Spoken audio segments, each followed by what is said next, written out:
Our story begins with the fact that we move to some kind of palace, where the voiceover narrator speaks about fate, which is the result of love, and therefore now they should not have married by agreement, as it was in ancient times. Before us is an incredibly beautiful girl with golden hair and green eyes who flew in with a letter from an owl. The owl sat down on the girl's hand and handed her a letter, which made the girl incredibly surprised. But she didn't waste time, and at the same moment, with very great curiosity, the girl opened the letter. The letter asked the girl if she wanted to get into the jewelry box. Such a proposal at first that now the girl could not think about anything because she could eat whatever she wanted, get whatever she wanted, and most importantly, she had the right to choose her destiny. But with all this swinging, I wondered, why is everyone choosing love? We were so stingy, and was this really the happiness that everyone was striving for? A jewelry box containing the same bright personalities as the storyteller owl. With her, one could meet the very love that every person dreamed of. But not everyone was given the offer to get into that very box. We are transported to our main character, who is rattling with regret and anger. Read one of the newspapers. The heroine saw a girl who had that very chance of opening a box.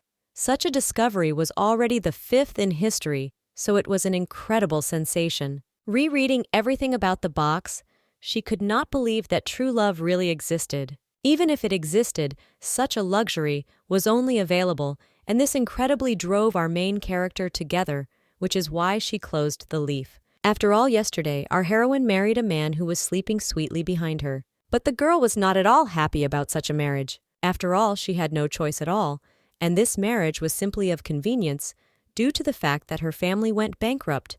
As a rule, first of all, they sold what was easily sold, so our heroine was sold in the first place because that she was the daughter of her ex-wife. We are transported to childhood where 3 girlfriends stood over her, and one of them said that our little girl was like a clean pond. Our frightened heroine, whose name was Liana, did not understand what was being said and asked why to the pond. To which, with incredible cruelty on her face, one of the girls said that if you threw a stone into the pond, you could see where it touched the bottom. So without thinking for a long time, the girl pushes our main character into the lake. The last thing Liana sees is ridicule on the face of her sisters. The little girl can't believe that they didn't do this to her. She tries to call at least someone for help. Unfortunately, no one even thought of lending her a helping hand. So from that moment, the girl already guessed that her life like that time would sink like a stone. Now the girl was just thinking about how long she would have to sink to the bottom. On the very day our heroine got married for convenience, she already hoped that this was the very bottom, and things couldn't get any worse. On her wedding night, the girl remembered a phrase from a book she read as a child, and it sounded like the relationship between spouses should be such that there is no embarrassment. Namely, to appear naked in front of each other and be able to share intimate things. But looking at the man who stood in front of her, she understood that they didn't even know each other properly, which is why the girl couldn't call the outward manifestation in the form of hugs marriage. And so on their wedding night, the girl suddenly said that she wanted her now legal husband to wait a little, because she was shy. She needed a little time to talk, because she believed that communication between spouses was the most important thing. In response, the guy smiled sarcastically and said that she had completely misunderstood everything and that she was not here to talk at all. We continue to stare at the girl. The guy asked whether they even understand how much he paid for her, and in general, there was gratitude for the fact that he took our main character as his legal wife. They were made a concubine. Such an incredible turn of events surprised our heroine very much and drove her into a stupor. She could not say a word in response and simply remained silent. The next morning, our girl also sat quietly on the bed, while her law and her husband stood in Kurilova looking out the window, and the maids looked at our poor heroine. Suddenly, the young gentleman turns around and with a dissatisfied face says that the first day the girl was not in the mood, and this irritated him incredibly. In response, our girl could not answer anything and just sat in silence. I was going somewhere, the young man told his maid to do something to our heroine. After all, when there was a girl without makeup in front of him, he couldn't tune in. But the maid bowed and said that everything would be okay. At that time, our heroine was sitting completely without a mood. Her thoughts were driven into a whirlpool she did not want to eat or drink. She was already thinking when this would end as soon as possible. Away from her, 2 maids were talking about how much the girl could stand with the young master, because suddenly she could also hang herself like the previous mistress who could not stand the stress they bet on the girl that she was young and beautiful because of what she had to last longer. And even more so, the maid said that the owner seemed to like her because he didn't even touch her once during the night. We move to the moment when a girl sits in front of a mirror chicly dressed in a red dress and incredibly beautiful makeup. Our heroine could not look at herself in such an outfit for long in the mirror and decided to get up and go for a walk. Walking around the estate, she remembered her childhood when she was unable to endure something. She immediately ran to the library. There the girl read books and was transported to another world. This helped her at least for a while forget about reality, the real world. Now the girl reached the count's door. She knew that he had an incredibly decent fortune with the help of trading he earned himself on the estate. Open the door. She hoped to find some rare books that she dreamed of reading as a child. But when she didn't have time to open it, an incredibly large monster immediately climbed out in front of her. It was a hammerhead fish. He scared the girl so much that she fell to the floor. Then, having come to her senses a little, the girl decided to look around and could not believe her eyes. All the animals around turned out to be stuffed animals. Among them were rare animals. And most importantly, in the center of the room, there was a large flask, which was something like a mermaid. The girl looked at it very much. She couldn't believe that these were personal items in the graphs at that moment. She felt that this was the very bottom that she could get to, and she began to feel sick. At this sight, she began to understand that no one would get her out of this alone. We are transported to a dark night where a girl stands on the edge of the balcony about to jump. Her image is brightened by the moon, which she sees for the last time before jumping off. Parking on the edge of the abyss, she began to reflect on the fact that the chance, which was like a fairy tale, where and only for special people, the girl believed that she did not deserve such a right, and especially the chosen ones always rose to the top. But the girl believed that she only went down below. She was incredibly sad. The children had never had a lucky chance in their entire lives. Just about to jump, the girl suddenly notices something above her head. It really attracts her attention. A white owl appeared from the side with a letter in its paws. It was heading straight towards the girl, while the owl, our heroine, froze in a stupor. The bird approached the girl, thereby greatly shocking her. She put out her hand so that it could land comfortably on her. Looking at it, the girl began to understand that this bird was the same as the one that was written about in the newspapers that she had recently read. She took the letter from her hand and saw that it was an invitation in which she could get into a jewelry box. She had the choice to accept or refuse. Looking at the letter, she couldn't believe her eyes, because she was the daughter of a once married family and had also gotten married, so she began to wonder why they chose her. She thought that it was some kind of mistake and she simply could not be the chosen one. At some point, the girl even shed a tear. It seemed to her that it was all a breakdown or some kind of stupid joke. Depending on the answer, yes or no, the girl understood that she didn't care enough. I couldn't go any lower for her. Therefore, she decided to agree, and in order to confirm her choice, she needed to kiss the answer, thereby leaving an imprint of your lips on the paper. A few seconds later, everything around the girl began to glow, including the envelope that she kissed, and some unknown force began to descend from it, which greatly surprised the girl. She couldn't believe that it was all a joke, and thought it was some kind of magic. In an instant, the girl dressed up from a red dress into an incredibly beautiful black one, with decorations all over her body. I still continued to stand on the edge, but already in a black dress with a ripe one on her hand, she heard a voice that told her that there would be someone who dared to look into her bottomless eyes. Now her name was Dark Obsidian. The girl did not understand that, for the voice was in her head. Nearby, Sova whispered to the girls that she should take part. Then suddenly, the door behind our heroine began to open slightly. It was her law and her husband, who said that he had returned going onto the balcony. He was surprised that no one was there. And in the middle of the pylon of light lay one single black shoe. That evening, throughout the entire estate, the young master shouted very loudly at his maids, saying that they were incredible idiots because his wife ran away from him. They apologized as best they could, but that was not enough. So he told them to shut up, and somewhere behind the estate formed a magic circle, which transferred the girl to another dimension. As soon as the girl moved to another dimension, she was met by a black-haired young man who immediately gave the girl his hand so that she could descend. Without any problems, he greeted our heroine and thanked our girl for answering the invitation. The girl was confused and did not understand what a beautiful young man stood in front of her. He introduced himself as his name was Manuel, and he was the organizer of this banquet. The girl looked around and realized that the place she was in was the waiting room for the participants of the ball. Our girl and the organizer approached many pictures where she saw her silhouette among the others. Her surprise knew no bounds. She did not understand how this could happen because she did not meet the conditions for participation, and such an event drove her into a stupor. The casket of the empire in which the most prominent representatives of the imperial youth and nobility were collected. At the ball that the girl was going to attend, the participants hid their true names and chose their wedding partners. Instead of names, they received the name of precious stones. The appearance corresponding to their stone, no one knew the real appearance of the name and age, as well as the status of everyone present. This was done in order to find true love and a life partner. Throughout the score, the gems interacted with each other in a closed room.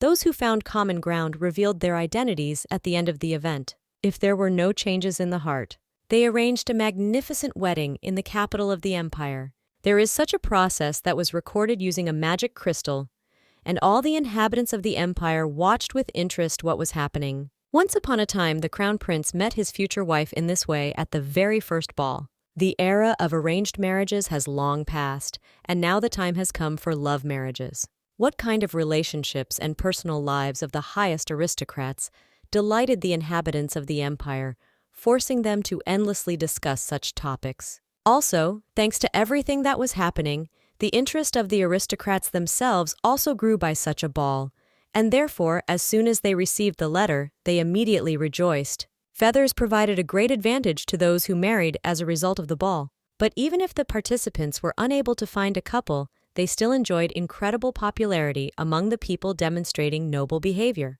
Looking at them, everyone thought only about one thing. What a tender and caring couple, and how romantic it all was. Usually, the right to participate was limited to only precious stones, which were chosen from among the highest aristocrats. The competition for a place in the boxes was not a joke. Everyone wanted to get at least one crystal. Based on such factors, the girl understood that she simply could not be invited to such a high event, and therefore she thought that there was some kind of mistake, because of which there was no joy on her face. Suddenly, a male voice was heard behind her. Her name was called by husband's last name. She turned around and couldn't believe her ears, because if they called her that, then they knew everything about her. Coming closer to the organizer, he told her that she was from a bankrupt family and was also a married woman, so according to the rules, she could not be included among the precious stones. Therefore, the organizer looked at her and asked if she knew why she was chosen to participate in this banquet. Our heroine looks at the guy and says that they don't understand why they chose her. Suddenly, the guy began to extend his hand towards the girl, which scared the girl very much. Our heroine thought that he wanted to do something to her and simply closed her eyes in anticipation and bewilderment. But in turn, the guy put the girl's hand behind her back and activated the magic circle, after which a holographic image appeared above them. On it was the same girl that our heroine saw in the newspaper. Our girl did not expect this and was a little surprised. The guy began to tell her that this girl was Mariana Fjord Sarest, and in the fourth box, her stone was the most popular. Namely a pink diamond. The girl enjoyed everyone's love and married a wonderful man. But only 2 years ago the girl lost her husband in a disaster. Such news hit the heroine very hard. Then she announced her desire to participate in the fifth box, to choose a muda for remarriage. Mariana should have been sitting in the place of our main character, which shocked the girl very much, and she did not understand why she was now in front of him and not Marina. To which the owner of the establishment says that Mariana disappeared last night. The girl couldn't believe her ears. She was incredibly surprised and even screamed a little. Then the guy leans over to our girl and tells her not to make noise. That, like neither the other participants nor the audience knows about the disappearance, and under no circumstances should they find out. Therefore, leaning as close to the girl as possible, the guy said that they really needed our livery. The girl was very alarmed and asked what it meant, to which the guy, extending magical energy, said that they needed someone who could replace Mariana. Our girl had to play her role so that no one would guess about her disappearance. In short, the girl had to act as a replacement. This made the girl incredibly upset. Her body began to rattle. She asked why exactly she had to do this, to which the guy said that when she became a gem, her appearance would change, but it didn't make any special difference. After all, for Marina, who had already participated in the fourth box, incredibly powerful spells were already planned to hide her identity. He shows the girl her personality, which according to them, but transformed the guy, said that they had only one single condition for selecting a girl for the role of Marianne. The girl should never have handed them over and would have a good reason to keep the secret, which is, in other words, a desperate girl like our main character. A few seconds later, the girl was shown her current husband, who mocked him in every possible way and yelled at his maids, saying where her property had gone. Our heroine, seeing all this, was very much built. She understood that she did not want to deal with any communication with her current fiancé. While the girl was in despair, the organizer whispered to her that he could help end her marriage with this man. Looking at him, the girl heard the organizers continue to say that the girl would be able to marry someone she chose herself, and if the girl wanted to live alone, then the organizer could arrange it for her, providing her with everything she needed. Turning the broadcast of her current husband, the organizer said that it was and this is exactly what will happen if the girl plays the role of Marianne until the end of the ball. The organizer, with serious facial hair loss, asked Leroya, "Or does it agree?" The girl was very worried and did not know what to answer, but taking it in her hands, she resolutely replied that she agreed without any hesitation, realizing that she had no choice. The organizer smiled for the first time ever, and then he suddenly got down on his knee and said that he would tell her what she would need to do. We are transported to some unknown island, and then on the same island we are transferred to the participants' hall, where a few seconds later our main character moves in an incredibly elegant black beautiful dress. The girl looked as if she was the ideal of a beloved man. Our main character notices several magic crystals around her. These magic crystals were for recording that they invented in the Empire. They broadcast everything to people who watched the process of the box itself. Suddenly, something attracts our main character's attention, and she looks intently somewhere. She looked at the man in the white outfit, the incredibly handsome man who also noticed the girl. Then the girl turned in the other direction and also noticed someone else. It was already a black-haired sullen guy with a mask on his face. A little earlier, the organizer stood over the girl and told her that on the first day, precious stones study each other. Therefore, no one should show their real personality. They are allowed to even lie, for the sake of hiding the truth about themselves. This frightened the heroine very much, but she tried not to object to the words of the organizer. The organizers also warned her to do everything possible and take as much as possible so that no one would guess her identity. We are transported now to the hall where all the precious stones were, including the masked organizer whom we saw earlier. I watched him closely, but suddenly the same white-haired guy approached, and he immediately attracts the girl's attention by saying that he is glad to meet the lady. Suddenly taking her hand, he knelt down and kissed her. Saying that the girl looked like she had a lot of secrets, the guy suggested that it could be because of the color of her stones. Holding the girl's hand, he noticed that because of this, the girl turned out to be incredibly attractive. After which, without letting anyone say a word, he said that his stone was platinum. As soon as the girl wanted to answer what kind of stone she was, a guy friend interrupted her, telling her to wait, thereby surprising our heroine. Rising from his knees, he smiled and began to say that there was no charm in revealing the secret, and therefore he wanted to guess what kind of stone the girl had. The girl did not answer anything, and they looked at each other for several seconds. The guy noticed that the girl had beautiful black eyes and hair, and so he began to list some diamonds that he knew. But then suddenly the guy approached the girl's ear and said that perhaps she was a diamond like in the last box, which is why our heroine began to worry very much and did not know what to answer. We moved to the moment of the conversation between the administrator and our girl.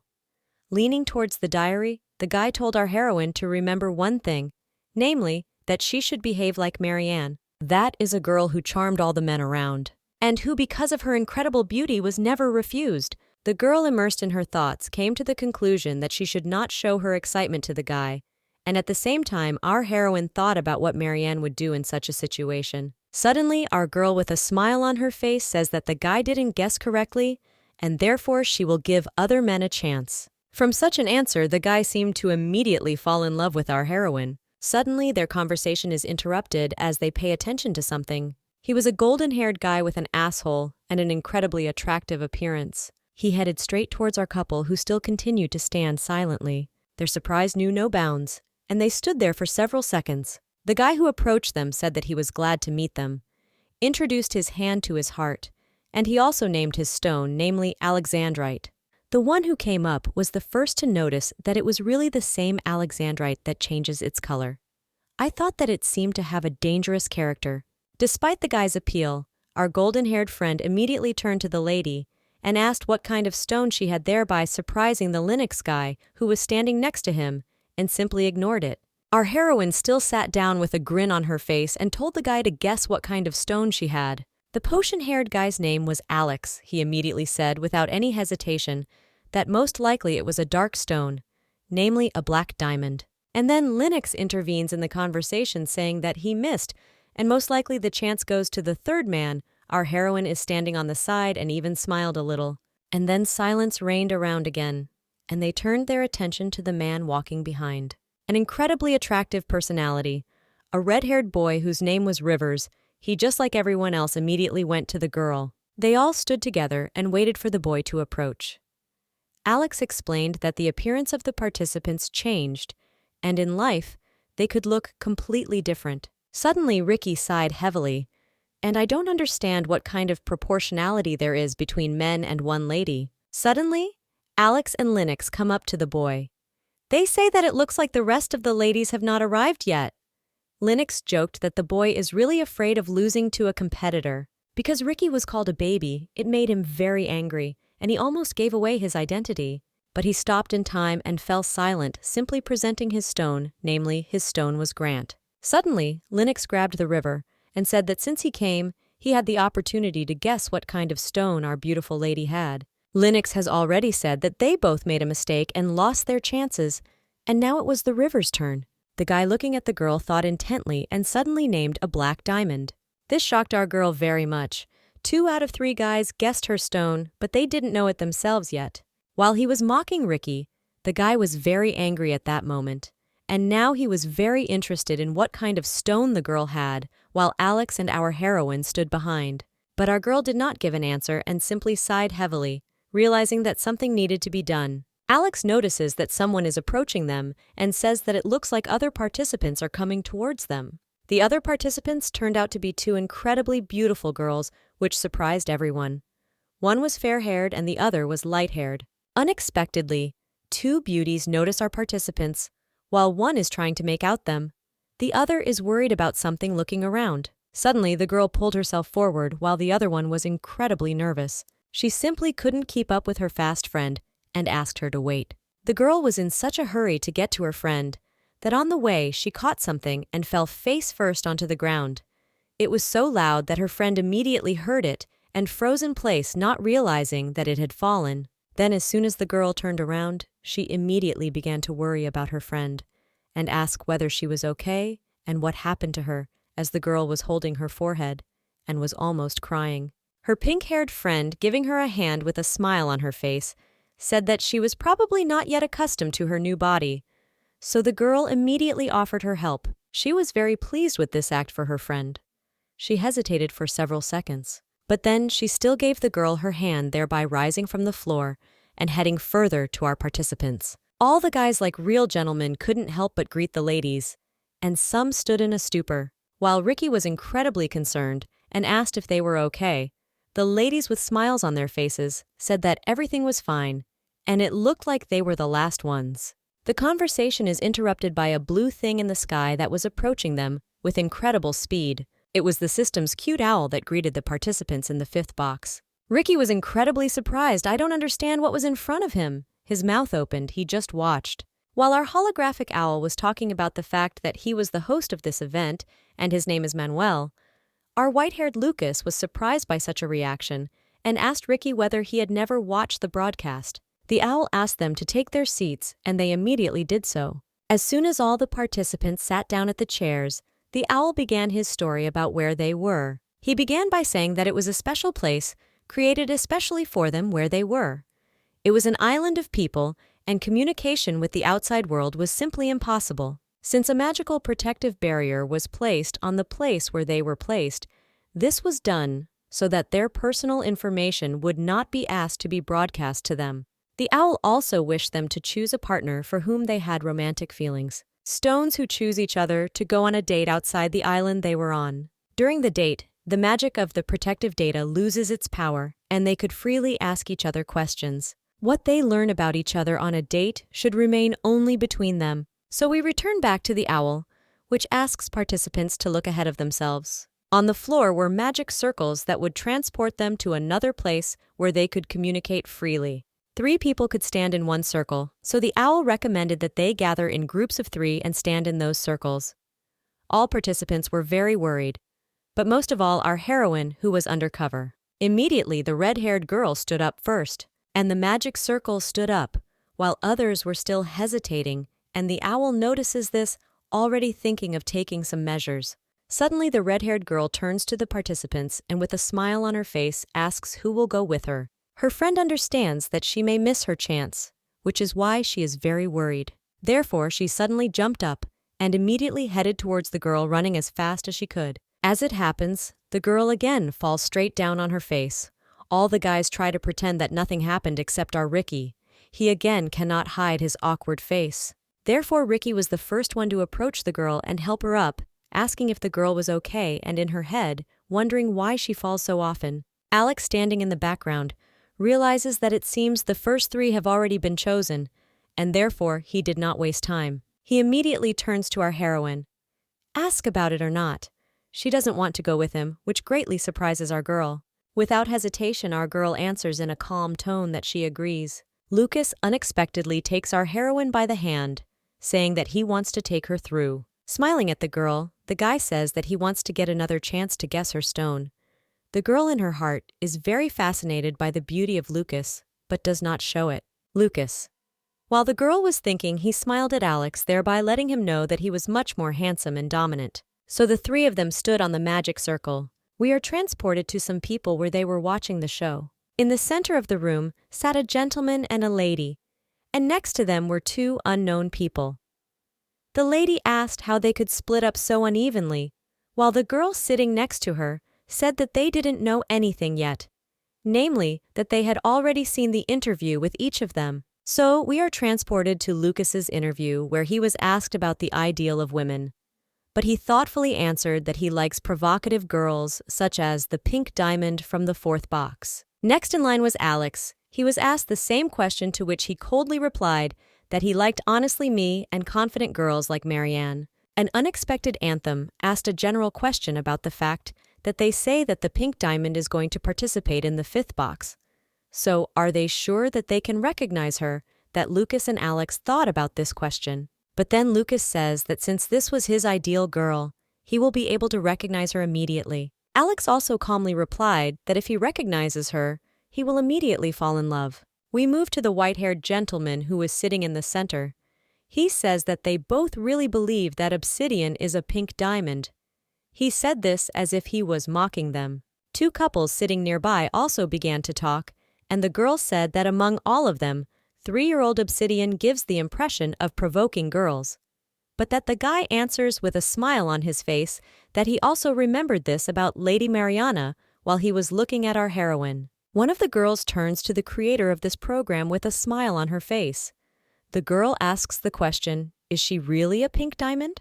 To which our organizer stands quietly, doesn't answer anything and doesn't show any emotions. But in fact, in his heart, he was very worried. These 4 individuals were commentators for this show. They commented on everything that happened on stage and showed them excerpts. They commented on the fact that it had not yet been announced which of the stones was the pink diamond. Just like the audience, the commentators wanted to know which of the girls was the pink diamond. But they still did not realize that it was our heroine, and Mariana was not on stage. We are transported directly to our main character and 2 guys who moved into some incredible hall where there was a fountain in the middle, and around them everything was made of gold and white quartz. Luca, looking at all the beauty around him, says that if they were told to move here in 3s, then theoretically they could move on together. Also, the guy suddenly turns around with a smile on his face and offers the 3 of them to go and explore the house. So they all began to walk together, Papa inspecting their possessions for a while. In the large house there were 2 bedrooms. The girl noticed that the boys were divided into men's and women's. They were also very surprised by the dining room, incredibly beautiful and impeccable. Alex noticed that they would have dinner here tonight. In addition to the house, they had their own plot. An incredibly beautiful place for walking. The place looked like it was paradise. Lucas noticed that the place was suitable for private dates. Suddenly, while walking around the site, our heroine stops two guys who say that she wants to explore the island because it looks like they could get into the forest and go out to the sea. Walking through the forest, having gone a little further, they really came out to the sea. The guys noticed that the island was not so big. After all, they walked around it painfully quickly. Oleg says that it seems that it will not be easy for them to stay on the island for several months in a row. Lucas notes with a smile on his face that they can get closer this way. Suddenly, Lucas turns to the girl and asks what happened to her. Call her the mysterious lady. Finally, the girl answers with a smile on her face that she is Obsidian. Lucas was a little amazed by this. He couldn't believe his ears that she really was Obsidian. Standing in a stupor, the guy also says that Obsidian is no longer a stone but glass, but the girl does not answer. Alex says that he once heard that the name of the stone is determined using magic, depending on the quality of the participants, so the girl looks like Obsidian. This fact frightened the girl very much. She was confused and did not know what to do. She began to wonder if she had been given such a nickname because she did not belong to the high class of aristocrats. Alex continues to say that Obsidian was the sharpest among fossils. In his homeland, he was compared to the heart of a man in love broken from the misfortune of love.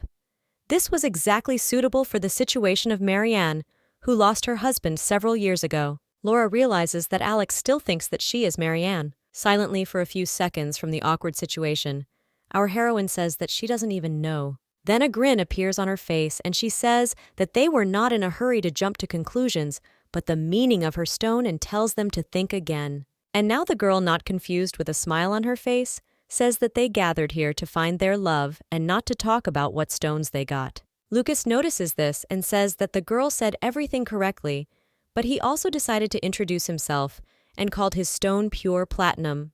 Such a stone was the purest metal. Lucas, coming incredibly close to the girl, also noticed that his love was just as pure. Smiling, he also added that the girl was quick and would soon understand everything, so our heroine just smiled.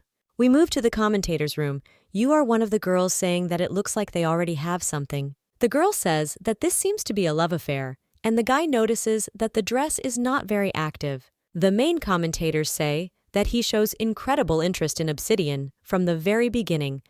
The girl with a grin on her face says that this is not surprising, because Platinum considers her Marianne. Therefore, the girl poses the question bluntly. What will happen if our Obsidian turns out not to be Mariana? The girl sitting next to her in a pink dress says that she is also very curious, but a guy in a pink suit interrupts them and says that they don't yet know which one of them is Miss Marianne, and therefore suggests they just watch, and then they will understand. They will understand whether the podium is interested in the pink diamond or whether this is really love already going on between the Obsidian. We move again to our Trinity, where they are walking somewhere in the field. While our girl is walking ahead of Alex, he notices something on Earth. The girl suddenly asks if it's hard for her to walk. Our heroine turns around in bewilderment. And then the guy said that he thought her shoes were unlikely to be suitable for walking. To which our heroine replies with a smile on her face that it's nothing like that, and that's why he didn't have to worry. But still, Alex decides to lend a helping hand with a calm face. He says that if our girl allows it, then he wants to take her hand. Such an act confuses the girl very much. She does not understand what to do. She just stood there for several seconds. But then, a friend in front of her, Lucas, climbs in and says that if she takes his hand, will her legs really feel better? This behavior really surprises the girl. While the girl was surprised, he suddenly takes her in his arms and notices that she was light as a feather. Alex in turn says that it was very rude of the Platinum Mind because he didn't even ask if the lady wanted to be lifted. To which the guy in turn says that he really has to spend several months with such a bore, and he notices that he's already getting bored. This made Alex very angry, but he tries not to show it. Luca, with a smile on his face, asks me if I have a girlfriend, to which our heroine thinks for several seconds and does not know what to answer. I'm trying to remember what Mariana would have done in her place. Perhaps the girl would have felt inconvenienced in such a situation. But then our heroine realizes that it would be the other way around, because Mariana always tried to manipulate men and made herself jealous of others. And that's why our heroine with a smile on her face says that she doesn't even know, because she's more interested when there is diversity in men. This dinner amused Lucas very much. He began to laugh very loudly while Alex watched the whole situation. For content, Lucas appeals to the audience. Ask them if they want him to propose to Lady Obsidian. The guy tells the girl that she will be the main protagonist of the fifth box. She doesn't say anything but just smiles. While Alex stood aside, he simply watched them without doing anything. Commentators are delighted with the news and say that Platinum is taking decisive steps. But they don't forget about Alexandrite, who is also interested in the girl. It looked quite sad from the outside, because Platinum delayed his chance for rapprochement. Commentators say that the girl was already between two men. The girl commentator also said that she felt this, and that Obsidian would become the main character of the fifth box. Therefore, commentators altogether closely followed our heroes and thought about who would get her heart or Alexandrite. We moved to the women's room where our three girls are sitting. The girl got loose as always without any embarrassment. She immediately asks how they had a walk around the island.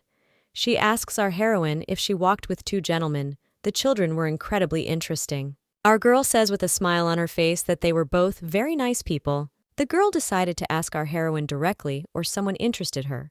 The commentators really liked such questions because they were also incredibly interested in this, and who, after all, was closer to the heart of Obsidian. So during the interview, the girls asked which stone interested her the most. The girl was not prepared for such questions. She wondered again what to answer.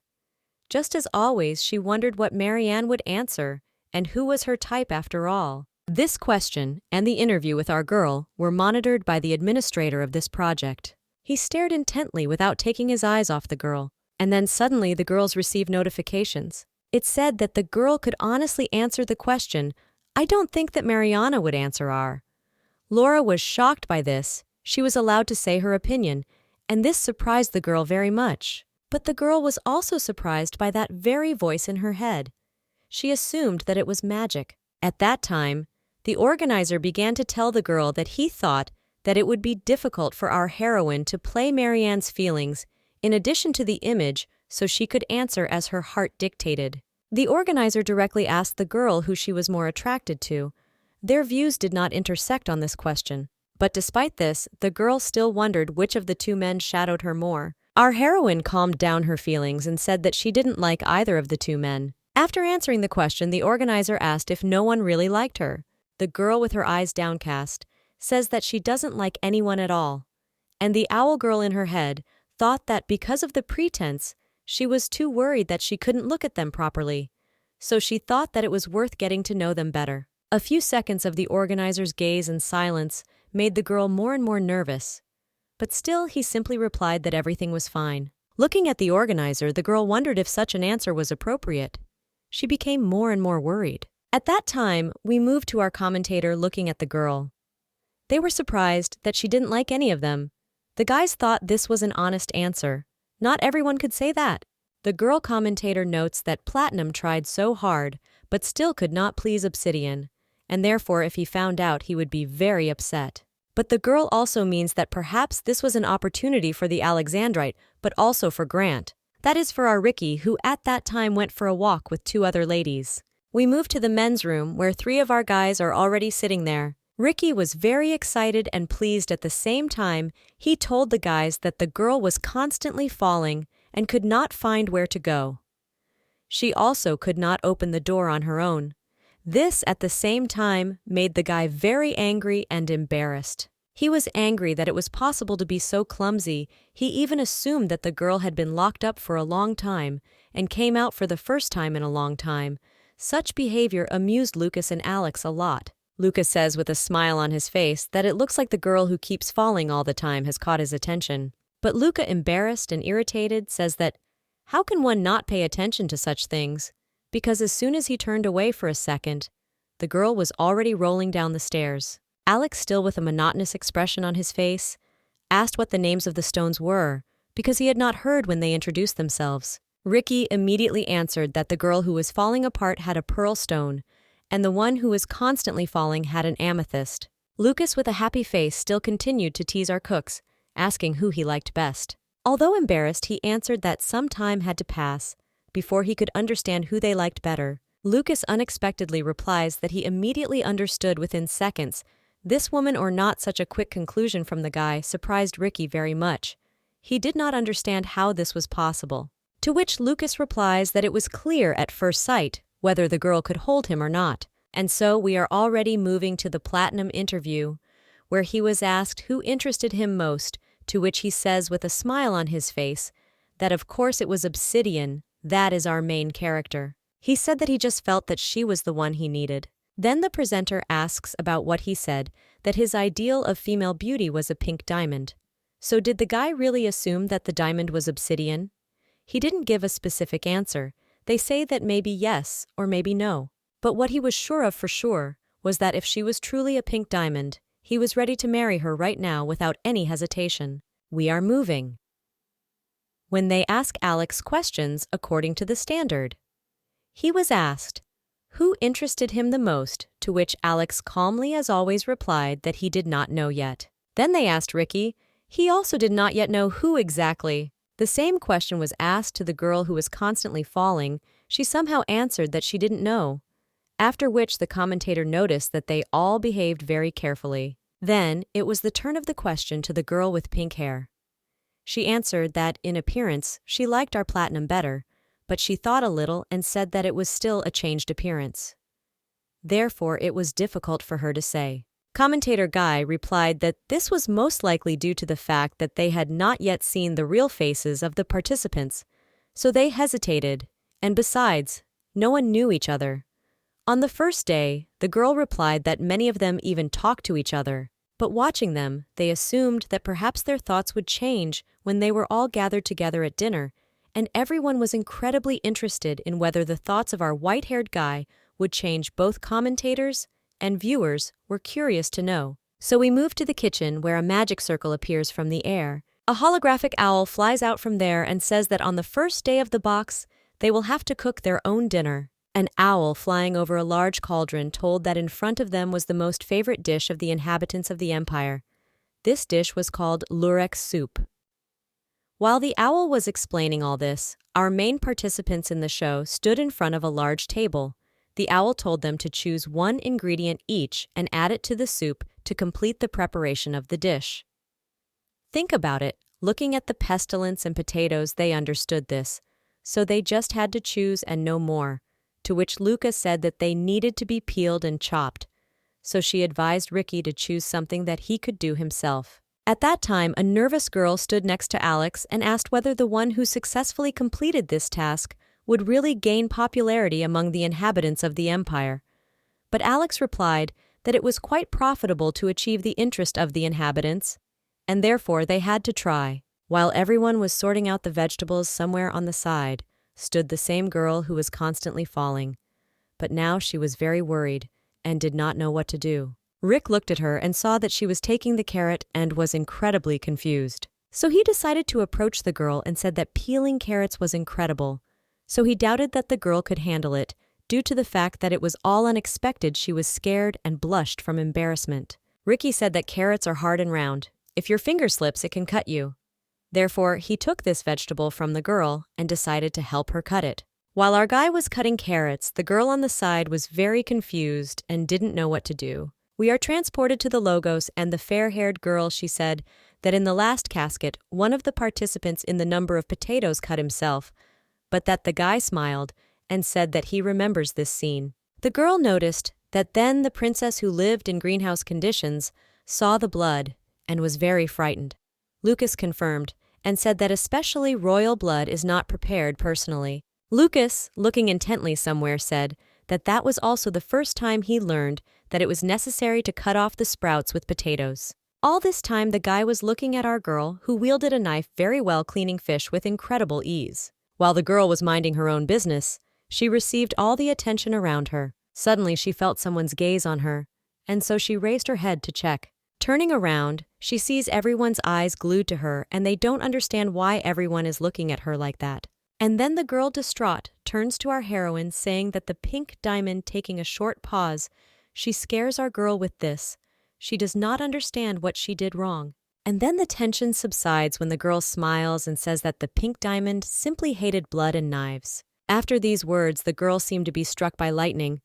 She thought about how she could get out of this situation and wanted to break into a cold sweat. She recalls that as soon as it came to cooking pink diamond, then said that she was not at all cut out for cooking. And then a golden-haired guy approached her. She then told him that she didn't think that this was not such a simple matter, and therefore from me she would treat cooks better.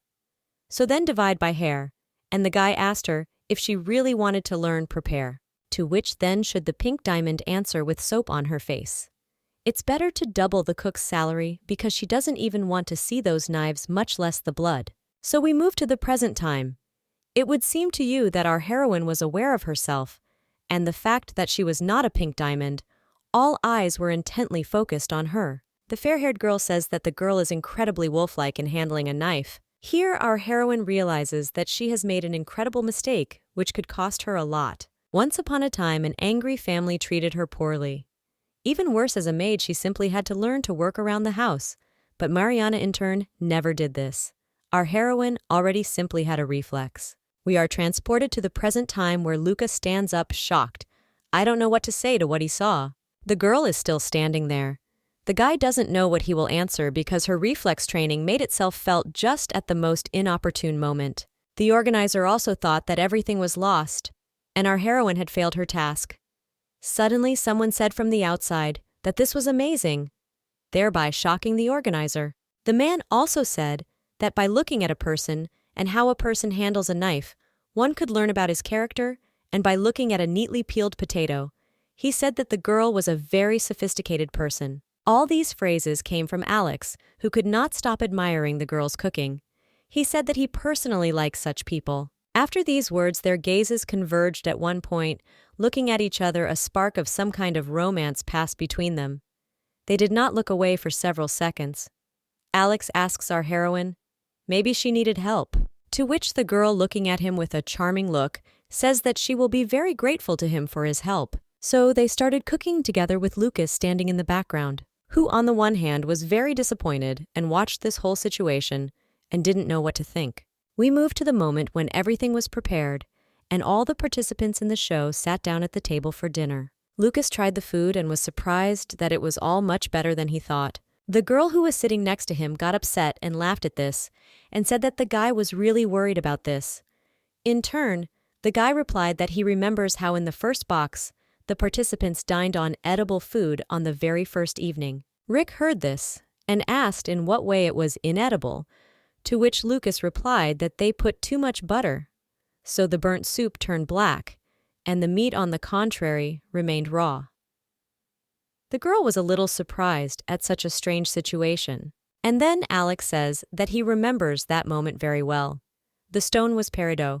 Then he said that the mountain soup suits him, after which the green guy sat down the whole pan, which caused conversations in society. Luke said that when it turned out that the crown prince was the chrysolite, the entire empire was on its feet. Unexpectedly says that the first box was years ago, and how can they remember all this? The guys seemed to be struck by lightning. They both fell into a stupor. I didn't know what to answer. With a smile on her face, the girl said that it seems that both of them are far from being able to remember what was shown years ago. This drives guys even more into despair, and they don't know how to respond to such proposals. Alex says that the box was shown in replays, so he remembered it. Lucas said that men only get prettier with age, so there was no point in making fun of them, so he answered Lady Pearl. Girl Pearl said that personal information should not be disclosed, and so she wondered if it was normal to make such conclusions during a conversation. Then Alex looked at the girl and said that they could easily check it. Suddenly, the guy turns to Ricky and asks how old he was when the first box was broadcast. Such an unexpected question confused the guy, so he thought for a bit, but was about to answer. Suddenly, a mask appears on him with a ban on speaking, which frightens the guy very much. The white-haired girl immediately jumps up and is very worried about Ricky. You don't understand what's happening. But the guy tried to say something, but nothing came of it, just like the girl. Everyone around was shocked and now understood what would happen if they started saying forbidden information. Where are you? An owl suddenly appears and begins to scold Reich, telling him that he cannot disclose personal information and that when he tries to do so, a magical shield is activated. But not only that, in the case of 3 activations of magical protection, this stone receives a warning and loses one right to choose a stone for a date. He could not have expected such a river and was a little shocked. Then the owl just as suddenly appeared and suddenly began to disappear, finally saying that they should be careful not to lose the precious right to choose a stone. After the owl disappeared, that same defense on Ricky dissipated and he was now able to speak. But after this, the guy couldn't even utter a word even when the girl asked if he was okay, while the white-haired girl breathed out a sigh of relief. Reich didn't even fully understand what was happening, but Alex and Lucas already guessed what system was working on this show. Namely that guesses are allowed during the conversation, but talking about this in person is prohibited. Reich, as always, is a little stupid and confused about whether he really still has 2 forgivable mistakes left, to which the logo says that everything is correct, and now he had to be careful, call him a baby. This river began to irritate him very much. He was indignant and said that he was no longer a baby, and then he was afraid of what he said, and no longer wanted to say anything, covering his mouth with his hands while others watched this with a smile on their faces. Vika began to blame Alex for her loss of 1 on the right, starting to ask him questions. Then he asked him this. The guy answered that he had to lie since he couldn't answer. Lucas heard that it was possible to say yes to each other and thought about it. About the fact that our girls were allowed to pretend to be someone else at that time. She sat quietly drinking tea and had no idea about anything. But notice Lucas's gaze on herself. She already thought that he suspected her of something, namely that she was not Marianne, but was only pretending to be her.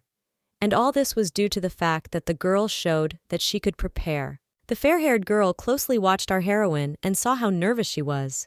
And then she smiled because she didn't expect that it was also possible to pretend to be someone. But this was very logical for her. After all, if the person's identity is revealed, then it will already be dishonest love, but a deliberate attempt to get closer because of the person's status. And in this case, the girl believed that without pretense, it was even necessary. Lucas, looking at the way the girl spoke, did not understand at first and simply watched silently, unexpectedly smiled and said that this was all the charm of the box, because the more mystery, the more you want to know the person, and this made it interesting. And then Lucas turned to our main character and asked what the girl thought, smiling at her, to which our beautiful heroine smiled back and was already pleased, saying that she looked interested in him.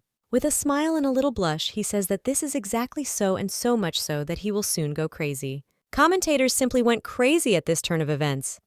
They believed that it was almost a declaration of love.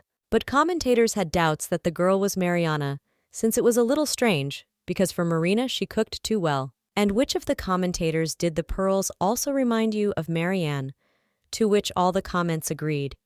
And they came to the conclusion that they were even a little similar. And then suddenly, one of the commentators begins to say that she is already completely confused, to which another replied that, as Pearls said, perhaps one of the participants was faking it. The white-haired lady said that if she were Mariana, yes, she would start preparing to study as soon as she found out that she would participate in the 5th box, otherwise it would all be opened on the first day. The commentator was surprised by this logic, but supported it. After all, one could easily guess it by personally looking at how she would cook the girl. Commentator added that this would exclude true love. She was incredibly interested in or platinum, still considered obsidian Marianne, to which the guy commentator replied that he didn't even know, but one thing he knew for sure was that he had a certain interest in our heroine. We moved to the women's room where 3 of our participants are sitting. The fair-haired girl says that for the first time she ate food that she prepared herself, and for her, this activity turned out to be even interesting. The girl also noticed that thanks to our main character, they were able to have a delicious dinner. The girl thought Laura was very talented. The girl smiled and said that she was lucky because there were products there that she used to train. The girl, distraught with a smile on her face, said that now everything was clear to her. Girls are so good at peeling vegetables because she's specially trained before participating. The white-haired girl heard all this. She became a little sad, think about the fact that she should also practice in advance. But what's done is done.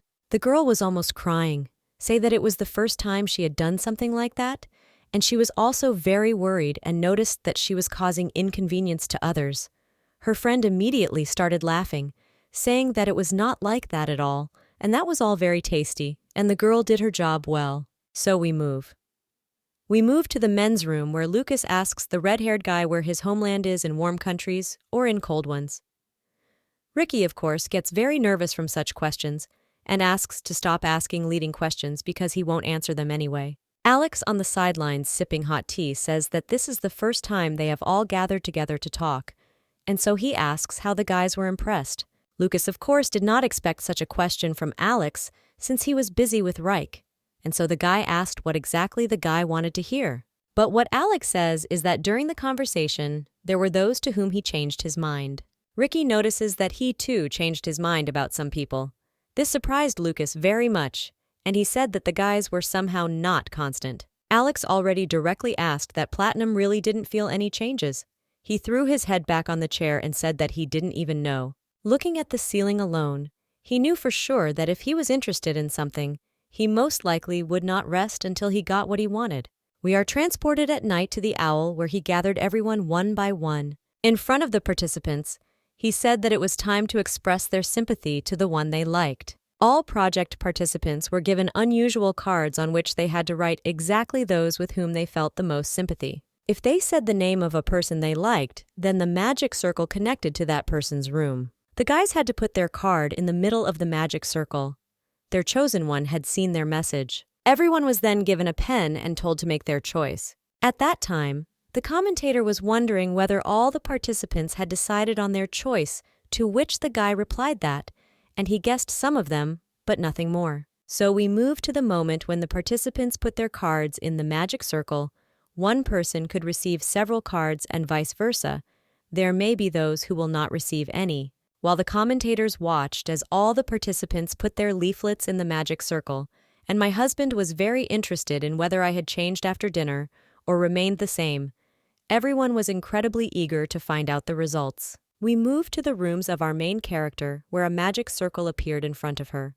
She stood very close to it and waited for a miracle. Watching intently for several seconds, she did not notice anything and wanted to leave. So unexpectedly, the magic circle lit up very strongly, which is why the girl was very confused. She tried her best to hide from the light, which was incredibly bright. One receives her letters from magic circles. Ricky read my letter and thanked him for being a kind person and for his help. Consider. Lucas didn't show any emotion in his letter. It was written to them that today it was fun to communicate with him. But the last person who received a letter was Alex. His letter said that someone wanted to talk to him more. And so the time came for our main character. She stood in a little shock. This was all due to the fact that she had letters in her hands that is from 3 guys.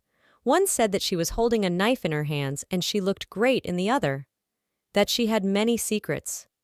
No, she seemed even more charming in the 3rd letter. They wrote to her that she was not as she seemed at the first meeting, so someone wanted to get to know her better. The commentators were shocked by the turn of events. After all 3 letters were received by our Obsidian.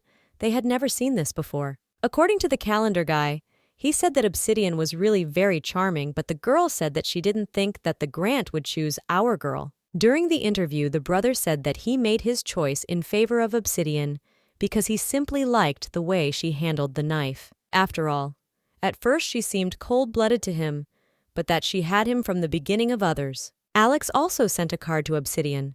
He justified this by saying that the first impression was perfect, and during communication, it seemed to him that they surprisingly suited each other. But the last volcano who also chose Obsidian, justifying this topic that he now cannot look at other girls. After all, usually, if he is passionate about something, then he can no longer pay attention to others. Amethyst chose Mr. Grant because he treated her so well, which made her think that he was a good person. Pearl gave her preference to Mr. Platinum. She didn't know why, but she was drawn to him because in addition to his appearance, the atmosphere around him was also unusual. But the last person who gave her interview was our heroine. She was incredibly embarrassed. She gave her preference to Alex. She hasn't quite figured out why yet, but it seemed to her that he was a very good person. Looking at the organizer, he did not show her any sign. Because of what the girl thought about you can see saying so, the situation was only heating up. But then the organizer turned off the camera and said that everything was clear to him. The guy approached the girl and thanked her, because thanks to her, the first day of filming was successful without any problems. The girl stood silently. I didn't know what to answer because she was very embarrassed and also didn't know whether she was doing everything right or not. So she said that when they were cooking, she made a few mistakes which made her feel guilty, to which the organizer said that there was nothing wrong with that. And if Mariana had participated in the fifth box as planned, they would have asked her to behave in a similar way, just like our main character. Such a reversal of communication left the girl in a stupor. She did not know what to answer. For which the organizer explained to her that each box they reveal the identity of one of them to me in order to attract new participants. This was the so-called bait. Sometime during the first box, the participation of the crown prince was announced. Then the prince tried to behave so that no one would guess who he was. So before the start of filming, he specially trained to behave and talk differently. Because of this, Mariana would also first have to learn to cook and only then begin to participate in the project. Therefore, all the mistakes she made could be regarded as acting so that Marianne's identity would not be revealed. Such a conversation with the organizer greatly calmed the girl down. She felt incredible relief in her soul, and now she thought that her slight mistakes in behavior were normal. But then the girl asked that it was not advisable to make constant mistakes. The organizer noticed that she was saying everything correctly. Otherwise, the audience would begin to doubt the presence of the real Mariana on the box. The organizer, who sat down with the girl looking into her eyes, said that he would make sure that there were fewer mistakes. He snapped his fingers, and a recording of the filming appeared in front of them. The organizer, with a smile on his face, suggested watching the recorded material together and discussing it, to which the girl immediately agreed. So they spent that evening discussing the footage and choosing the best moments for video editing. A few days later, the lonely people from the kingdom watched the program and discussed the fact that Obsidian was now with Alex. All the girls around were discussing Alex, saying that he was taciturn but very strong. These were all guesses of the audience. They would still be hungry, that if Platinum found out, he would be upset. They also discussed the moment when Amethyst Pearls, which did not receive a single vote. Because of such moments, the audience's soul was torn apart. This could still be apologized because this was only the beginning. While the audience was watching the commentators, they were discussing how cool Obsidian was. The commentators in turn said that they didn't make hasty conclusions because it was just a level of sympathy and everything could change in a few days. Also, the commentators finally divided who was visiting them. Namely, it was the prince of his wife. You said that he was very curious about what would happen tomorrow. His wife just waved hello to everyone. Unexpectedly, the commentator, the prince, and his wife finally recommended that they and his viewers what to expect from the next episodes, to which the prince's wife says that everyone will be interested in how Platinum will react because he does not yet know who chose Obsidian. The commentator was also eager to find out, but the people who watched the broadcast were even more interested in them, and they couldn't wait for the next episodes. Some wanted Obsidian and Platinum to be together, while others had no opinion separated. And so we moved to day 2. Our main character woke up quite early today and decided to go out and observe the beauty of nature. Suddenly, her attention is attracted by Platinum, who approached the undead girl. With a smile on his face, he says that he is very surprised because the girl woke up so early. To which our heroine says with a smile on her face that the sea is simply incredibly beautiful and I couldn't wait to look at it. Then Lucas, who has taken off her shoes, walks into the sea to the girl. Ask if the sea really reminds her of her homeland. But the girl only nods and the owl remembers some things. While watching the footage, the organizer told the girl that Mariana was from the 8th kingdom of the Sirens, the same place our heroine was from, so he assumed that answering questions related to her country would not be so difficult. After all, Saria was a trading kingdom that conducted its main activities through sea routes, a place in which exchanges of knowledge and culture took place.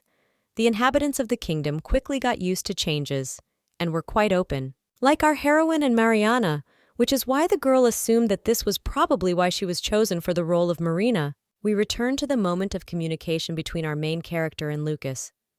The girl thinks that if she mentions the Sea Kingdom of Sirius, will she look like Mariana, so the girl simply answered that she doesn't know. But she understands that Maria would try to hide her origin, so the girl smiles and says that the sea is beautiful everywhere, and she just likes to admire the sunrise. Lucas was captivated. He couldn't believe how lovely the girl was, and said that her charm knew no bounds. Looking at the order, he says that it means the girl likes to watch sunrises and walk along the beach. But the girl replies that there was no reason not to like this. Lucas thought for a few seconds about what to do next. Unexpectedly, he picked up our heroine in his arms and asked if she liked being carried by a man in his arms. The girl was very confused by such a turn. She didn't know what to answer. She only thought it would be strange if she refused him. She wondered what Marianne would have done. And again, our heroine recalls a conversation with the organizer when he talked about how Mariana was known for her dissolute character, and there were rumors that even after marriage she had several lovers. And the free culture of the Sixth Kingdom of Kilea, where her husband was from, made her even more promiscuous, so she communicated with all men before the will was dissolved. There were even cases when she said that how can you talk about love if there was no physical contact? And so, we return to our heroine where she touches Lucas on the lips. I think at home what would be better for her to do, just tell him or something. She decides to say that it was similar to what happened yesterday. From the outside, it looked incredibly romantic, so the girl said that she was not attracted to boring things, hinting that Lucas was a little interesting to her. The guy in turn laughed and said that it looks like he made a mistake by making our heroine bored. Taking the girl in his arms, he carried her to the shore and then carefully laid her on the ground. Lucas, approaching our girl, said that today he would show something new. The girl did not understand what he was talking about, and there was a misunderstanding. And then he unexpectedly gently took the girl by the hair and kissed her. It was the most unpredictable turn possible. The girl did not resist, and even hugged Lucas back, thereby letting him know that she didn't mind. But suddenly, the girl's power is triggered. She remembers how her husband, who on the very first night wanted intimacy with the girl, because of which this greatly distracts the girl. Lucas, opening his eyes, notices this and does not understand what is happening. He stops kissing the girl and moves away from her. He decided to ask her what she was distracted by, and that it was inconvenient for the girls not to leave. The girl at that time is flying in her thoughts. You understand that she cannot be as tense as that day you are now playing the role of Marina, because of which she should think the same way as her. Looking at the alarmed Lucas, the girl realizes that she urgently needs to come up with something. She suddenly says that she thought for a while and says that she chose Lucas for me yesterday. Lucas still stood silently while the girl continued to say that if she caused him a misunderstanding, then she asks for forgiveness. He stood there silently for a few more moments, then smiled and began to approach the girl. Leaning towards her, he said that he was behaving this way because she did not choose him. Therefore, he told the girl his plan. He was specifically trying to lure her so that next time she would write his name. The commentators were delighted with the platinums. The top 5 came up with a whole plan on how to win the heart of our heroine. The girl commentator notes that he was a painfully strong competitor. She notices this, and her colleague says that he won't give up so easily, so Alexandrite shouldn't have relaxed. And as soon as they remembered about him, they began to wonder where he was now. And so we move to the Alexandrite of the unhaired girl. Alex says that breakfast is similar. They don't have to cook it themselves, and the girl notices that it's somehow unusual to have breakfast without words. And then Ricky comes into their kitchen with an apple in his hands. He says that they can eat whatever they want behind him. There was a white-haired girl who notices this. Therefore, the girl also takes an apple while telling Kirill to the whole family that he replies that as he wants. The commentators can't watch this if they could talk to the participants. They would say that this was not the time to argue with Ricky. He has no idea what our main character and Lucas were doing right now. While the guys were arguing on the side, the girl notices someone behind you and pays attention to it. It was Obsidian along with Lucas, who along with the beach. The girl does not lose her moment and immediately approaches them, asking if they were really on a morning walk. The heroine replies that this is how I did not admire the sunrise. While the Razumovskaya girl says that she also wants to take a walk along the seashore, Alex notices that the girl is without shoes and her feet are wet, and they ask our heroine goodbye to sit down for a while. The girl did not expect this, and does not understand why this is needed. But Alec, who sat down on a chair, did not argue, and immediately took out a handkerchief. He took the girl's leg on his knee and began to wipe it off.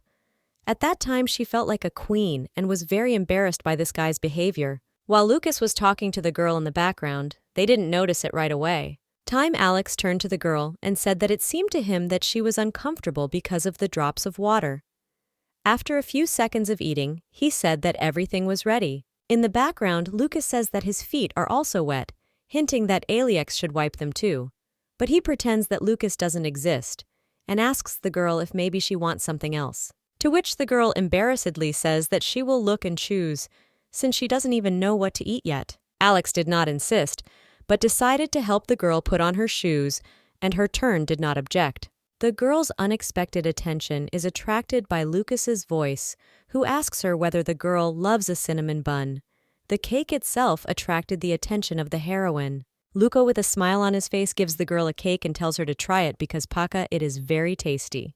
The girl understands that the cake is the food that Mariana loves, but the owl girl doesn't particularly like sweets, but she will most likely have to eat it. Alex notices that the girl's mood dropped and that she didn't particularly want sweets. Therefore, he takes action, pushing Luca away from the cake. He says that the girl does not want the cake, and also that it's rude to advise a girl without asking her opinion because perhaps she doesn't like that kind of food. Lucas responds by saying that he doesn't think so, and asks Obsidian what she thinks. The girl didn't pause for a few seconds and then answered that she loves buns but doesn't really want to eat them today. Therefore, the girl, putting on her beautiful black shoes, said that she wanted to see the owl and would choose whichever she liked best. Tired on her feet, she thanked the guys for their care and left to choose something to eat. Lucas and Alex first of all didn't say anything. They just remained silent. Commentators noted that Alex did a good job of protecting our girl. Our heroine was still an impregnable fortress for both of them. Even during the kiss, she behaved a little hesitantly, the girl notices, and says that even the initiative for the kiss was more on Lucas's side. So we move on to tomorrow morning, where everyone laughed and talked together during lunch. Suddenly, a magic circle appears in front of everyone. A teleportation circle and a holographic owl flies out from there. She tells everyone that today she has prepared an incredibly interesting game for them. The girls were not ready for this and did not understand what would happen next. Owl informs that the winner will receive a coupon for a date by the sea. All the guys around were thinking and were already thinking about who they would go for a walk with if they won the game. Most of all, this game interested the white-haired girl so much so that she even lost the apple from her hands. But as always, Ricky was ready and immediately grabbed the falling apple, after which there was a few seconds of silence between them, the so-called awkward pause. After breakfast, the owl asked everyone to gather on the shore by the sea, which they immediately did. The owl began to say that the game was intended for a gentleman. The winner will choose 2 ladies and will be able to have a romantic boat trip. Today's game was called a battle on the water out of nowhere. A magic circle appeared and a stand with weapons came out of it. The game was that it was necessary to throw water at the enemy, and the winner was the one who remained on the magic circle last. Lucas did not wait, and was the first to grab the sword because he was impatient to start their game. While Vike was looking at the balls without a blade, he said that no one should give in at that time. He asked for forgiveness because he needed to go change into other clothes suitable for battle. So while our 3 girls stood carefree on the shore, the secret willed for their applicants. They were already lined up on the magic circle. An owl was flying above them, watching, or everything was fine. They were all prepared for battle. Suddenly, Lucas tells everyone that he is tired of watching and wants someone to come to him, to which the river, with a smile on his face, says that he will not refuse such an opportunity as long as our Alex stands on the sidelines. The boy makes a very strong jerk towards Lucas. Ricky splashes the guy with a smile on his face, while Lucas managed to protect himself from his blow by covering himself with a shield. After the first blow received, he realizes that he is quite strong and his opponent is not as easy as it seems. And then Al says that during the game they can use the unchanged body. This meant that the guys could use their real skills and strength in real life. This factor greatly shocked the guys, but not the Rivers. On the contrary. He told the guys to be ready because thanks to his deceptive appearance, he was going to throw off their water. The girls watching the game, which became more and more interesting, could not take their eyes off. Reich began to approach the guys in order to quickly deal with them because he did not intend to mess around for long. But Lucas changed him and attacked him first. The boy, without any effort, managed to easily stop the attack. Also during the battle, he assessed his opponent, saying that Lucas had a good stance, but it seemed that he was physically a rather light person. Lucas couldn't believe it. He attacked with all his might, and he didn't even move from his spot. He was still talking during the fight. With incredible ease, the river threw Lucas several meters back. It felt like he was just a feather to him, and nothing more. Miraculously, the guy did not fly out of the arena, but only approached the edge. He did not remain in a lying position for long. He jumped up on his feet.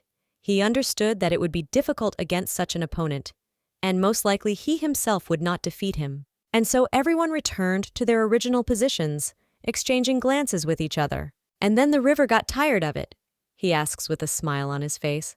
How long will they look at each other? He is already asking at least someone to attack him. At that time, Alex was analyzing how Grant was superior to him and Lucas in strength, but Alex had another assumption, namely, that Platinum was too weak.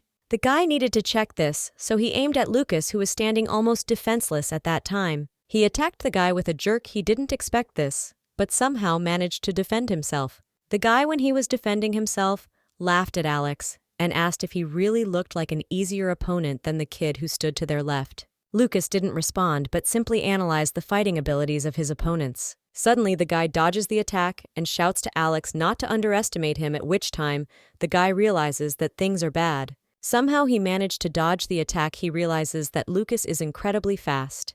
Therefore, he decides to retreat a few meters back, and suddenly they remember about the baby who was standing next to him and waiting for them to finish. He suddenly, with a grin on his face, rushed at them with all speed, saying that if they had really gathered together so as not to bother him, if this was really the case, then he was going to put an end to it. With all his strength, he attacked the guys, and the two of them clashed against one Grant. Even just the two of them found it difficult to stay in one place. He slowly but surely rolled them to the edge of the arena. Alexei Lucas understands that even though there are two people opposing him, he still manages to win. They don't draw a conclusion from this, and how big he is in real life. The guy still manages to mock the guys, asking who he should shoot down first. The commentators are shocked. They could not even imagine such an outcome of events, and that Grant turned out to be such a strong opponent. Also, commentators noticed that the lady was already looking at him differently. Perhaps this would have been the game changing the direction of sympathy. Alex realizes that something needs to be done, and he asks Lucas the question that he will be able to defeat the border if he falls into the water. Such a question was out of place for Lucas, and he did not understand what Alex was driving at. While Alex was restraining Reich, he suggested that Lucas temporarily unite in order to defeat Granite. Lucas heard our guy and decided to help him from the side by attacking Ricky. But even so, he managed to defend himself. There was not a single scratch on him. He wielded the sword too professionally. Lucas realizes that Ricky's fighting skills were far superior to the two of them, and so they urgently needed to come up with something to counter him. Alec suddenly says that the Platinum should use him as a stand. He does not immediately understand why he said this. But then it dawns on him that if Ricky is used to a large body, then it is unlikely that he had to receive blows from above. And so, using Alex as a stand, Lucas jumped incredibly high and was about to deliver blows that he did not expect. This tactic really worked, and he was knocked down. He somehow still managed to defend himself from the sword, but this was the maximum that he could do. Lucas shouts to Alex that he has lost his way, and it's time for him to act. The guy didn't wait. He immediately peed himself to finish the battle against Ricky, simultaneously thinking that, as he had guessed, it would be difficult for him to maintain his balance when his opponent was taller than him. And so Alex delivered finishing blows, and he could not withstand such pressure and flew out of the platform. Ricky tries to do something else. He tried to grab the platform with his hand and realized that he couldn't reach it, which horrified him. And it turns out that the owl tells him that he lost the granite and he's all wet. He's very angry because he understands that if his real hand were with him, he would definitely get it. The girls notice that now there is only a one-on-one battle left. We move on to our guys who are left alone. Lucas notices that they worked well together, but Alex doesn't mind and also praises Lucas. But this was the end of their cooperation, and now they were enemies. Lucas immediately attacked Alex without any hesitation. While the river is coming out of the water, he notices that he is met by a white-haired girl who asks him if he is okay and is not hurt. To which Ricky responds that if they had also wounded him, he would have to patch it up out of shame, while the fair-haired girl praises the edges and says that he was magnificent. The girl also asks him which of the two will win because he fought with them personally and most likely can guess who will win. Ricky noticed that Platinum is ahead in terms of speed. But here's your thinking and strength. Of course, Alex. There were just a few buts. In time, Ricky noticed that the guy was breathing strangely. This attracted the attention of our heroine. She didn't understand who he was talking about, so she began to closely watch the fight. At that time, it turned out to be Lucas, who was already breathing somehow. He was already getting worse and worse. He could practically not stand on his feet. Alex naturally notices this. The guy was much better, but he was also tired. He tells the dress that he doesn't have much stamina, to which Luca, with a smile on his face, says not to worry, but to follow the battle. With all his remaining strength, the bow will fall on Alex in the hope of ending the duel as quickly as possible. But suddenly the guy's chest begins to hurt a lot. His breathing seems to be failing him. He's already starting to feel really bad, and he understands this, but he's trying to do something else. Alex immediately realizes that there is no point in delaying any more time, because this way, the fight could end very sadly. And he just accelerates with all his might and flies into Lucas, thereby fig-run him closer to the edge. The guy realizes that he can no longer stand on his feet and flies headfirst into the river. So our Alex remains the only and invincible in the arena while all his rivals were losers in the water. Alex somehow won because without Lucas's help, he would not have been able to cope with Ricky, and then everything would have been sadder. The divorced girl noticed that they all behaved amazingly while the white-haired girl stood next to Ricky. She was the main character admiring the winner. And so the owl flies up to the winner and says that the winner can choose 2 ladies and go on a date with them. Alex admired our beautiful heroine from above, while at the same time she looked at him with incredible interest. So now it's time to choose. The owl is coming to us and says that he needs to choose someone who will go on a date with him. And the guy decided to choose Obsidian and Pearls with a satisfied smile on his face. Our girl stood silently after the choice, but the fair-haired one had a smile on her face and thanked the guy. Commentators, while Alex was coming down, said that this was an expected choice, and also said that even if Obsidian didn't say anything, she looked pleased. While the platinum was certainly unpleasant, the owl itself was for various reasons, not just because of the loss. We move to the moment of a date with the girls on a beautiful boat. Alex pours the tea and says it looks pretty romantic drinking tea while riding on a boat with the girls. The girl thanked Alex for allowing them to enjoy these beautiful views, and our heroine also said that Alex looked pretty decent for a winner. The girl in disarray said that she looked like Obsidian. She was fascinated by Alex, but that our heroine simply didn't answer. She sipped some tea Alex would charge everyone and watched. The guy asked, or maybe he should ask the girls what their ideals are in men. But what was heard, the girl immediately replied that she likes smiling, handsome, and nice men. This was the ideal of the fair-haired girl. The girl who answered decided to ask our heroine what kind of guys she liked. She didn't expect such a question and was even a little confused. And then again, the girl was in the mortar because she was trying to remember Mariana's ideals, and she remembered saying that she likes those with whom something new happens every day. Alex immediately gets upset and says that this is not at all like him. Our girl immediately understands that she has blurted out too much, and they are trying to somehow choose the situation by saying that Alex seems to her to be somehow different from others. The fair-haired girl with a smile on her face said that she was really attracted to men who were complete opposites to her ideal. We move to the commentators. The girl says that it seems to her that Pearls are trying to connect Alex and Obsidian. The guy in turn says that Obsidian and Alex liked each other. Pearls can be won by platinum without much competition. And now the girl is forced by the guy to conclude that it is to her advantage that they choose each other. But to the commentator guy, she seemed very sweet, and all her intentions were simply visible on her face. The commentator was very pleased to look at this trinity, at their happy faces, that they were all together. The untidy girl says that it seems alexandrite is a stone that changes color depending on the time of day, and to be more precise, the girl says that it changes color depending on the reflection and refraction of color. During the day in sunlight, it is green, and in the evening, it turns purple from artificial lighting. This is approximately how the stone of our guy who told this to the girls worked. The lounging girl was very interested in this, and they say the stones are distributed according to a person's characteristics, so the girl suggested that maybe Alex's character also changes depending on the time of day.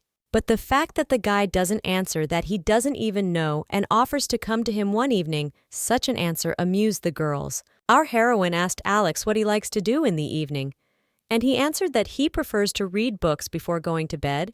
He even brought several books with him. Our girl liked this hobby because she also likes to read books. The guy asked a counter question and asked about girls whether they like to read books, But the girl said that she didn't really get carried away. And so our heroine again remembers that Mariana loves novels, so she said that she liked Goats About Love because it was incredibly romantic. Unexpectedly, Alex said that he was somehow interested in ancient languages, but the girl didn't quite understand why he said this, and she decided to ask again whether he meant it because as a child, she also loved to read ancient books in different languages. But despite this, the girls reread all the books related to this topic. But there was just one big disadvantage. Books in ancient languages were not so easy to get. Alex noticed that the girl was well aware of this and asked if she was also interested in ancient languages. This confused the girl a little. At first, she did not know what to answer. Such a question drove her into a stupor, because she knew that the Martians probably weren't interested in this, and therefore the girl thought that she had overdone it. However, remember the conversation with the organizer. He once told her that any mistakes could be perceived as pretense, so there was nothing terrible there. Our girl pulled herself together and said that it was like solving a code. Alex said that he did not expect to meet a lover of individual languages here, and he was very happy about it. While our heroine was telling me that she had several books in her collection, our tousled girl was sipping tea, looking at the heroine. After all, she still hasn't been as passionate about anything as she was when talking with Alex about books. At that time, commentators said that it felt like Obsidian and Alex were rapidly getting closer to each other. The guy remembered that Alex thought he made the right decision by choosing pearls for a threesome date on a boat. The atmosphere was more pleasant, but the commentators were interested in what was happening in the castle. What were the rest of us doing all the time? We moved to the Urbiki, where he lies on a tree and is angry that because of the stupid magic transformation was too disadvantageous for him. Suddenly the boy stops being indignant and hears some unexpected sound, and a few seconds later he was frightened by an incredibly loud noise from a tree below.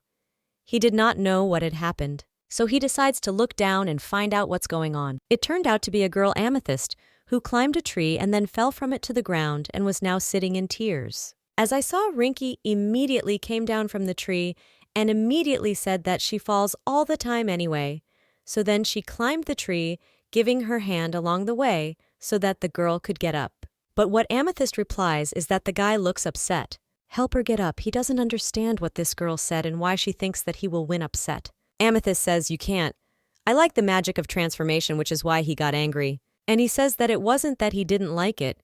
He just felt a little uncomfortable in the new body, and besides, he didn't understand why it had been changed so much. While the girl was coming to her senses, Vike said that it was all like they were afraid that all the participants would pursue him if he participated in his natural way. Amethyst quietly and modestly says that she is very glad then that there is the magic of transformation, to which the river embarrassedly asked again.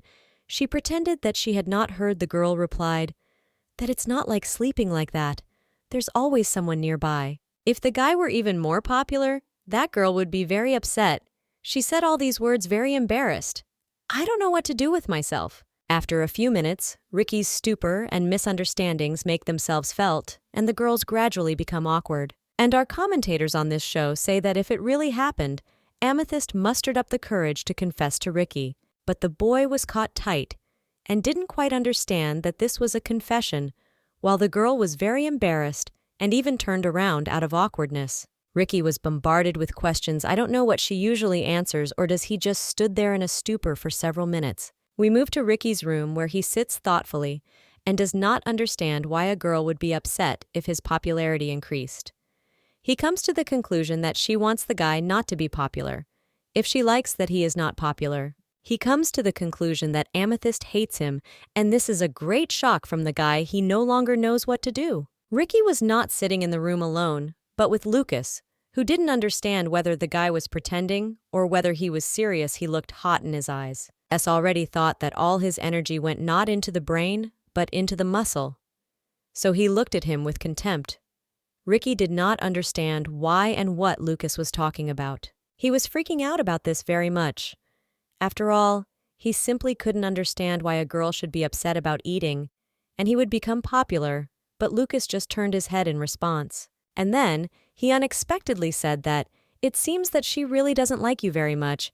Due to the fact that Luca agreed with the guy, he was more or less satisfied with this, and he said that he also thought so. Suddenly, a holographic owl appeared above them. She flew in to say that tonight, they would have the opportunity to meet the truth outside the island, which surprised the guys. So the owl flew around everyone announcing that those stones of miracles would coincide and spend the whole day on the island on which they were located, where the security magic would no longer operate, and they would be able to communicate on a free topic that they would like. Our main character was fascinated by Lucas, and therefore most likely wanted to meet his truths outside the island.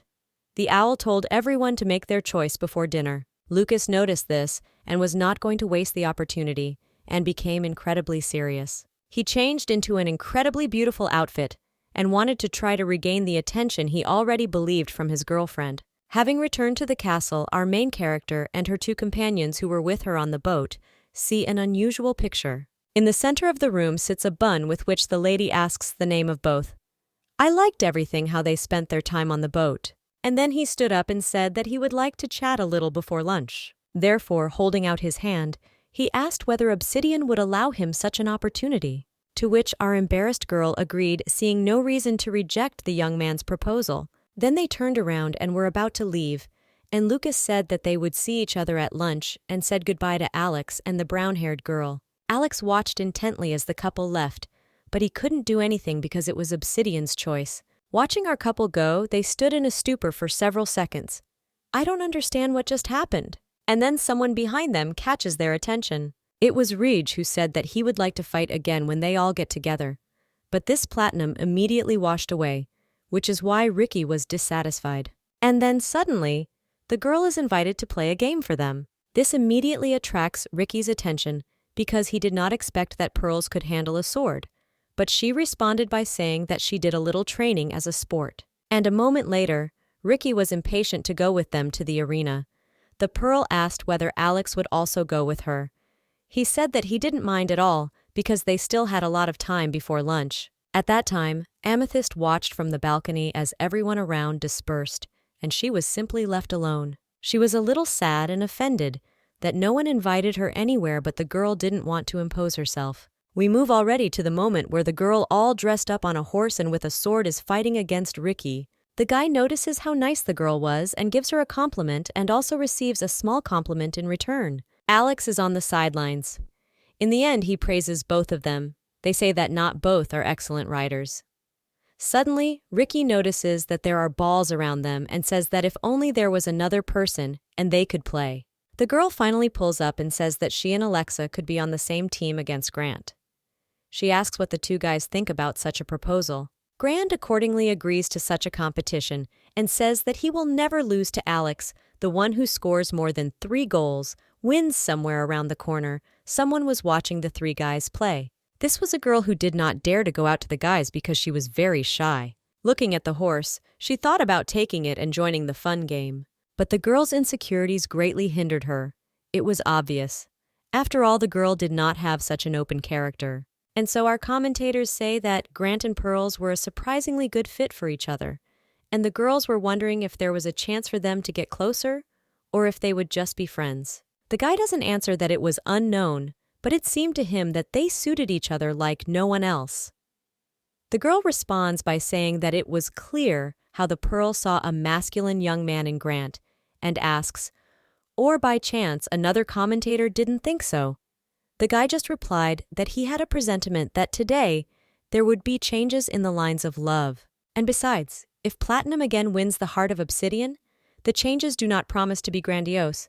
Then somewhere our heroine and Lucas were walking. Suddenly, Lucas spoke to our heroine, saying that once he was walking through the garden and discovered something interesting. He begins to talk about how the children probably know that all these islands were created with the help of magic, but the girl replies that of course she heard it was done for the sake of broadcasting. And Lucas is very surprised that the girl has heard a lot, and magic, to which the girl with a smile on her face says that she doesn't know the details of the others. Then Lucas says that there are 3 mandatory points of Empire magic.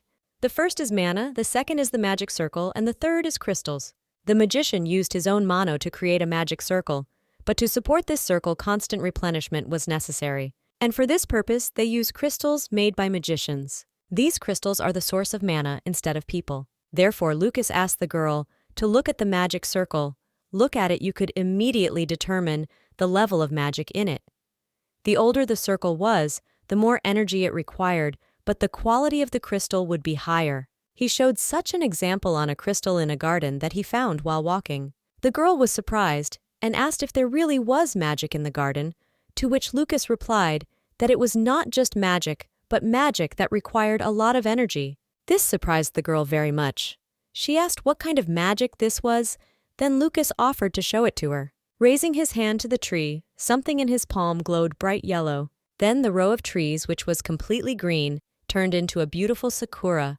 The girl could not believe her eyes. Such magic surprised her very much. She began to ask the guy how he did it. To which Lucas replied that it seems that magic was used to maintain the desired shape of the tree in the garden, and according to the rules, strangers, for example, Sadovnikov cannot come here to sing. Because of which he put a small amount of mana into the tree. Diarrhea bloomed right now before the girl's eyes.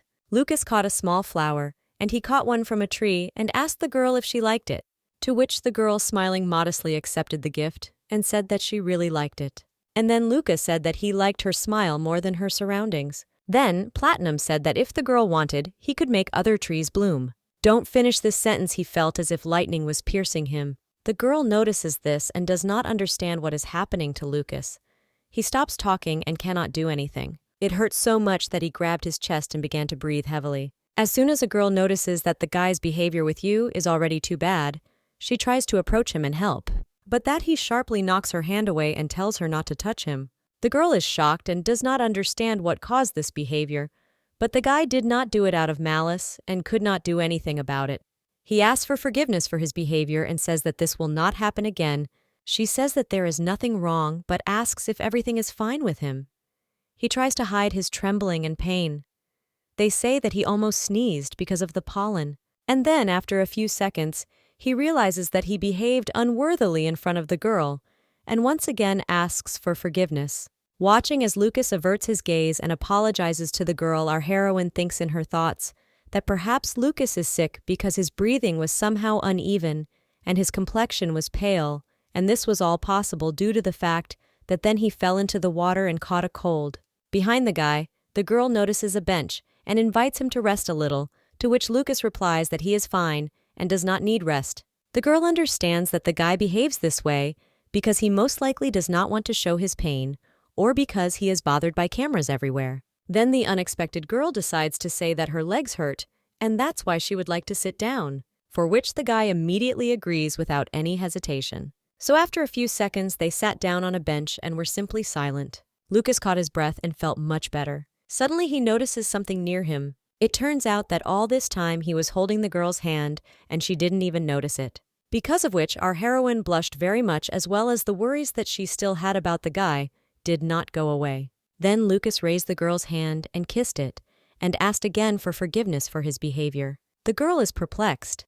After all, he has already apologized to, which the guy replies that that was not enough, and he wants to apologize again. Looking at Lucas, our heroine notices something cute in him, and looks at him as if at a little sad puppy who is trying to apologize in every possible way. While the girl was thinking, Lucas approached her as close as possible.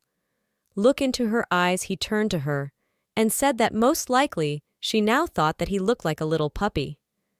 At first the girl was a little surprised, and then she looked away and tried to pretend that she hadn't thought about anything like that, but in her thoughts she didn't understand how he knew. While the girl was distracted, Lucas, holding her hand, lay down on her shoulder and said that he would obey like a sweet, faithful puppy. He, looking at her with incredibly sweet eyes, asked to give him another chance, because she did not yet know everything about his character and about him in general. This behavior of the guy caused incomprehensible feelings in the girl. She could not answer anything. Looking at her, he began to promise her that the girl would not be bored with him. We moved to the moment when the Trinity had already finished competing and entered the house. The girl was disgruntled and was unhappy that if Alex had been a little faster, they would have won, which Alex simply replied that the pearl was passing the ball too slowly. But Granite at that moment smiled and said no matter how she passed the ball, he would still have coped with the serve. The girl told Alex his pants, he hoped he heard it, to which the guy had no choice but to apologize. Then the guy gets distracted by something he takes with him. He notices an amethyst who had leaves from a tree on her head, which suggests that she was really wandering through the forest again, but that the girl is holding onto her naked body and replies that she just fell. Granita. This drives her into an awkward situation. He asks what really again, while the girl is trying to help her friend by asking whether she's okay, to which she is incredibly embarrassed. She says that everything is fine and there's no need to touch her. They gave Alex a voice from above, which said that all three of them were dressed strangely. It was our main character together with Lucas. The girl asks, "Were the guys really riding horses?" Alex was incredibly glad that the girl returned. He replied that they were not just playing, but after which he invited the girl to sit down next to him, pointing to the chair that the servant was pushing behind him. Luca, with a smile on his face, says that then it's better to sit so far away. Let him sit next to him. He pushed back the chair and offered his hand to our heroine. Alex was jealous, of course, and asked what was the point of pushing back the chair in person. And for this, there were servants, to which Lucas, with a smile on his face, says that the guy should be silent. What was said to him was the one who was on his knees in the morning wiping the feet of our main character. The girl did not want anyone to argue for her, so she chose Rustov, which was in the middle, thereby resolving the conflict. So they all gathered together at one festive table. You know how the main character asks, were they really playing sex? But the fair-haired girl answers, what exactly, they had a lot of fun, and she invites her to play with them. Next time, Alex immediately asked whether the girl knows how to ride horses, which is why he drove her into a stupor. The girl, who lowered her eyes, did not say that she was very keen, but was thinking about something completely different. She knew that Marianne probably knew how to ride a horse, but the owl girl had never learned this. So she decided to give up a little. Lucas, who was sitting next to him, said that he would teach our girl if she didn't know how. She should definitely like horse riding. The girl did not expect such an answer and was a little surprised. Looking at Lucas, she didn't know what to answer mentally. She understood that it would look incredibly strange if it turned out that the girl in this matter was much worse than Marianne. Unexpectedly, Alex said that if a girl is not interested in this at all, then you shouldn't force her. And besides, there were many other things to do. Alex brought approximately a piano that was on the estate. If they liked music, then he could play for them. The girl got carried away. Of course she appreciated it. She was even amused by this fact. She also noticed that it would be a good idea to organize a dance evening, because she loved to dance very much. The girl also decided to pin the grenade, and said that he should cope with the dance because it looked like an argument, like a guy like that, but did not appreciate it, and said that these were completely different things. And then the girl took him for a show-off and said that it looked like I wasn't entirely confident in my abilities. Of course, Granta got very angry, and he started to say that he was just sure, because it was just necessary to spin holding hands, but at least he was dressed for it. But the girl got carried away, and said that when they danced too, for each time she stepped on her foot, Grant would have to fulfill one wish. Of course, this was such a dispute, if Grant was not afraid, and such a statement made the guy very angry, so much, so that he even hit the table. Even wine spilled behind the girl, which she clearly did not expect. Yes, he fell for such a provocation and agreed. But what the girl said was that she remembered his promises and would definitely even write it down. Due to the fact that Grant was freaking out behind the girl, wine began to spill more and more often. Alex noticed this and told Grant not to hit the table. And so, commentators say that it looks like Grant and Pearls have become friends. They are both quite cheerful in character, which is why they approached each other. But at that time, Amethyst couldn't even get a word in. The commentator was very sorry for the girl. They understood that if she wasn't a little bolder, then probably nothing would change, even though it was not easy for her. The commentator girl asks the guy, or is it better for him? I wonder how the meeting with the truth, which was supposed to be this evening, will go. But the guy says that in one day the situation has changed a lot. After all, Grant began to communicate more with Pearls, while Obsidian seemed a little doubtful. After all, only in the morning, she was cold with the locusts, and already at a poor dinner. She sat between him and Alex, and perhaps her feelings had changed. But despite this, the commentators were still interested in what choice each of them would make. And so we are transported to the moment when a holographic owl appears in front of our guys, which notifies everyone that they must decide on the first couple who will go to meet us with the truth. The ladies have already made their choice in favor of those they care very much. And now only men remained. They had to stand in the magic circle and say the name of the one they wanted to meet. If the choice of two people is the same, they will be able to meet outside the island. If she liked what she liked, she chose someone else. Then they will not be able to go to meet the truth. They even eat and receive a card from another girl. Also during the meeting, the magic of secrecy was removed, which made it possible to speak freely about one's personality. However, the information received is prohibited from being passed on to other participants. And so the first one who had to make his choice was Granite, who was sitting in his room. Approaching the magic circle, there were 3 suitcases in front of him. He wondered who he would like to meet. After thinking a little, he confidently said that he wanted to meet the Pearl Stone. The commentators were surprised by Ricky's choice as he changed his preference. The female commentator said that he switched his gaze from obsidian to pearls. This was most likely influenced by the game, but the commentator was wondering whether Granta would choose pearls. She was sitting in her room in a white dress. He stood near the circle. Our boy was very worried.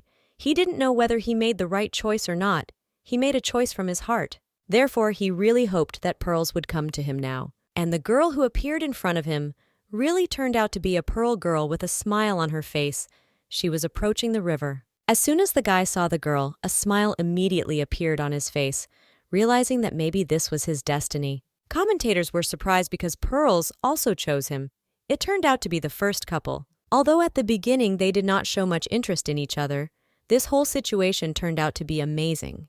Pearl immediately tells Rika that it's time for him to leave, to which the guy lies down, immediately takes his suitcase, and goes to the portal. As soon as they stepped onto the portal, they immediately began to teleport, and finally the owl told them that by moving space, they could go beyond the island. We move to the women's room where our obsidian sits.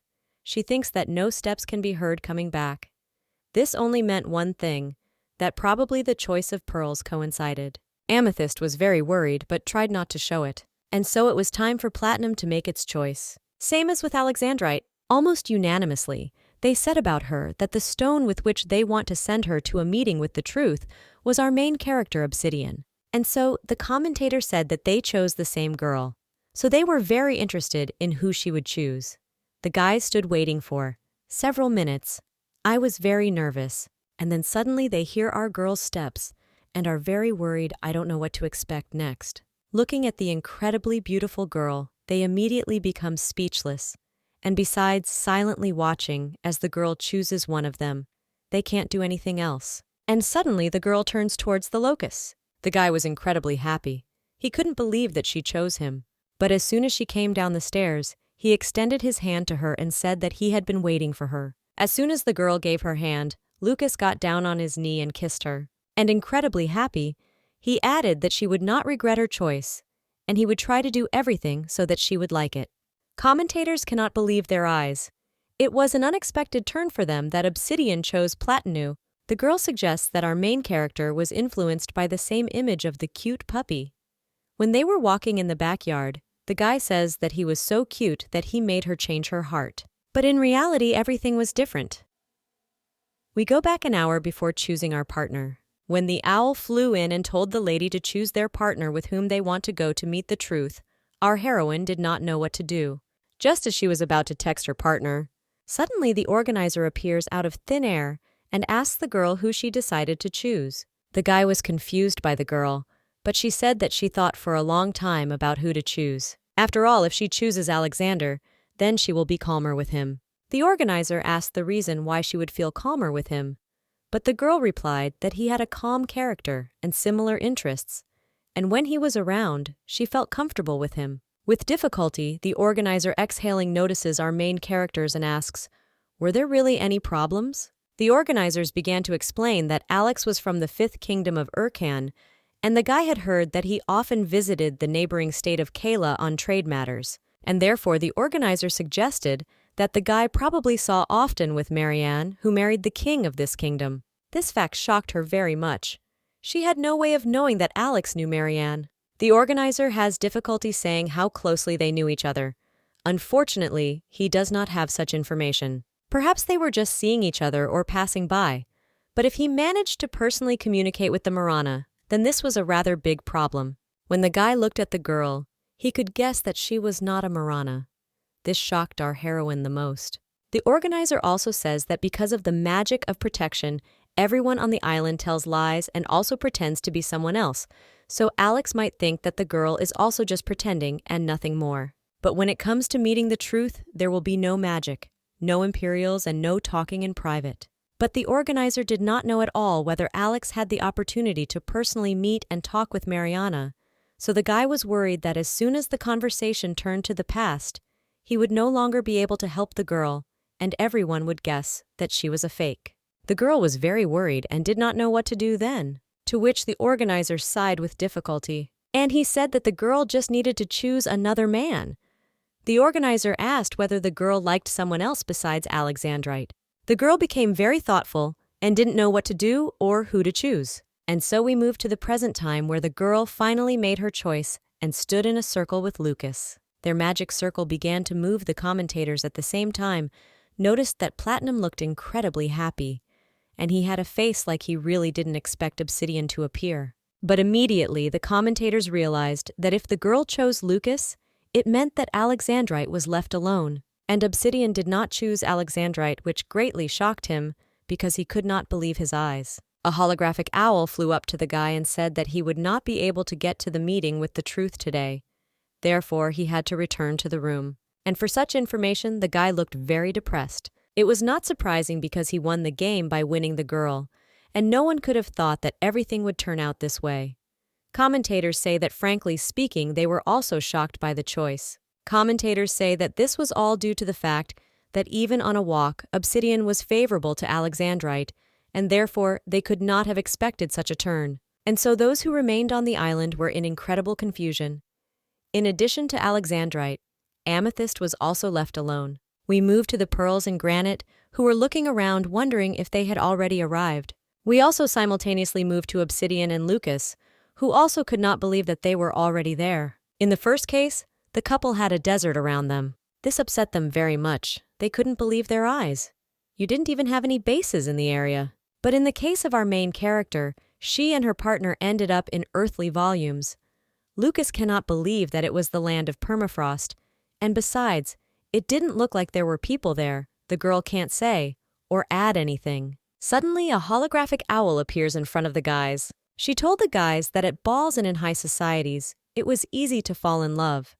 But there the true appearance of a person was not visible. Therefore, the spouses, even in a dangerous situation, do not change their attitude towards each other. And now their task was that they needed to learn to accept their chosen one, even in the most difficult situations. After the information was announced, the owl said goodbye to everyone, but finally told them to check whether they could go to the end with the person they had chosen. And also the owl almost forgot he flying over. The participants did not say that there were objects in the suitcase that were supposed to help them. The Granite who opened the suitcase was surprised, and that at that time, he still did not understand what was happening. And after that, he decided to say goodbye, saying that they had to try to join forces and stay alive until tomorrow morning. While the guys were looking into the suitcase, the owl simply abandoned them. They notice it and they can believe that they were just left like that. Only the camera was left with them. While one couple was indignant, our main character and her partner stood in a stupor at the words, "Stay alive." At that time, we are transported to commentators who say that the very center of the desert and the snowy lands, they also did not expect to see what kind of spectators they were, although they usually say that a person shows his true face. During the journey, the girl confirms the guy's words and says that in dangerous situations, people begin to express themselves.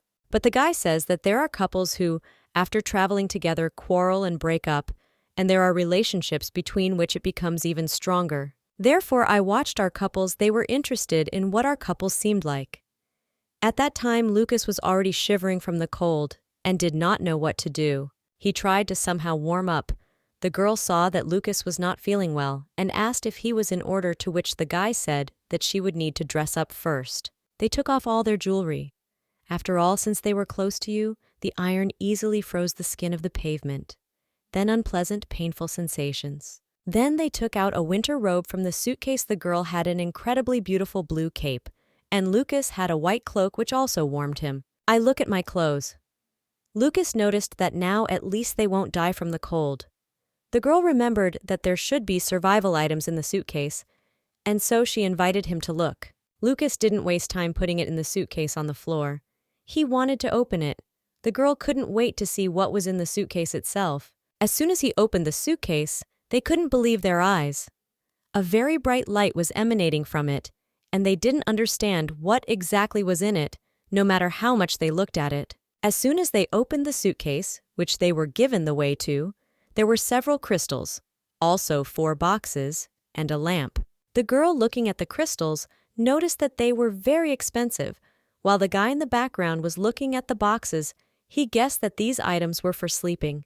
Then the girl took a look at those boxes and guessed that the box needed to be inserted with the very crystals that she was holding. As soon as the girl inserted the magic crystals, the box began to glow brightly. The couple did not understand what was the matter and were even a little scared. After which, a few seconds later, 2 beds, tea tables, and sleepers lay out in front of them. They could not believe that they would not have to spend the night on Earth after all. The girl invited the guy to see what else was there. They looked into the same suitcase with curiosity. There, they came across several more boxes such as provisions, medicine, and optimization of the environment.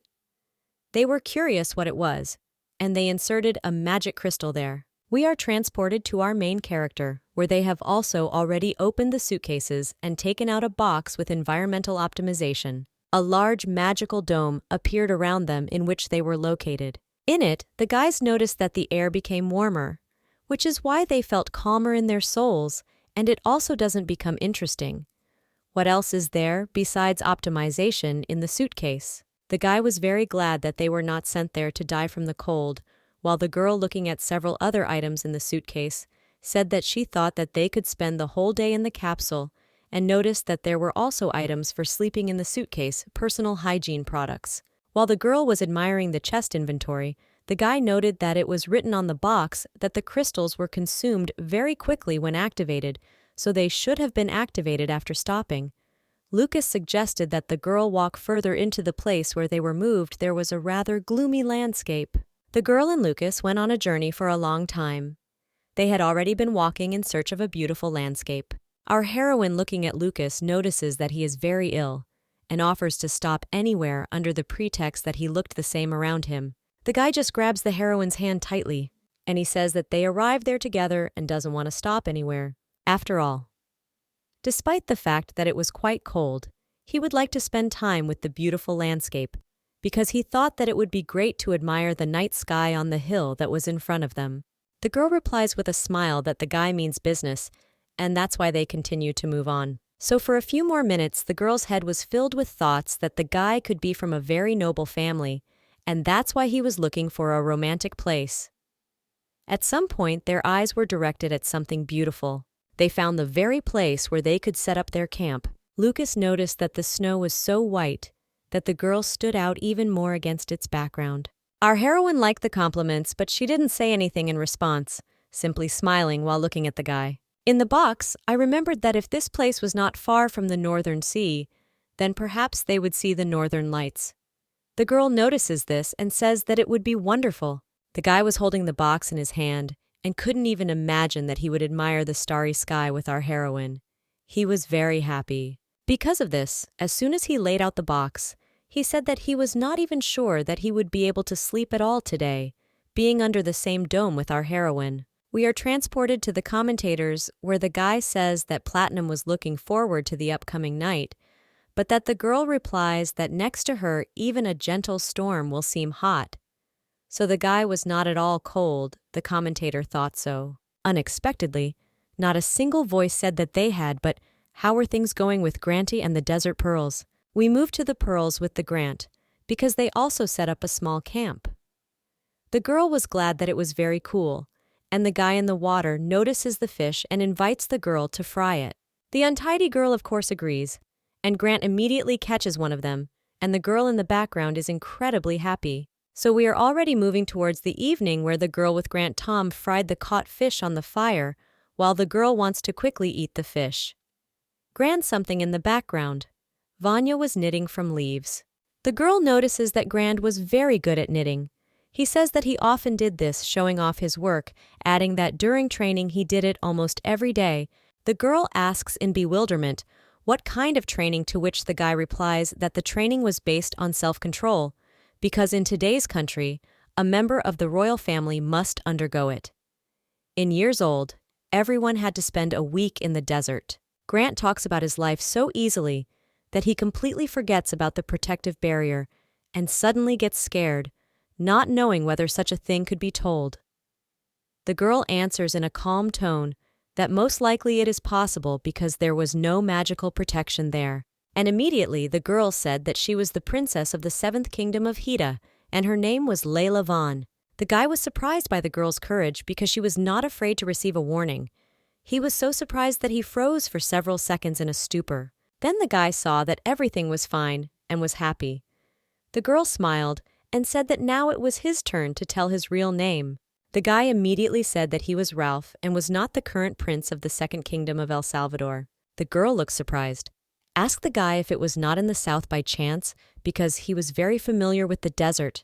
The guy nods, says that this is the country of the sun, the courage of martial arts, and asks if the girl has been there. The girl replies that she has never been there.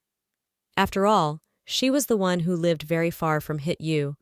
The guy says that it was logical and begins to ask what kind of place it was.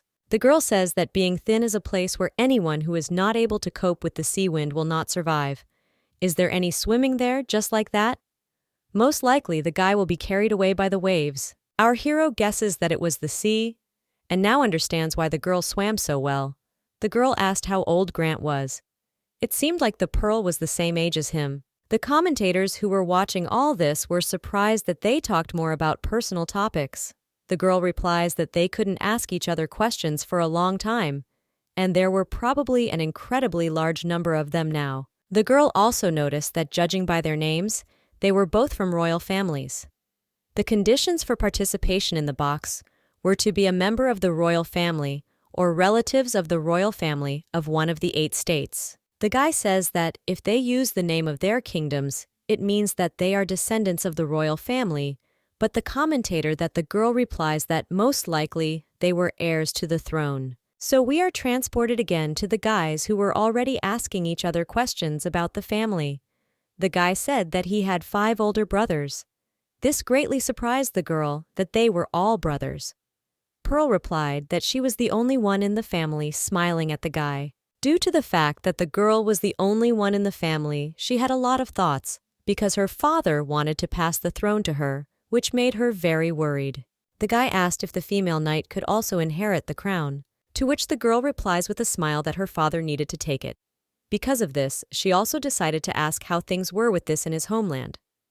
Were there any cases when princes got married and left for other countries? Such questions from the guy are very strong, surprised, and said that he didn't know, to which the girl with an incredibly serious face says that he will suddenly say that he is leaving, as his parents will do. The guy was already scared from such seriousness. Therefore he said that he thought that he should have asked his parents first, and then he would probably find out. The girl exhales with difficulty and says that during the filming it was forbidden to contact the outside world. He should have asked about this in advance. Call him a fool. Grant just laughs it off and says that he really got stuck. The commentators were surprised that the Kingdom of Pearls needed someone who could move to her country.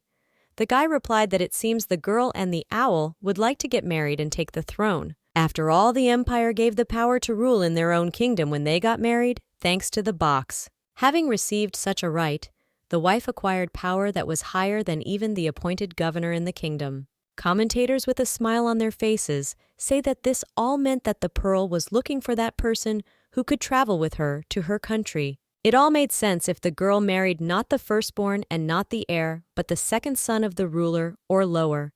And if the Grand was the youngest among 6 sons, it was quite possible that the guy would move to her country. Although they certainly didn't know it, after all, Grant was the only one who of all the king's sons received the right to participate in the casket. We are transported to our main character and Lucas, where they are sitting drinking hot tea. Lucas notices that today there was an unusual night sky and says that in his country he could not admire the starry sky, and asks that it was probably different from the sky from the country where the girl was. But our main character, holding hot tea in her hands, stated that the guy was really suggesting that the girl was a siu of rice. To which the bow on his face said that it is possible and yes, but perhaps no. He doesn't know for sure. But the girl at that moment was not at all thinking about what to answer Lucas, but about the fact that she had to tell Lucas tonight that she was surprised by Mariana at everything she had rehearsed. As soon as the girl turned to face Lucas and wanted to say that she was Mariana, Lucas unexpectedly kissed the girl, something she didn't expect. Our girl blushed from embarrassment and did not understand what was happening. Lucas continued to kiss our girl, not letting go, causing her to lose her balance and fall. She lay embarrassedly on the blanket, not understanding what was happening. In one moment she wanted to say that she was Marianne, and in the next, she was already lying all red. Lucas, approaching her ear, whispered to her not to say anything, because that was not what he was interested in at all. No. The guy continued to say that, how could one talk about love without knowing the harmony of the body? It was the phrase on the fourth box that amused him the most. They stroked the girl's face. Lucas said that this statement was completely true, because the bodies did not lie, and he invited our main character to check their feelings with the help of their bodies. But the embarrassed girl could not answer anything. She just lay there and looked at the charming Lucas. A few hours before this, the girl sat with the organizer in the same room and said that something really pissed her off. At first, the organizers didn't understand what she was talking about and decided to ask what exactly, and the girl answered him that if she couldn't choose Alex, who was left with only Platinum, and he, judging because he was quite experienced in communicating with girls and would probably take her for Mariana, a liberated and free girl. But there was just a small problem that she had very little experience in such matters. Our girl was not sure that she would be able to show herself as Marianne, and when Platinum would begin to actively take steps towards intimacy, the girl squeezed her dress, said that most likely she would fall into a stupor again. It's worth spending the whole day together and you won't even be able to run away anywhere. The organizers were not very surprised by this question and did not answer for several seconds, and then he suddenly knelt down and said that she didn't have to worry about it. The girl was surprised, not understanding what he was talking about. Then the organizer said that he was in charge of the ball. Namely, he decided where the participants would go and what would happen there. Therefore, after a few seconds, the organizer finally smiled and said that Platinum would not have the opportunity to seduce her. He would be very busy. The girl didn't know what to be more surprised about, because the organizer smiled or because she didn't understand what busy meant. And so we move back to our main character, where she was already being seduced by Platinum with all her might. So, unexpectedly, their process is interrupted by some strange sound coming from behind the payment.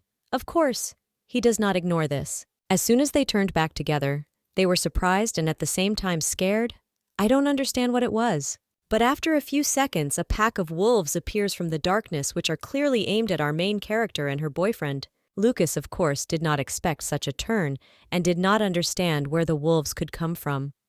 The girl was surprised and numb because her organizer had not warned her about anything like this. The wolves did not wait and the whole pack attacked the dome.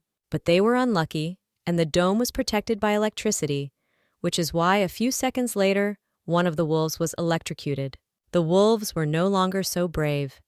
They gathered around their injured brother and did not know what to do. While our scared protagonist and Luca stood in the dome, they realized that the capsule also served a protective role, which is why the wolves could not get inside. Realizing that they had nothing to lose, the wolf who was slightly injured turned around and began to leave. And behind him, the whole flock, it would seem the girl and Lucas were saved. Unexpectedly, Mariana was very worried and said that what if other animals appeared? The cookie's light perfectly attracted their inattention, especially since she was not in an open area. Lucas was no less worried. The guy took the box in his hands. I said that they couldn't roam the snowy lands at night, so I suggested that the girl try to hold out in the place they were in. All that remained was to trust the safety device. Our heroine also noticed that it would be better to dim the light a little by covering the lamp with some kind of blanket. And now they were sitting together without light and virtually without any romance. At some moments, there were even some scary sounds around them, because of which our girl was very afraid, and Lucas joked about it. They say that the night with scary sounds in the background was something incredible. At that time, our girl only thought about when the organizer said that she shouldn't worry about Lucas pestering her, but it was the right decision because in such an environment, there would be no opportunity to do anything outside. And so the girl assumed that it was those wolves who were sent to them by Manuela, who promised the girl that he would deal with her worries. But it was very logical that the dress could not focus its thoughts only on the girl. At that time, the guy noticed that the girl was fixated on something. With a smile on his face, Lucas suddenly took the blanket and threw it over the girl. She was even confused at some point, thinking that he would continue what he started. But unexpectedly, he tells her not to be afraid, because everything will be fine with them. The girl was incredibly amazed by these words from Lucas. Then Lucas continued to surprise the girl, saying that if she was tired, she could get some sleep, and he would check the magic crystals from time to time. The girl was still shocked, and did not understand what was happening. She thought that Lucas would still continue to pester her. Then suddenly the girl calmed down and said that it was okay because she didn't think she'd be able to sleep anyway. And this was in fact her fatal mistake, because Lucas leaned towards her and suggested continuing where they left off. The girl was more and more embarrassed by this. She was driven into a stupor and even unexpectedly asked again what Lucas had said, to which the guy took the girl by the hand and said that he would like to test his feelings with the help of physical bodies. He took the girl's entire hand. He placed it on his heart and asked if she could feel how quickly it was beating. Then the guy embarrassedly said that it was like this from the very first moment they didn't meet. The girl silently listened to what Lucas told her. Don't interrupt him for a second. As soon as Lucas finished speaking, she lost her head and said that how could this be when the guy didn't know her at all? Not her real name, not her appearance. To which the guy replied that everything was like that, because of which he was more and more curious. He wanted to get to know the girl more, and that most importantly, all day long, he thought only about our main character. Don't get her out of your head for a second. The girl looked at the guy in surprise and asked if she seemed completely different from who he was thinking about, to which Lucas replied that there are married couples who live together all their lives. One day I suddenly realized that I don't know each other at all. Our heroine answered nothing to this, so the guy continued to say that spouses should be able to share their most intimate things with each other while being completely naked. Girls, when Lucas said that her first wedding night immediately came to mind. She recalled a phrase from a book she read as a child. The relationship between spouses should be such that without embarrassment, imagine naked in front of each other and be able to share the most intimate. Lucas reminded her of this at that time. The guy told her that he didn't even remember where he heard this line, but he remembered it very much. Also, the guy smiling said that if looking at his naked partner, it seemed to him like a different person, and he was interested in knowing his thoughts, and it could be different every day. He asked the girl what she thought. Our same main character was shocked and could not answer anything because she was flying in her thoughts. Onion and again gives out interesting thoughts. They say that the girl doesn't want to know now, but personally they say that as soon as she says, she will begin to say that she didn't like her, but her status. And so Lucas laughed and said that his feelings for her were simple, and that's why he said that he wanted to prove it to her. Suddenly there are commentators who say that they did not think that platinum was so noble, to which the guy commentator replies that it seemed to him that platinum made an impression on obsidian. We also move directly to the commentators themselves, where they say that they would be interested to know whether obsidian is actually Lady Marianne, but most likely, they won't see it today. To which the girl also answers her colleague that platinum is also quite interesting, just he endures to prove his love. For the commentator guy, this was very unexpected, because it seemed to him that platinum was an easy-thinking person. To which the girl replies that if she remembers, platinum said from the first meeting that he was a simple and honest person. And the guy also noticed that his words would appear in the garden. Then they were true when he said that obsidian would be with him. I'm bored, to which the partner replies that obsidian most likely also felt something. Then platinum also showed its real character in an encounter with truth. So we leave our two romantic lovebirds. We are transported to Grant, who is very much panicking because of something and cannot even utter two words. It was all because he was worried that they wouldn't sleep together tonight. At first, the girl didn't understand what Grant was talking about, but he looked like a little child who was worried about something petty. At first, the girl didn't understand what Granite was talking about, and then she said that there were two beds in the room, so they would sleep separately, but the guy wasn't bothered at all. and the fact that they were standing in the same room, which is why he concluded that it wasn't working out, they will sleep together. He blushed deeply. Vitya didn't understand how they could sleep together in the same room before the wedding. Such logic greatly shocked the fair-haired girl. She was so surprised by the guy that she spent several more minutes trying to process what he had just said. Then the girl asks what was wrong with that. After all, they will just sleep.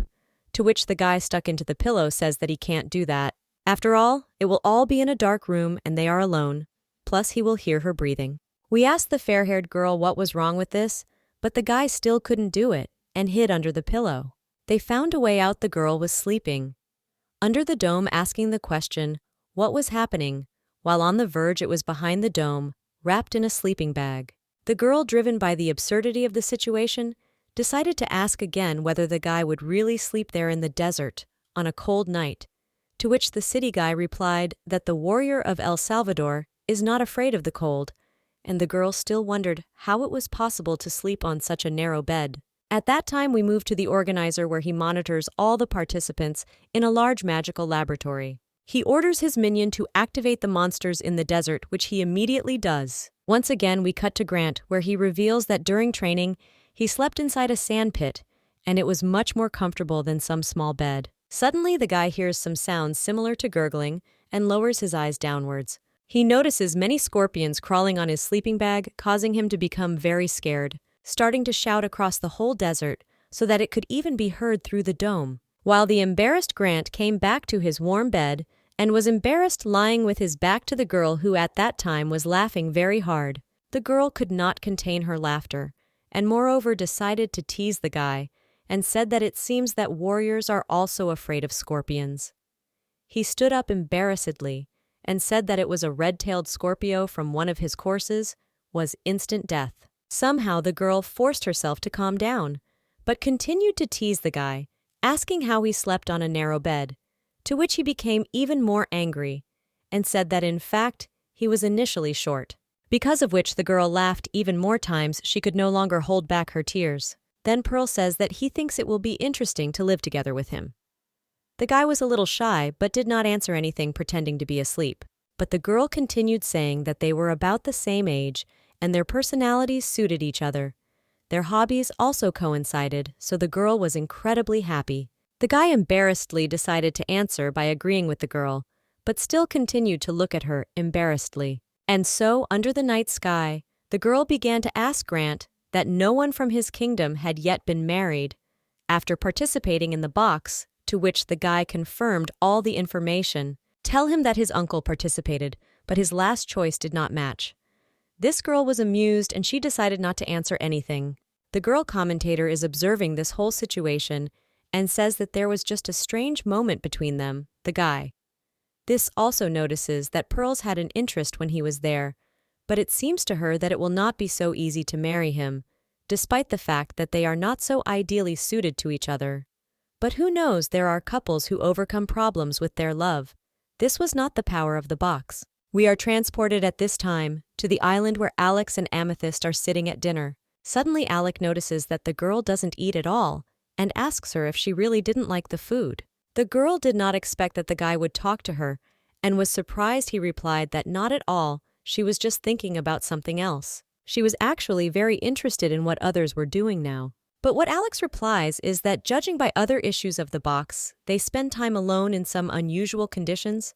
Sometimes these can be harsh conditions. The girl, fingering her fingers, hoped that everything would be fine with them. Alex notices that the girl is behaving strangely and asks if she's really worried about Grant, to which she looks at the guy in surprise and says that she didn't say anything about Grant at all, and asks how he guessed. The guy was surprised and said that he thought that anyone could easily guess what the girl was thinking about the guy. Despite the words of Alexandrite, the girl is still very sad, because although it could be easily guessed, she thought or knows about Grant that she is worried about him. And then the guy realizes that this is an awkward situation, and he says that he just misspoke by the word anyone. He didn't mean Grant at all, so there is a high probability that he is not aware of the girl's feelings, which is why she is starting to worry a lot. But the guy says that it seems to him that he will guess whether there is only, he will begin to show any activity. The girl replies that the owl would like to do something but doesn't know how. She says that she trained to do with the grant something that interests him, but it turned out to be not as easy as she thought. Alex was shocked and asked the girl again whether she was really training. The girl understands that she did something wrong, but did not understand what exactly, so Alex decided to ask her what exactly she was doing. We are transported to the moment of the story where the girl climbed onto the horse. She tried to learn to ride horses, but as soon as she tried to direct the horse in one direction, it went in a completely different direction. Then after the story, Alex finally decided to look at how the girl was training and saw that the horse did not listen to the girl at all because she was doing everything completely wrong, which is why the horse was a womanizer. As soon as Alex approached the horse, he immediately calmed her down. And then he told the girl that it was too dangerous to exercise alone on a horse, because of which the girl could be seriously injured. Then suddenly the girl admits that she did fall once, but was not seriously hurt. Alex looks at the girl with an indignant face and says that you can die like that. But the girl replies that she just wanted to learn how to ride a horse well, and it seemed that this way she could get closer to Ricky. The guy asks her about the fact that Ricky chose someone else. Didn't that hurt her at all? But what the girl replies is that even if he chose someone else, she didn't want to be inactive, and she had to try to do at least something to get closer to the guy. Looking at the girl, Alex smiles and says that she was quite brave. And then unexpectedly says that he will teach her to ride a horse, and when she gets the hang of it, he will show her how to play polo. The girl was very happy and could not believe that Alex would really help her. Unexpectedly, Alex said that first they needed to change into comfortable clothes. The girl did not quite understand what exactly she needed to wear, to which the guy began to explain that first, you need comfortable shoes like the ones he had, while the girl had straight shoes, and she did not want to take them off since it was part of her image, and so she began to wonder if she could change them, to which Alex offered her shoes that matched her image, which is why the girl was very happy. Also, the commentators just moved to them and did not understand what was happening, but the guy says that this is an union between them, which they don't even know about suspected. Their conversations and actions by the commentator were less like romantic feelings and more like solidarity with each other of those who were not chosen, so they seemed to sympathize with each other. The guys were pleased to look at Amethyst, who had plucked up courage and was trying so hard to please Grant, which is why Alex also looked at the girl in a new way from a completely different side. So after a brief commentary from our characters in the playpen, we move to the main character in the mountains, our heroine. By that time, she was already fast asleep since it was late at night. Suddenly, she wakes up hearing some coughing sounds. Due to the fact that the girl was sleepy, she did not immediately understand what was happening and decided to turn around and see what Lucas was doing. Then the girl suddenly breaks down, realizes that it's the guy coughing, and decides to go check whether everything is okay with him. As soon as the girl approached him, she asks, "Or is he okay?" but he doesn't answer. Then the girl notices that he is breathing heavily, and this puts her in a stupor. She cannot do anything. But then he decides to wake him up, asking at the same time whether everything is fine with the guy. As soon as she turned him over on his back, she noticed that he had a fever. He was all wet and still did not answer the girl's questions. Therefore, she immediately came to her senses and remembered that there were medicines in the first aid kit. She immediately tried to go to them. Like a guy friend grabs her hand and doesn't let go, he tells the girl not to leave. She turns to the guy and doesn't understand what's happening. Lucas, as soon as I was doing the closet, turned around and said that it would soon pass and that she should not worry, and he also asked for forgiveness for waking up the girl. The girl didn't answer anything because she was lost in thought, thinking about everything the guy said. She understands that this is not the first time this has happened to him and he's used to it. Lucas coughed again. Our main character suggests that it might be because of the cold she was going to bring him a heater, but that he didn't answer, so the girl said that he should feel better. As soon as the girl tried to leave, the guy immediately looked at her and asked if she could stay with him there. This as always confuses our heroine. She gets up in a stupor. I don't know what to do, whether to go for medicine or to stay and be close to Lucas. They looked at each other like that for several seconds. Lucas held her hand so that she wouldn't leave. The guy looked at her with puppy dog eyes again because he thought that this should have helped faster. The main thing is heroine, and I again wonder what Marianne would have done in this situation. The girl finally pulled herself together and decided to lie down next to the guy. Our heroine lay down hugging Lucas very close.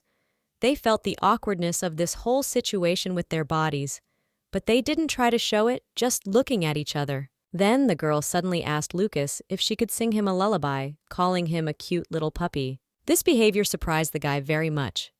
He didn't know how to react, and now he didn't know what the fever was from illness, or from the girl herself. Then Lucas unexpectedly moved closer to our heroine, said that it seemed he had already recovered, calling her the mistress.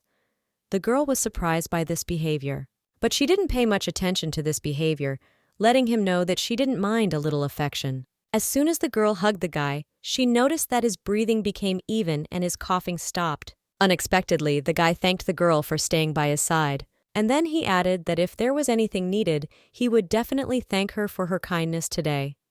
This surprised the girl very much. The guy took her hand and kissed it as a sign of gratitude. He said that the girl could contact him at any time. This was very confusing for our heroine. As usual, she no longer knew what to do with herself, but did not show it. At this point, we are transported to the commentators, who say that it was an excellent phrase, and rather not even flirting, but really gratitude. That's why it sounded so burdensome. The girl also noticed this and said that we paid seemed to her a seducer. He was pleased with the sincere one. This was very different from his behavior on the island. The girl thought that Obsidian also felt some kind of feeling, and the guy at that moment was wondering what their relationship would be like in the future. And so we move on such a wonderful note to the morning of the next day, where Alex and the Amethyst are standing waiting for our beautiful characters. Unexpected magic circles shone, and our two couples appeared from there completely unharmed. Alex, as always, greeted them with his even and confident look, just like Amethyst. But I'm not at all sure Alex also asked if they didn't have a good time. But that she was getting hairy, the girl showed the class with her finger and smiled, and Lucas, covering his grin, said that it was amazing. The guy doesn't address the girl, says that he thinks it wasn't entirely comfortable for her to sleep with him, to which our heroine laughed and said that it was a new experience. Alex was already upset, thinking no about what he needed. The girl, unraveled, suddenly turns to Obsidian and asks where they ended up. Tell me about the fact that they were in the middle of the desert. Our girl looked at her in surprise and was about to tell her, but she interrupts her. Invites the girl to chat in the room. The children incredibly wanted to get into a room with a roof and walls. Amethyst stood nearby at that time and just listened. Amitos looked confusedly at Grant, to whom the guy was asked to talk about the desert. But that his reaction was ambiguous. He said that it was incredibly disgusting. After all, there were red-tailed scorpions, and then Alex asked where Lucas ended up. But he replied that they were in a snowy field in which there were also wolves. Amethyst realized that she would not be very comfortable calling Granite for a conversation now, and therefore decided to leave. We move to the women's room, where 3 girls are sitting, and the discordant girl talks about how it was very interesting for her to communicate without protective magic, because she was able to satisfy her curiosity, which tormented her all the time. But honestly, he unexpectedly asks, "Did the girl really recognize me as Grant?" And Obsidian asked us what the girl felt after she found out his identity. Our heroine also asked if there were any surprises, maybe something else had changed, to which the Pearl, lowering its eyes, says that it's a little. Amethyst was very slightly interested in this, just like Obsidian, and she asked if she had really changed her feelings for Grant. To which the Pearl thought and said that, to be more precise, it was rather not feelings. After meeting with the personalities, she began to think about what it would look like in reality. He said that everything was complicated there. The girl, with a smile on her face, asked what about Obsidian, how it all went for them, but that the girl also lowered her eyes and said that her situation was no less easy. Amethyst was sitting on the side at that time and thinking about the thoughts. She was very interested in what kind of thoughts they were, and she was very curious. But because of the magical protection, they could not talk about the facts that they learned at that meeting, so the girl assumed that you can't ask about something like that. Pearl was tired of sitting. She said that, due to the fact that she had a lot of thoughts in her head, she needed to go and rest. Our heroine supported her in this, because she was also very tired, so the 2 girls went to rest. After spending the night behind the island, they said goodbye to the Amethyst and said that they would see each other at lunch. Amethyst, again because of her modesty, did not answer anything but sat and watched the girls leave. We moved to the men's room, where River was already complaining that he did not know that they would have to sleep in the same bedroom, even though the beds were separate. Lucas decided to make fun of the guy and said that he was really worried that he would have to sleep in the same room with a woman the movie was already boiling at that moment, although he tried not to show it. But then, having calmed down a little, he exhaled and said that he didn't know he couldn't sleep because of the sounds of a stranger's breathing. Lucas, smiling, leaned towards him and said that he really hadn't slept all night. Ricky replied that not exactly all night, but he hadn't slept enough. Our guy decided not to give up his position, and also wanted to joke about the fact that the guy seemed to be sleeping soundly in such a place. But Lucas had his own power, that they slept all night in an embrace, because of which he froze and could not answer anything. But after a few seconds with his jaw hanging, he said that he also hardly slept all night, but in a completely different situation. Then, turning to Alex, he notices that he is looking at him intently, but does not say anything, and so the conversation between the guys ends. We move to our main character's room where she lies and looks at the ceiling. Suddenly something appears on both of her and she pays attention to it. It turns out to be the organizer, who asks the girl why she can't sleep, and also says that she was so nervous yesterday that she probably didn't sleep well, so he advised her to take a little nap.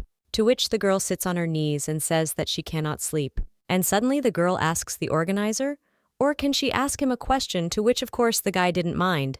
The question that had been bothering her all this time, and because of which she could not sleep, was whether the dress was not of interest to her, or whether he was sick with something. She began to explain the situation that last night in the garden, as well as in the snowy field.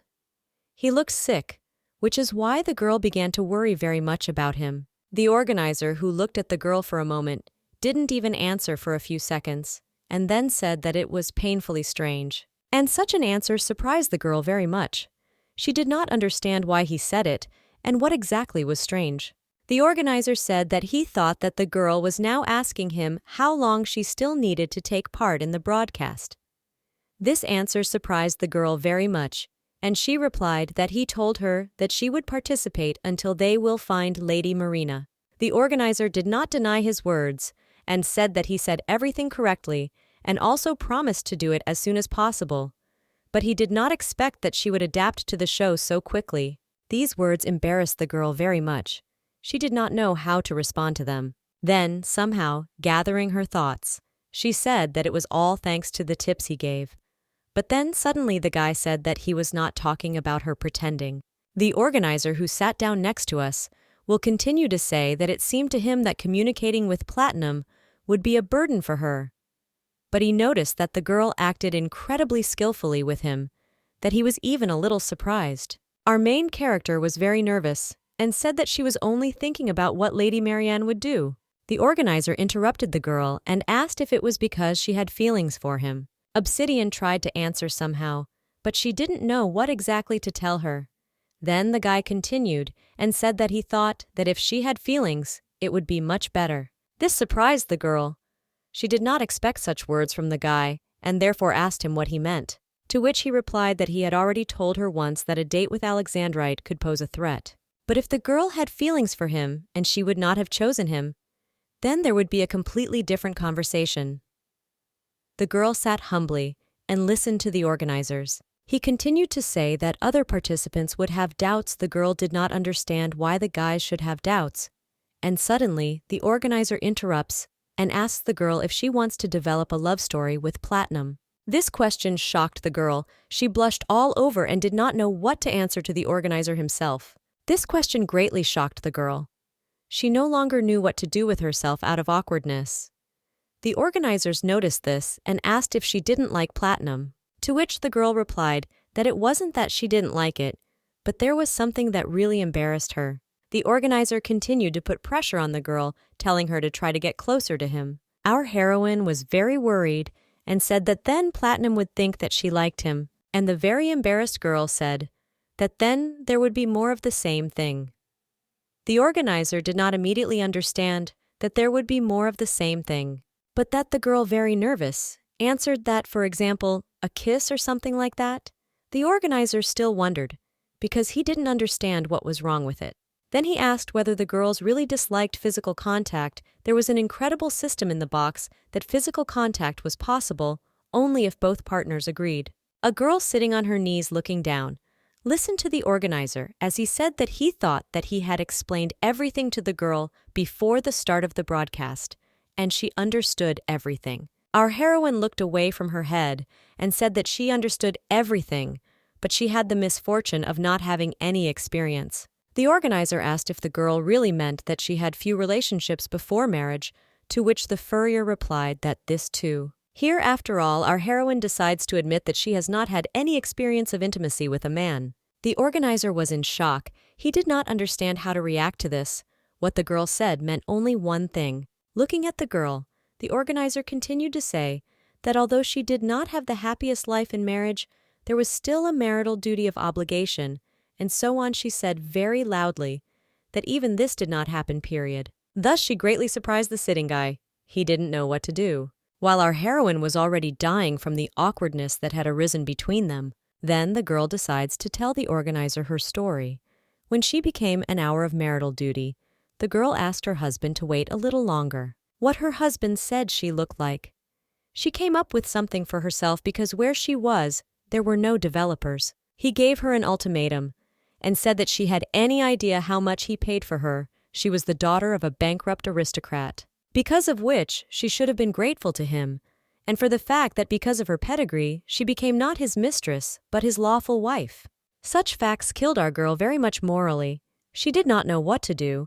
In fact, her husband grabbed the girl by the shoulder and told her to finish the expensive wine he was holding in his hand. The girl immediately drank it without leaving a drop in the glass. I don't know what awaits her next. After drinking wine, the girl heard in her clothes what the guy said, that as the girl heard expensive wine, she immediately attacked him, and therefore her essence could not be hidden. In addition, he called her a bitch of impoverished aristocrats, after which her husband threw her onto the bed without asking. But either the girl wants it. He climbed on top of her and started talking about how yes, the girl drank expensive wine, and now it was time for her to pay for it. But suddenly the girl began to feel dizzy. She notices this, but does not tell her husband. Her husband began to pester her, but the smell of the girl's wine made her feel incredibly sick. She didn't know what to do with herself. There is also a guy who pounced on her from above, who did not let her go and held her very tightly. Our heroine found the strength to push him away and throw him to the ground, preventing what she didn't want. Her husband began to wonder and did not understand what was happening, why the girl suddenly attacked him. And then everything became clear when our heroine lowered a ribbon on him, which horrified him. We move to the moment the conversation ends, where the girl says that it was bad not to remember anything further, and she seems to have lost consciousness. The girl sitting awkwardly says that she woke up in the middle of the night. Husband was already drunk and asleep. According to the maids, he was incredibly angry. Then he left to have fun with the girls and returned in the morning. Such an incredible story forced the organizers to open their mouths, and for a few minutes, this was immersed. And then he hit him in the face and couldn't believe his ears because it was a pretty stupid situation. But besides this, there was a problem. Suddenly the guy stood up thereby frightening the obsidian. I did not know what was about to happen. The organizer just walked up to the window and was very upset. I didn't know what to do or answer. For several minutes, he looked out the window. Our heroine did not observe the display. And then the guy asked why she was only telling him about this now. And that the girl replies that they had never asked her about this before, but that the organizer replies that one of the reasons he chose her was her marriage. It seemed to him that someone who had been married like Mariana would be better suited for this role, a married girl, than an unmarried one, because one of the search conditions was the fact of marriage, and the organizer also asked the girl whether she had a romantic relationship before marriage. But the girl couldn't answer anything looking at the floor. She just mumbled that it didn't happen. This surprised the organizer even more. He asked her how she managed to pretend to be a Marana so cleverly all this time, to which she could not even answer, still sitting in a stupor. But then unexpectedly the girl smiled and said that the organizer simply taught her well. Moreover, since childhood she loved watching programs about the box. The girls especially liked Miss Pink Diamond from the fourth box. Our heroine always wanted to pretend to be her secretly from others. Girls, it seemed that becoming the person of her dreams would not be difficult, but only when a man touched her did her eyes turn white. The organizer asked whether the girls were really unpleasant to all men, or if it was just Platinum, to which the girl replied that she had never kissed other men, so she didn't even know for sure. Such an absurd situation greatly strained the organizer. He did not know what to do, so they stayed in silence for a few seconds. The organizer looked at the awkward situation that happened with the girl, and then unexpectedly, in a completely calm voice, he replied that they should have acted as follows. And as it happens, I understand that at the most interesting part, their conversation ends, and we are already transported to the dinner table when we all got together for dinner, but our girl was just missing. Platinum, looking at her place, was very worried, and was surprised that the girl would not have breakfast.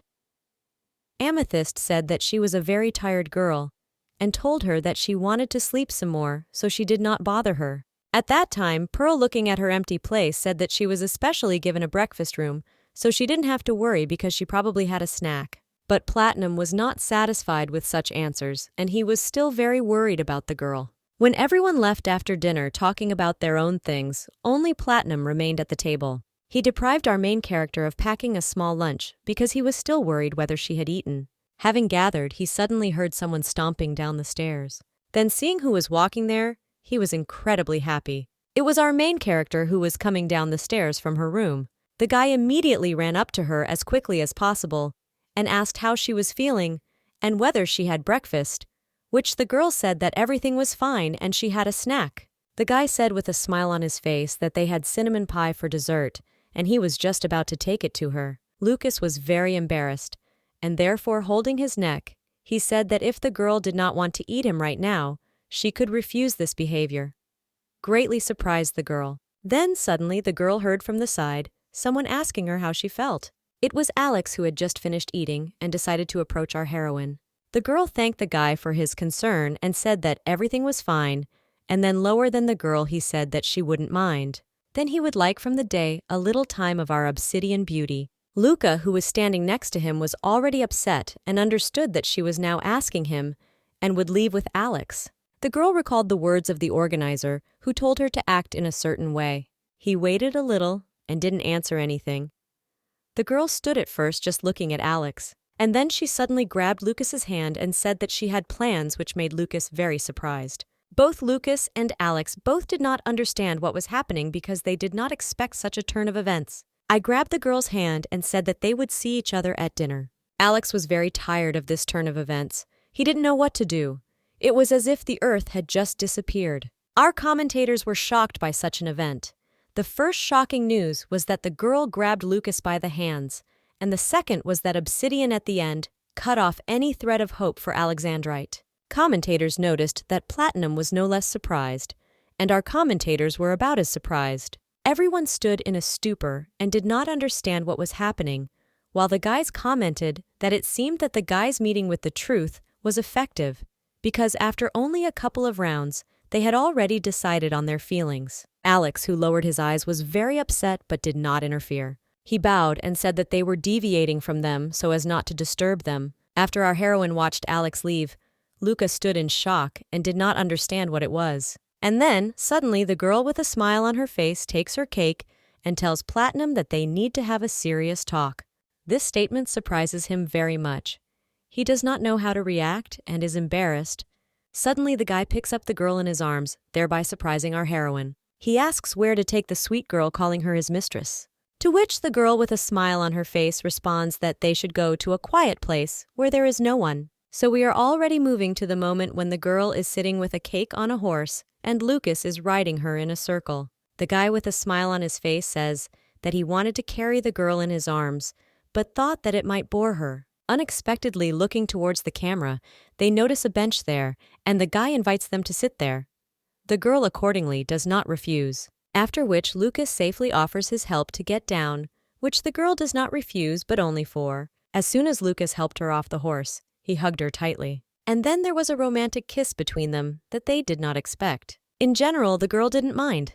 Something in this situation embarrassed her. All this was observed by the organizer, who suggested that the girl do something unexpected. The girl did just that. She pushed him away without any words from the guy. thus greatly surprising him and at the same time frightening him. The girl, not quite smiling, said that she needed to tell the guy something and asked him to put him down. As soon as the guy lowered the girl down, she began to look at the organizer, apparently listening to his instructions. She was very nervous. The girl began to say that a guy once told her that she might not say who she was, but she thought that she should still tell her about it. Averting her gaze to our heroine, she says that she has a person whom she still cannot forget. Such a confession greatly shocked Lucas. He did not know how to react to this and began to wonder what kind of person he was. The girl did not answer, but thought about what the organizer told her last night. Namely, the guy was talking about a Martian who was always a cheerful and relaxed girl, but as a result of an accident, she lost her beloved husband. Therefore, the organizer, looking at the girl, told her that the girl's behavior could be different from the fourth box. The girl doesn't understand what the guy is talking about and what kind of behavior she should have had, to which the organizer says that since she cannot forget her late husband, she may experience difficulties in intimacy with other men. This is the same as in our case, namely when a girl remembers her husband. That is, I remember my husband when she loses weight alone with another man. So the organizer asked me if the girl could make Platinum believe it. The girl, of course, didn't know but said she would try. And so we move again to the moment of the conversation with Lucas, where the girl says that because of magic, she cannot give details and says that in order to forget that person, she needs a little time. Luca stood shocked. I don't know how to react. Then our heroine says that if the guy's feelings for her were sincere, I'll prepare him to wait for her. Listening to all this, Lucas experienced different feelings that were incomprehensible to him. Suddenly, the guy lowers his head down and asks the girl for forgiveness. Our heroine already thought that that was all, and she destroyed his feelings for her. But the guy in turn unexpectedly approaches the girl and hugs her, thereby surprising the girl. The guy said that he didn't even think about her feelings. Hugs the girl, he said that he didn't know his desires first of all. Then he let the girl go, who still couldn't come to her senses. I don't understand what will happen next. Then Lucas smiled and said that he would wait for her like a faithful dog, even if it took a long time, because he already knew how to wait patiently. The organizer of the film was incredibly surprised by this answer, but could not say anything. We are moved by a commentator who also sat watching this incredible scene. They sat there with their mouths open and couldn't believe their eyes. After all, they were shocked. And then one voice that I didn't expect said that it could be Mariana. The girl said that it seems the heroine mentioned her late husband, and therefore from this country, they assumed that it was exactly that girl. They recalled that Marianne and her husband were a beautiful couple who met on the fourth casket, and when the young master died, the whole empire was sad. This is why people were shocked when they learned about Marianne's participation in the fifth box, because she decided to remarry years after the death of her beloved husband. Because of which, the commentator says that everyone was wondering what Mariana was thinking about. The girl suggested watching the interview with her again. The organizer switched frames with just one click of a finger. The recording that was preserved with Marianne during the interview appeared in front of all viewers as well as in front of commentators. There, the girl was asked why she decided to remarry, to which Mariana smiled and said that she knew that they were interested in this question. Fingering her hands, the girl replied that, to be honest, she still had not forgotten her first husband, but maybe she thinks that she will remember him forever. However, in his homeland, not in the kingdom, the crown could not be passed on through the female line. If she gave birth to a son from him, she would become a regent. But unfortunately, they have no children. Because of this, the girl is now forced to transfer power to the governor, and her late husband, of course, did not want this, however, like the residents of Kylie. Therefore, the girl knew that if she got married a second time, she could become queen and continue to rule the country of her late husband. She thought that he would definitely want it to be so. Then the girl is asked whether she can meet her true love in the fifth box. The girl was silent for a few seconds, and then she said that she didn't even know, but she believed that her late husband could help her with this. And then the girl, with a smile on her face, suddenly burst into tears and said that her husband was watching me and his country from heaven. The viewers who watched this interview were very shocked, and some even burst into tears, saying that at first they did not understand how Marianne could decide on a second marriage after only 2 years. But now it turned out that it was all for the sake of her husband. Everyone watched the interview in surprise and assumed that Obsidian seemed to be a pink diamond, but at first she seemed too gloomy and cautious for Marianne. But the character could change after the death of her husband. This was quite understandable for the audience.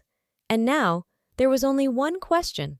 Could Miss Mariana is getting married again? So we are shown a scene where a girl sits romantically with Lucas on a bench. Commentators say that Platinum was quite suitable for the girl for her dreams. And besides, he said that he was ready to wait for her. We are transported to the organizer who himself sits in the room where the filmed material is being processed. He rewatched the scenes where the girl kisses Lucas. Such scenes greatly fascinated our organizer, although he tried not to show it. We are now transported to the next day, in a room where Grant, Pearl, Alex, and Amethyst are sitting at the same table. They are discussing something funny. Amethyst's attention was all focused on Grant, who was telling something she couldn't take her eyes off him. Suddenly, Pearl notices that Obsidian and Lucas have gone out somewhere. Alex hears this. She tries not to pay attention. At that time, our heroine and Lucas were riding a horse together. Alex was very jealous of Lucas, but did not show his concern and did not answer the Pearl further. But the girl continued to say that she didn't think that our heroine's relationship with Lucas would develop so quickly. Grant unexpectedly asked that they had really met, but that the girl said that they probably got closer to meeting the truth. But what surprised the girl most was that when the girl was with Alex, her facial expression was much better. Grant, unexpectedly with a smile on his face, says that he and the girl have also become very close and asks what Pearls think about this. Zamchichi, with a smile on his face, says that it was very interesting to remember his childhood when they were together, but Grant says that he did too. And then the girl drinks tea and asks Grant whether he was curious to know about the others. Such a question confuses the guy and drives him into a stupor. I don't understand what the girl was talking about. To which the girl says that they still knew each other poorly, and besides, not everything could be said on the island, and during a meeting on the island, other feelings for the girl may appear. Grant didn't understand this, and therefore turned his head, even though he agreed with the girl. Amethyst was watching all this at the time, without cutting off the conversation. Then the Pearl, stretching very tightly, said that she might as well go for a walk, and she asked our Alex if he wanted to ride horses with her. The children wanted something fast, but the guy agreed to this proposal with a smile. Grant shyly says that he wants to too. The girl, no less embarrassed, says modestly that she wouldn't mind going for a ride either. So unexpectedly they liked each other. I understand that their thoughts would be the same. And the bunny suddenly proposed a competition X, and the first one to gallop to the end of the island won. The losing team had to return on foot. Alec unexpectedly asks how they will develop into teams, to which the girl stops with her bones and says that there was one traditional way. The method was rock, paper, scissors, and so they all got together and started playing. As a result, we are already moving to the moment when Alex Pearl was riding incredibly fast on a horse, and the girl noticed that the guy was indeed a very skillful horse. Then the girl turns back and asks Grant if he really thinks that he can win at this rate, mocking him along the way. The guy suddenly turns to the girl and says to hold the pearls tighter because he was going to increase the speed. If the girl doesn't hold tight, she might fall off the horse. This heroine was very embarrassed, and she didn't know how to hug it with a Grant, but that the guy suddenly grabbed her hands and wrapped his arms around her torso so that she wouldn't fall. As soon as the embarrassed girl grabbed Grant tighter, he intended to speed up and not lose to the guys. After a few seconds, it was so fast that the girl began to shake. She was literally rocked. She somehow still held on. Grant then notices that the girl is clinging too closely to him. Turn around and shyly begins to tell her not to cuddle so tightly, but that the girl asks for forgiveness, but she was very seasick. So we are already transported to the end of the race, where Pearls and Alex snatched that victory and looked at the guys with satisfaction. After all, now those had to walk back since it was such an agreement, because of which Grant was very angry and the girl in the background was very sorry. And so he took the two horses. Pearls says that they are returning first and tells Grant to be polite and watch out. Pearl also turns to Alec, saying that she wants to play one round with him one-on-one, but Alec reasonably replies that in horse races, the one who weighs the least usually wins, and that the girl suddenly starts and says that she will definitely win. Alex didn't let the girl get ahead and immediately went after her, while our couple who were left behind watched them drive away. And so we move to the moment when the couple is already walking towards the house. It's an unexpected pity that they're walking behind her asking Grant to listen to her. The girl asks for forgiveness, turns around low, and asks what she's apologizing for. Pearl, looking down in embarrassment, says that because of her, they lost, which is why Grant was probably very upset. Suddenly, the guy, embarrassed and I don't understand, says that the girl really thinks that he is one of those who blames others for his loss, and besides the guy wasn't upset, this reaction surprised our heroine. Also, the guy, embarrassed and at the same time a little angry, says that why did everyone around him think that he was upset? Did he really seem to everyone to be such a limited person? After such words, Grant began to get very angry. They say that if a girl didn't like talking to him, he simply offered to find another interlocutor. Otherwise, at first they would follow him as he thought, and then they hated him, and this made him very angry. Suddenly the girl asked, what did hate mean? This word that the girl hates Grant stuck very much in her head. Then the girl suddenly hears Grant pointing at her, saying that she deliberately disturbed him because she doesn't like him, and this really drives the heroine into a stupor. She immediately begins to cry without giving any answer. Grant did not understand what was happening, but he immediately came to his senses and began asking the girl what was the matter, and for some reason was crying, to which the girl said that she didn't even suspect that he had such an opinion about her. She was already filling them with tears. The girl kept having the thought in her head that Grant thought she hated him, but then she said, why would she hate him? Because he was so kind to her. Grant no longer understood who they were talking about, and the girl continued to say that the guy treated her carefully from the first day, helped her cook, worried about him, and so on. Grant was very surprised at this conclusion, but said that this was all because the girls would attack. I didn't make him worry. Pulling out a handkerchief and blowing her nose into it, the girl continued to cry and say that she just wanted to be next to him, and that's all. And then suddenly she turned around, shouted an apology, and said that she did not want to cause him any inconvenience at a time when she continued to not understand the absurdity of the situation. He watched as the girl ran away in the completely opposite direction from the castle. This situation raised a lot of questions for Grant, since he was not very smart and did not immediately understand what had happened. We are transported to Alex with the pearls, who continued to jump on horses to victory. Suddenly, the guy notices something to the side and stops, saying that they can believe that the victory was for the pearls. The girl did not quite understand what the guy was talking about. And then turning her head, she notices what Alex was staring at. Our main character stood there petting a horse, and Lucas stood next to her. The girl saw that as soon as Alex saw the couple, he immediately dropped into himself. Suddenly, the pearl offers to go say hello to our main character, and the guy, and also asks why the guy is only watching. To which Alex replies that the right moment has not yet come, and then he observes an unexpected picture. He sees Lucas holding the girl on the horse while she clings to him so tightly. Draw a conclusion that it seems that our heroine was very afraid of horses. Pearls that tell the guy to try to fight off the girl like Platinum did, because it wasn't necessary to play a fair game. At that time, the girl suddenly hit the horse with her heel, and he seemed to have broken free, throwing the girl very high. Lucas understands that things are bad but does not know what he can do, and therefore is driven into a stupor. At that time, the girl with the horse falls very hard to the floor. This is noticed, and our organizer, who filmed them together with Lucas, he, like everyone around, begins to worry very much. Lucas at that time approaches the girl and asks if she is okay, and also if the girl was hurt. Luca notices that the girl is trembling all over and asks her whether she was seriously hurt and whether the girl can get up while the horse runs away in the other direction. Suddenly, Alex comes up and calms the agitated horse. As soon as he calms the guy's horse, he turns his gaze to the guy and the girl and decides that he needs to approach them. Approaching the guys, he extends his hand to the girl and asks if she can go up. Our girl is lying on the ground, saying that everything is fine and she doesn't need to worry, but she is visibly shaking. As soon as she tried to stand up, her legs shook very strongly. The guy notices that the girl almost fell and tells her not to move.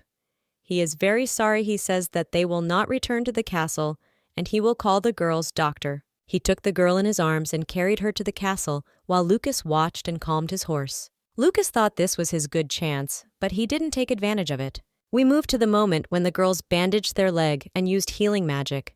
The organizers gathered all around the girl and said that he applied healing magic circles and magic crystals to her. Looking at her, he felt pity for the girl, said that she should not strain her leg for a few days until she recovered completely.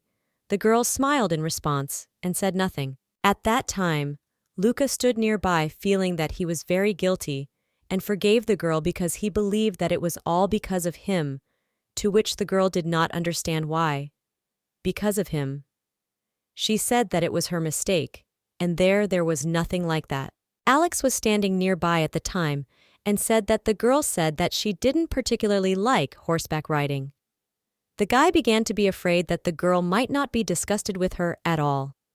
The girl smiles and replies that she thinks that she won't love her anymore. Suddenly, the guy comes up to our heroine and takes her in his arms, saying that he wants to take the girl into the room because, most likely, he assumes that the girl will not be easy to get there alone, and that the girl smiles and thanks Lucas. And so our guys watch as the couple goes into the room together. Pearl stands in misunderstanding, and even a little shock. The girl was strange that the pink diamond did not know how to ride a horse. When she watched the broadcast of the fourth box, she saw that the girl at that time was holding herself up painfully well. We move to our main character's room, where she is sitting on the bed. Suddenly, something starts to glow in front of her, which really surprises her. The organizer of this show appears in front of her, who tells her that he warned her that she should avoid horse riding.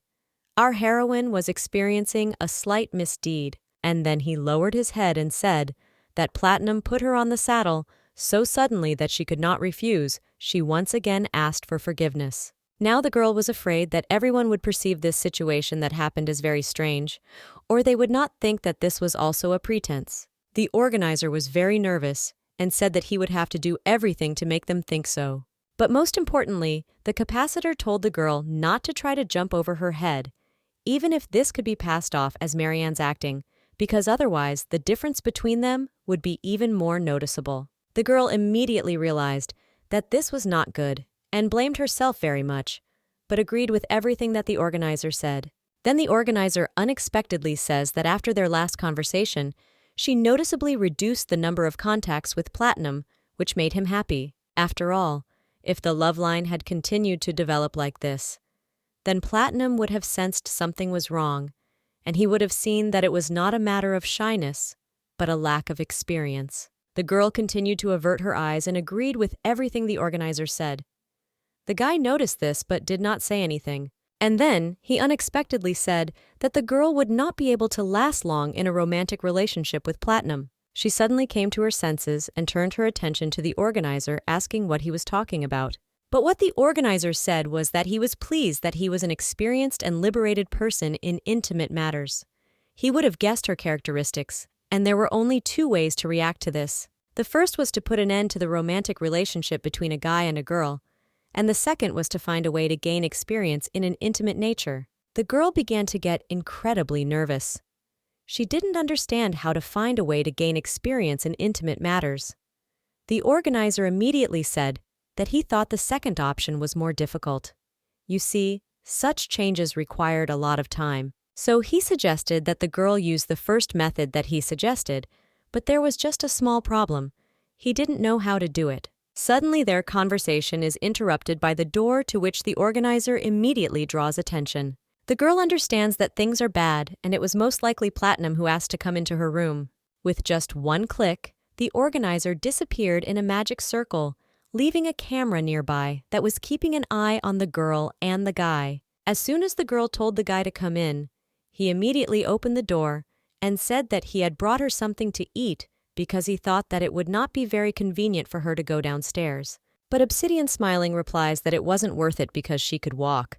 It was all thanks to healing magic. Suddenly, Platinum's eyes begin to water, and he says that the girl will really throw him out with gray hair. Our heroine smiles and says that not at all, and that's why Platinum can pass. So we move to the moment when the two of them sat down to have dinner. She laid out a wonderful dinner on the table. Looking at the guy, the girl saw that he was incredibly sorry for what happened and understood how much he was shaking himself for this. But she decided not to show it, and with an amazing look asked Platinum what happened. But the guy who lowered his eyes began to ask for forgiveness from our heroine, and they said that he had an incredibly many questions for her, and so he thought about how he could bypass the magic of protection. Our girl was very frightened by the word. Many questions. She did not know how to react. She assumed that it was because of the girl's inability to hold on. The guy sitting with me, Bulky, says that he doesn't know, is it possible to say such a thing? But with incredible pity, he asks our heroine if he is doing something wrong. Such a question confuses our girl. With her mouth open without understanding, she asks the guy what he meant, to which Lucas says that the girl must have been completely uncomfortable, which is why the guy thought that the girl was simply tolerating him. The guy believed that usually after serious incidents a lot changes, and because of the girl's magic, it was difficult to explain the reason. The girl heard all this and concluded that the guy most likely thinks that her dislike for horseback riding is connected with the death of her husband. The guy is very much berating himself for what happened and says that if he is doing something wrong, he asks to tell the girl about it because he would not want to give her unpleasant feelings.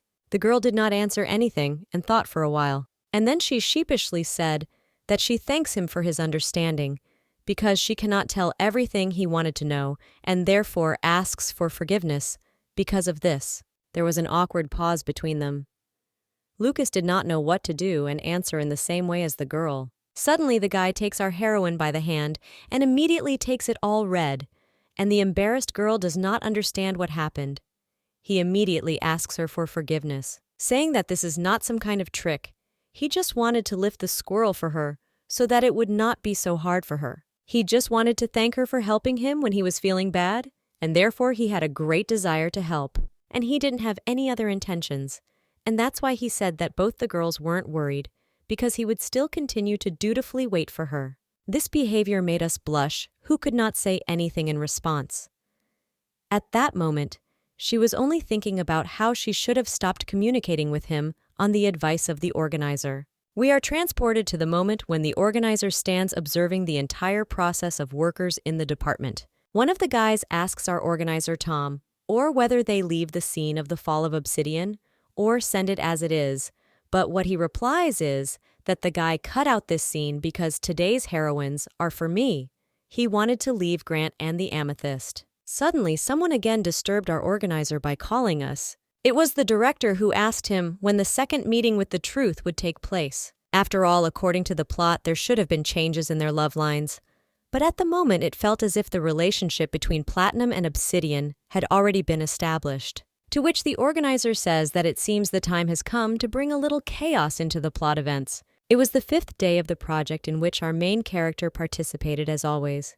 In the morning, they all gathered together in the hall for lunch. Pearl suddenly hears someone's footsteps behind him. This was our main character, Obsidian, and with her, as always, was her faithful dog, Lucas. Pearl was worried about how the girl felt, and whether her leg hurt, to which the girl smiled, and said that it was nothing, and she could already walk like an owl because it seemed that the crystal worked as it should. Alex came up with a smile on his face and said that he was glad to hear this, to which the girl answered him that it seemed like everyone was incredibly worried about her. Amethyst says that it was incredibly painful to fall with a horse, but the girl who crouched says that thanks to the healing magic, it was not painful for her at all. Alex says that the highest level crystal helped her recover quickly, although it was not as strong as divine power. Pearl notices that Alex was quite pleased with his smartness and asks if he really acquired this knowledge from books, to which he replies that he has been in different countries and even knows something from experience.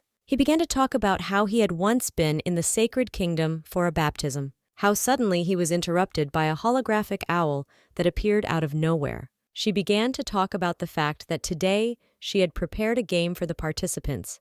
Everyone became very interested, and after the meal, the owl asked everyone to gather on the shore. As soon as they came ashore, they noticed something in the air that very much resembled a hot air balloon. The owl explained that before the start of the game, he had to tell him something, namely, that in a few days there would be a second meeting with the truth. This surprised Grant, but the owl continued to say that, however, those couples who were at the first meeting would not be able to choose each other again. This surprised Lucas more. He didn't understand how this could happen. The owl said that he was very much looking forward to who would be at the second meeting, while Grant's amethyst glared straight at him. While our girl was standing in shock, everyone around was asking questions. As always, she was dumb and asked again whether the second meeting was really supposed to be with another person, while Pearl realized that the organizers wanted to give all the participants a chance to get to know each other better. Our main character, remember the conversation with the organizer, realized that he had really created such a rule on purpose so that she could break the love affair with Platinum. The owl also said that today's game would be for ladies, and the two winners could choose one gentleman. It was such that they could spend a romantic evening at altitude in a hot air balloon. And now the moment has come for you to announce today's game. This game turned out to be horse shooting.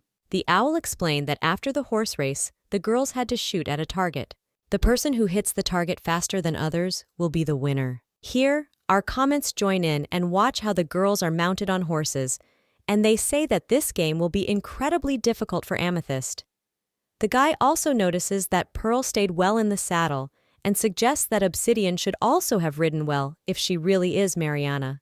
And then the guys see that Obsidian injured her leg when she fell from a horse last night, and therefore assumes that it will also not be easy for our heroine. Unexpectedly, the commentators notice Amethyst's face, which was incredibly determined to win, and so the commentators assume that since Obsidian was wounded, this was an incredible chance for Amethyst. After all, so far, only she has not been able to develop a romantic line. The commentators most of all wanted her to succeed and vomited for her very much. Our girls got ready for the competition. Our main character was in front, and the other two girls were behind. The owl says to send the Obsidian first. The girl is incredibly worried because she doesn't know how to ride horses. In addition, her leg was injured. Alexi and Lucas are watching from the side. The guy tells the girls not to get too tense because the game is not the most important thing.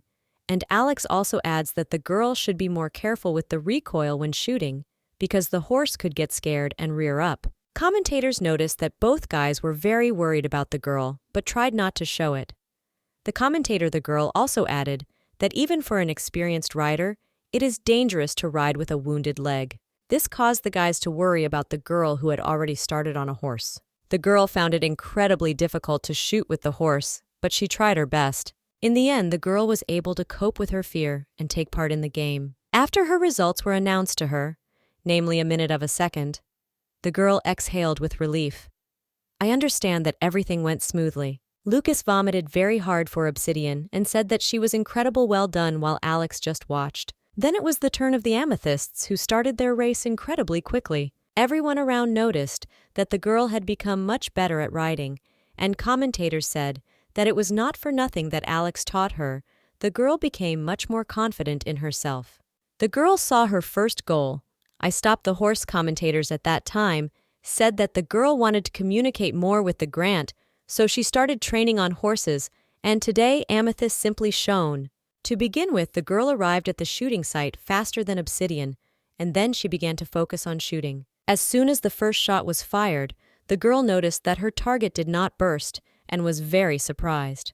The commentators noticed that she missed, and the girl commentator said that it was pitiful because she had no practice in shooting at all.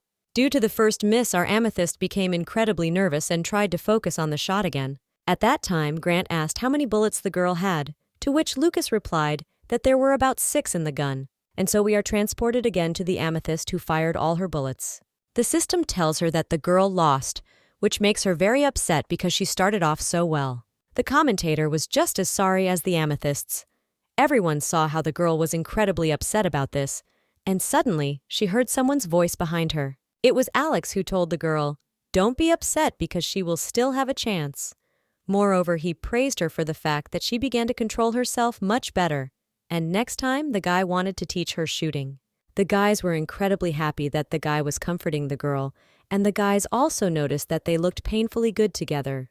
We move again to the start of the game, where this time it was her turn to the pearls. She was incredibly confident in herself. The girl also got off to a good start. Her horse was incredibly fast. She rode the horse confidently without any hesitation, and as soon as she approached the target, she immediately shot through with the first shot, and it was incredible, breaking the record in seconds. For everyone around, it was very cool. They could not believe that this could happen and looked at the pearls as if they were an incredible heroine. In turn, the girl turned around and laughed and said that she was even embarrassed it was too easy for her to sing. And suddenly, the owl, instead of notifying the results, says that there is still a last participant. Everyone looked at the owl in shock, not understanding who this was being said about. After all the girls had already shot, and the last one was Pearl. Suddenly, in the middle of the game, a magic circle appears. A horse appears from there along with its rider. The commentators did not understand what was happening and who it was. Looking at how incredibly she handles the horse, commentators say that she was incredibly fast, and she also appeared at such a moment. Before the girl had time to stop on her horse, she had already taken a shooting pose. Commentators also noticed that the girl is aiming much further than the distance of the pearl. But even so, the unknown girl managed to shoot her target with just the first bullet. The girl surprised Grant very much because she hit him from such a distance, and at such a speed, all the guys around just stood there with their mouths open, not understanding what was happening. The commentators also noticed that all the stones around were surprised, especially the men and their faces. It was something with something. The new stone that suddenly appeared was Amber. Her record was seconds. The girl was incredibly attractive in a dress with yellow hair.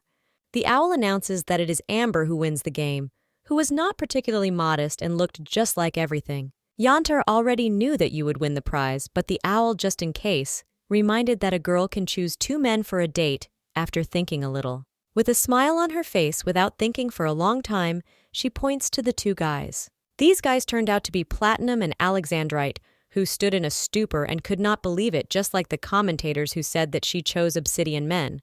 While Amber was choosing her 2 men, Amethyst stared at Grant, looking incredibly pleased that it looked like Grant wasn't chosen.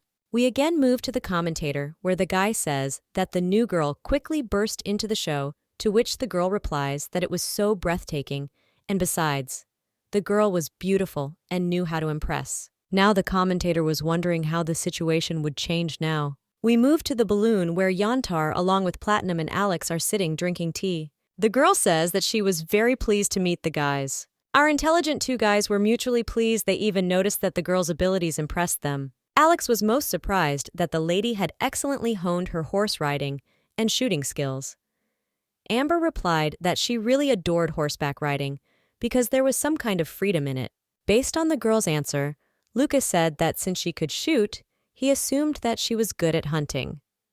Which answer struck the girl and made her laugh at the same time. Alex asked why the girl chose them, to which Yantar, smiling and did not give a specific answer, said that she had a good premonition, and the girl also really liked to rely on intuition. This made Lucas laugh and said that they weren't incredibly similar in this, and asked what else the girl could do, just like he adhered to the 3-second rule. Amber asked again, "What in seconds?"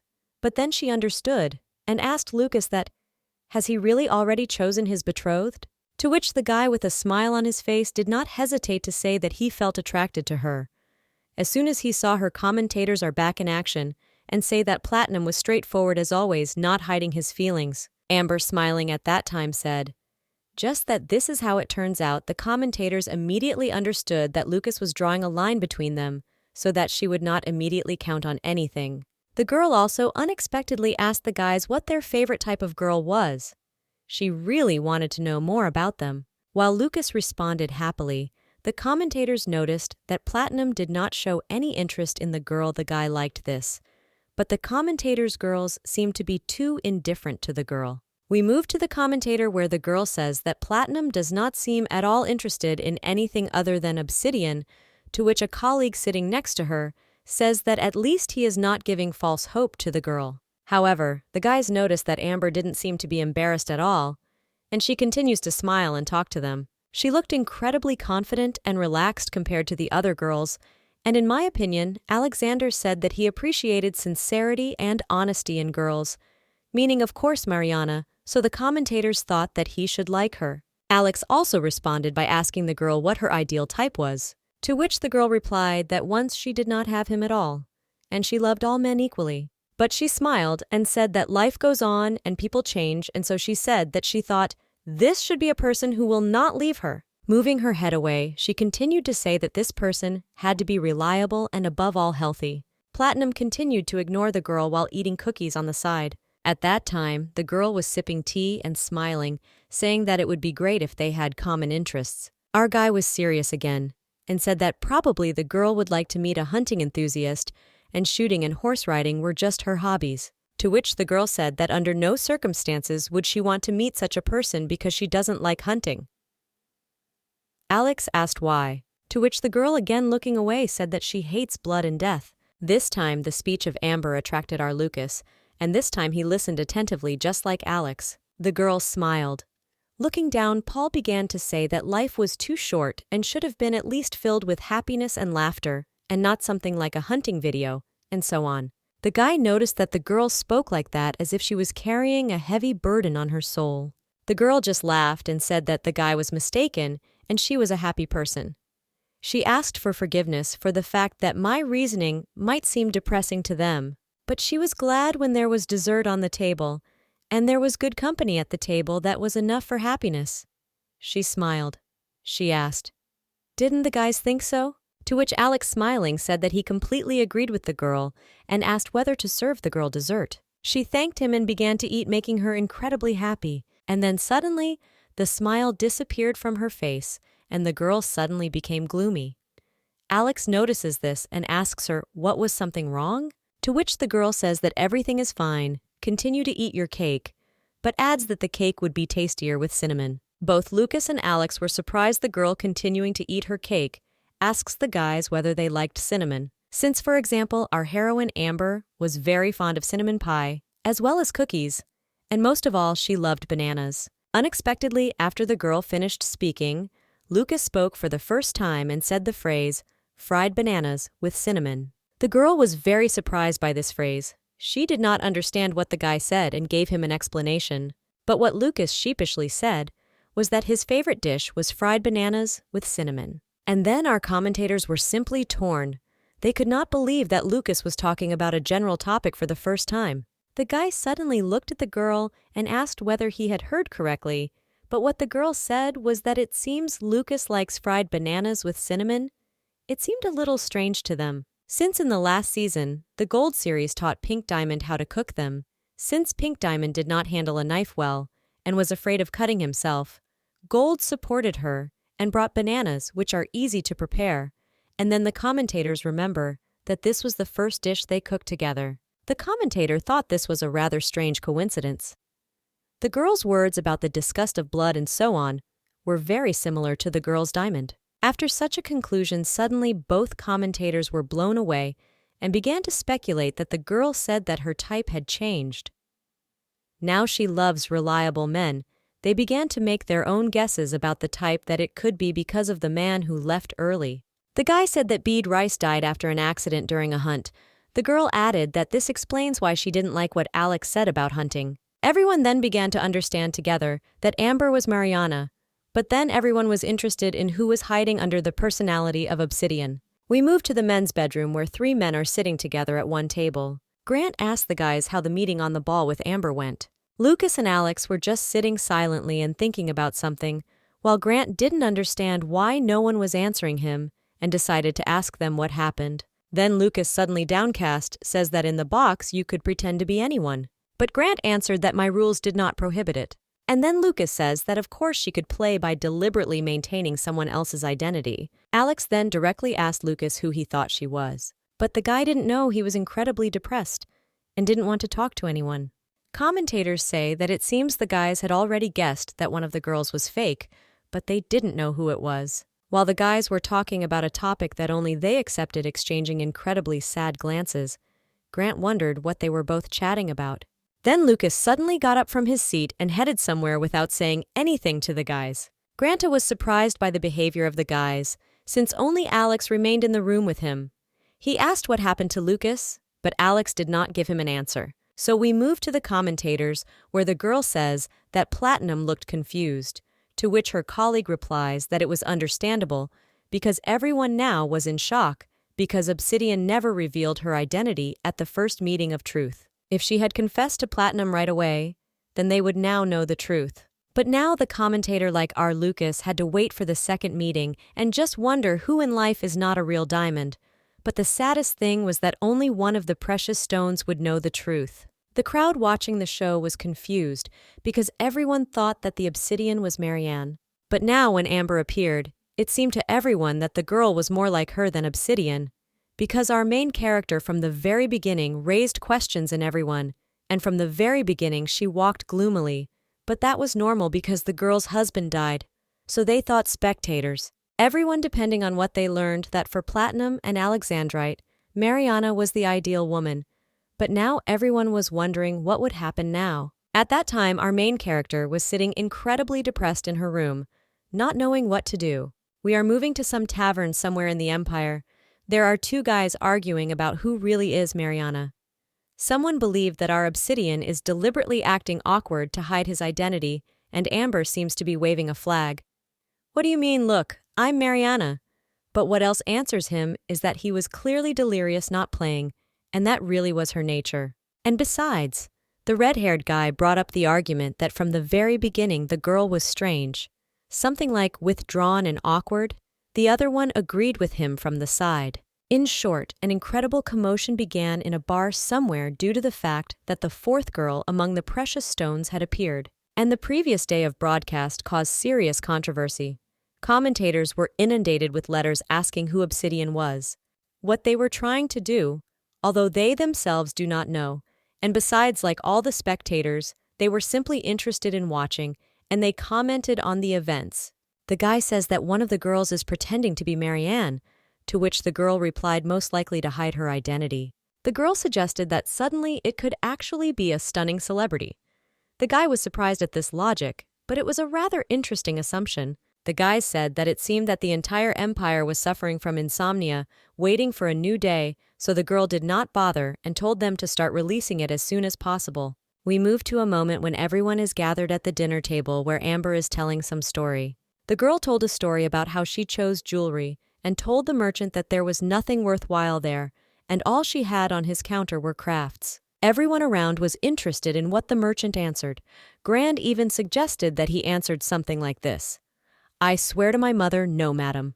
But what the girl said that he said, I quote, "I swear on the lives of the citizens of all 8 kingdoms of the only empire." He continued to say that his belongings might be fake, but these 3 things are real.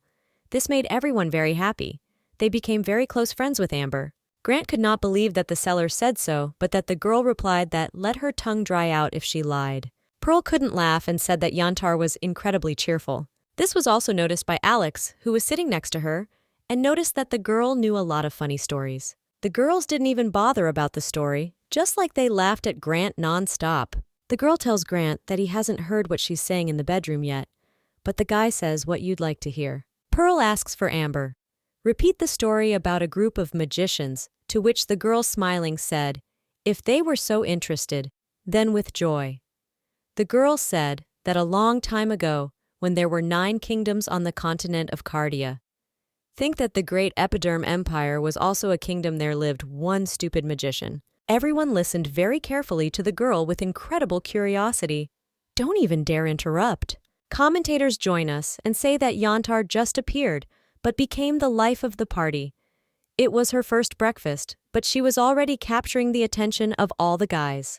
The commentator recalled the pink diamond from the 4th box, and there the girl also knew how to gather people around her, as if the world was her stage. But everyone noticed that Platinum did not laugh as if there was a stone in his soul. So we move on to the interview where Lucas is asked for his first impressions of the new member, to which Lucas replies that he is confused and he had no other words to express how he feels. He asks, or does he really think that the girl is Mariana, to which the guy replies that he doesn't know? Then he simply wonders if his choice will change if the girl turns out to be Mariana. Platinum did not answer. It seemed to the commentators that he was very confused and did not know himself. Then they asked about Grant's first impression of the participant, to which he replied that she was cheerful and cheerful. Pearl went along the list, which something suggested that now it would become noisy in their bedrooms, and she was pleased with that. Amethyst replied that the girl was pretty cool, everyone liked her, and embarrassedly noticed that most likely Grant thought he liked it too. Next in line was our Obsidian, who simply replied that she was funny. Alex, as always with his cold-blooded character, said that she was joyful, and she seemed very interesting to him in many aspects. And then suddenly, everyone was asked the same question as the girls thought who was hiding under the mask. Our heroine didn't even have the slightest guess. Pearl thought for a bit and replied that she reminded her of Pink Diamond, or she only thought so. Grant, as always, was very stupid. As soon as he was asked, he replied that how could he know? When Amethyst was asked, she was immediately confused and did not understand in what sense she was being asked. This commentator was very sick. The guy liked that Grant and Amethyst did not speculate. The girl replied that if you look at it like that, it united them perfectly. As soon as Alex was asked who she was, he immediately replied that Mariana, since there was a possibility that the girl was Mariana. Commentators noticed that the guy was happy and serious, but nevertheless, they were not categorical. Then he was asked whether his choice would change if she turned out to be a Marana, to which the guy adjusted his glasses and said that he couldn't answer yet because he would like to get to know her better. He didn't know whether it was true or a pretense, but the girl did not give the impression of an open person. He definitely liked it. The guys noticed that Alex seemed to have an interest in Amber. It seemed that she was confident and honest, which corresponded to Alex's ideal type. They believed that all the jewelry looked interesting, and one could definitely say that each of them had its own charm. We move to Amber, where the girl asks the guys what they want to see the island before going to bed, and asks if maybe someone wants to give her a tour. Why did Alex and Grante immediately volunteer to go ahead? After all, they weren't against it at all. And then the guys looked at each other in confusion and were surprised because they answered at the same time. The girl at that time stood in front of them and laughed and said that it would be nice to get two types at once. Unless, of course, they were very busy. Lucas then suddenly says that Obsidian won't be able to go because her leg hasn't recovered yet.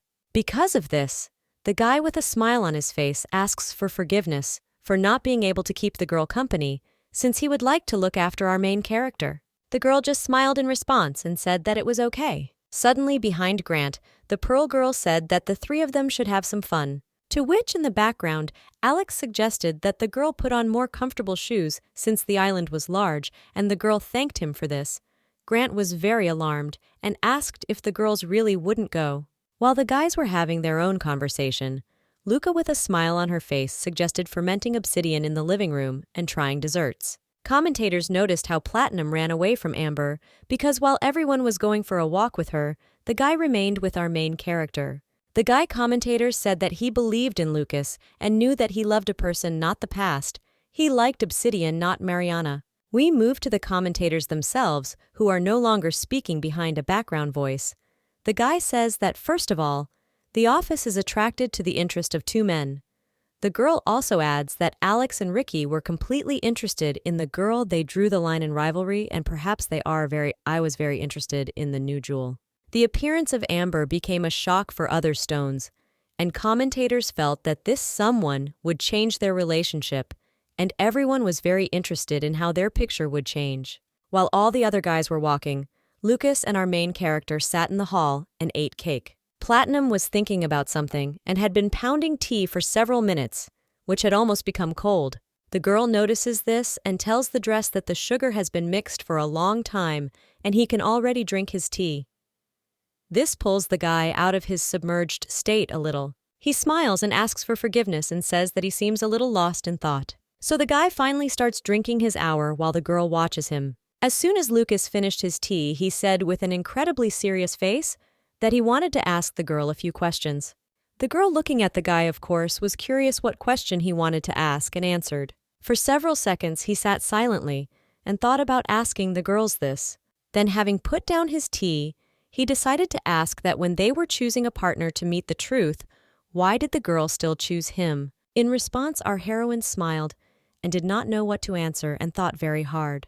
She began to remember the moment when she sat with the organizer in the room and he told her to choose another man. This greatly shook our main character because she then incredibly wanted to go towards the truth with Alex. And then we move to the present moment where the girl says that it was incredibly spontaneous. Lucas replied that the girl rejected him on the first day, and so he became interested when everything changed. The girl became thoughtful again, and then remembering how the guy leaned on her in the garden, I then felt incredibly pleased, so she replied that everything had changed in the garden, and also said that she thought the guy might be nice. Then Lucas was very pleased, and a smile appeared on his face. Unexpectedly, the guy gently took the girl's hand. Place it on your cheek and ask, is it really the same as now? Along the way, I ask if he looks nice, and they also say that for the sake of a girl, he will become even nicer. Therefore, Luca immediately warned the girl to let her know when she got tired of it, because he could be anyone for her. This greatly surprised our main character and drove her into a stupor. She asked the guy what other people are like, maybe turning to the side and looking down, to which the guy laughed and smiled and said that he would have to surprise the girl since it would be uninteresting if the girl found out about everything in advance. And so here the comments come in. They see a picture of a girl stroking Lucas on the head. They tell you that it seems they had an established couple on the show.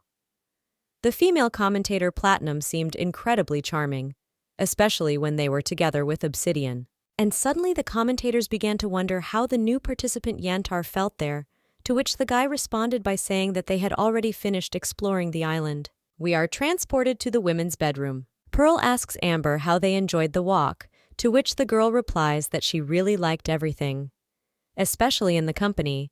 Amber asks a counter question, asking that the girl is good at horse riding and dancing, as it seemed to her. With a smile on her face, the girl asked where she knew this, to which Amber replied that Grant told her all this. They both laughed, and Yantar said that she also loved horses, so somehow she wanted to play pearls together and ride along the shore, to which the girl laughing said that she would only be happy to do so. Amber also asked the other ladies who were in the room and how it seemed to her that they would have more fun together. Our main character replies that she thought it would be difficult for her to ride horses for some time since she twisted her ankle, and our Amethyst, as always, was very nervous and said that unfortunately she is bad at riding horses. Suddenly, Yantar asks how the girl got injured, but our main character says that fortunately she was almost unharmed when she fell from a horse, to which Yantar immediately began to worry very much and said that falling from a horse was very dangerous. And so suddenly,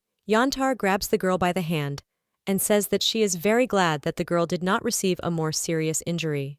Guy said that these were sincere feelings and no meanness on her part. The girl really looked very nice. Our main character laughed and thanked the girl for her concern, but no more. Then Amber went over to the commit and asked the girl, how long has she been wanting to learn horse riding?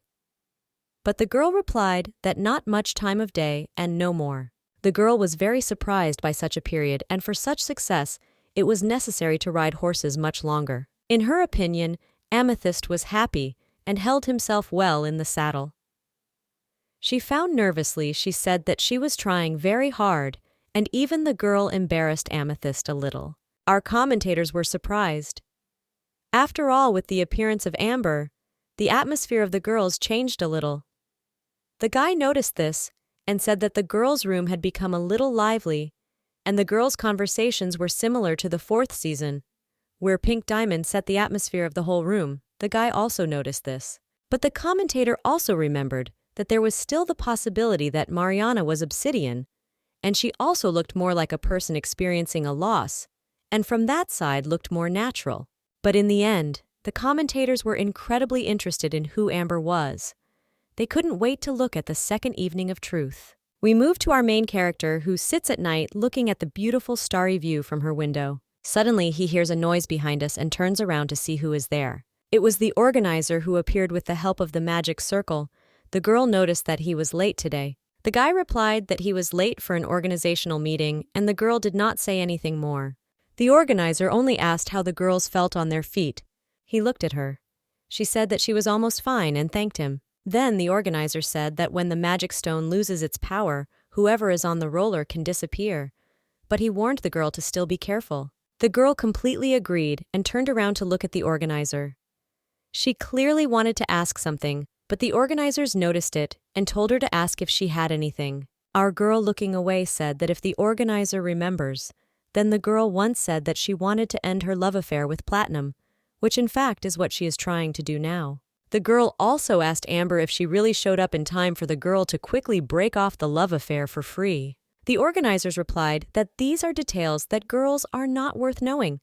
We girls should have only the knowledge that is enough to look natural in front of the camera. Such words depressed the girl very much, and she didn't look very much like she was regretting something. Then the organizer decided to divert the topic from this and said that he wanted to talk about today's broadcast and began to show her some points. And we are already moving for a moment to the men's room, where they are not discussing the latest story, which was incredibly funny. Grant spoke incessantly, and the story of Amber the prosecutor was the best for him. He could not laugh.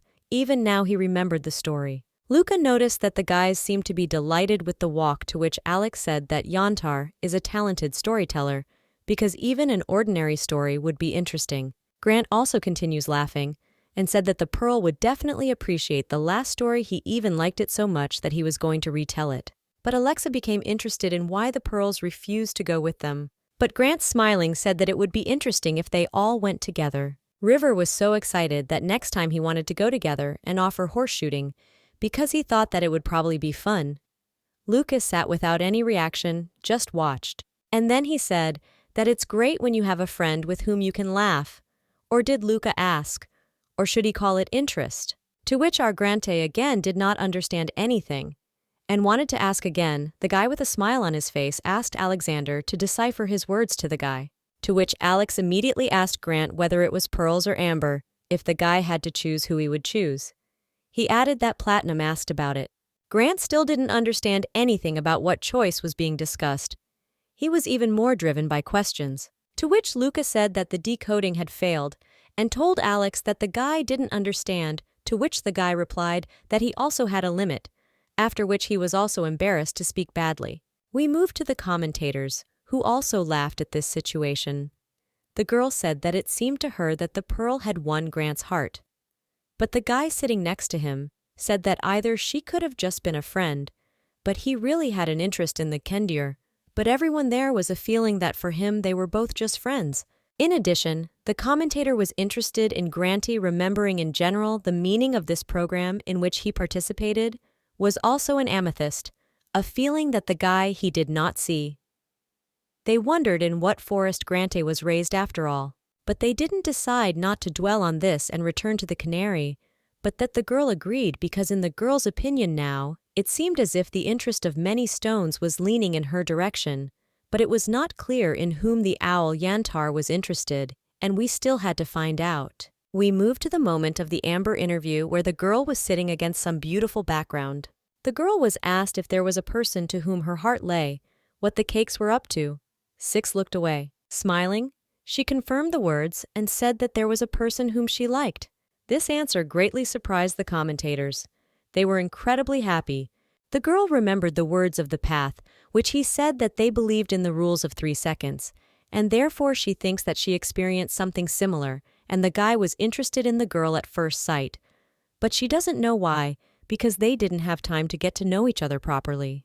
Commentator: maybe they were patient. Find out who that guy was.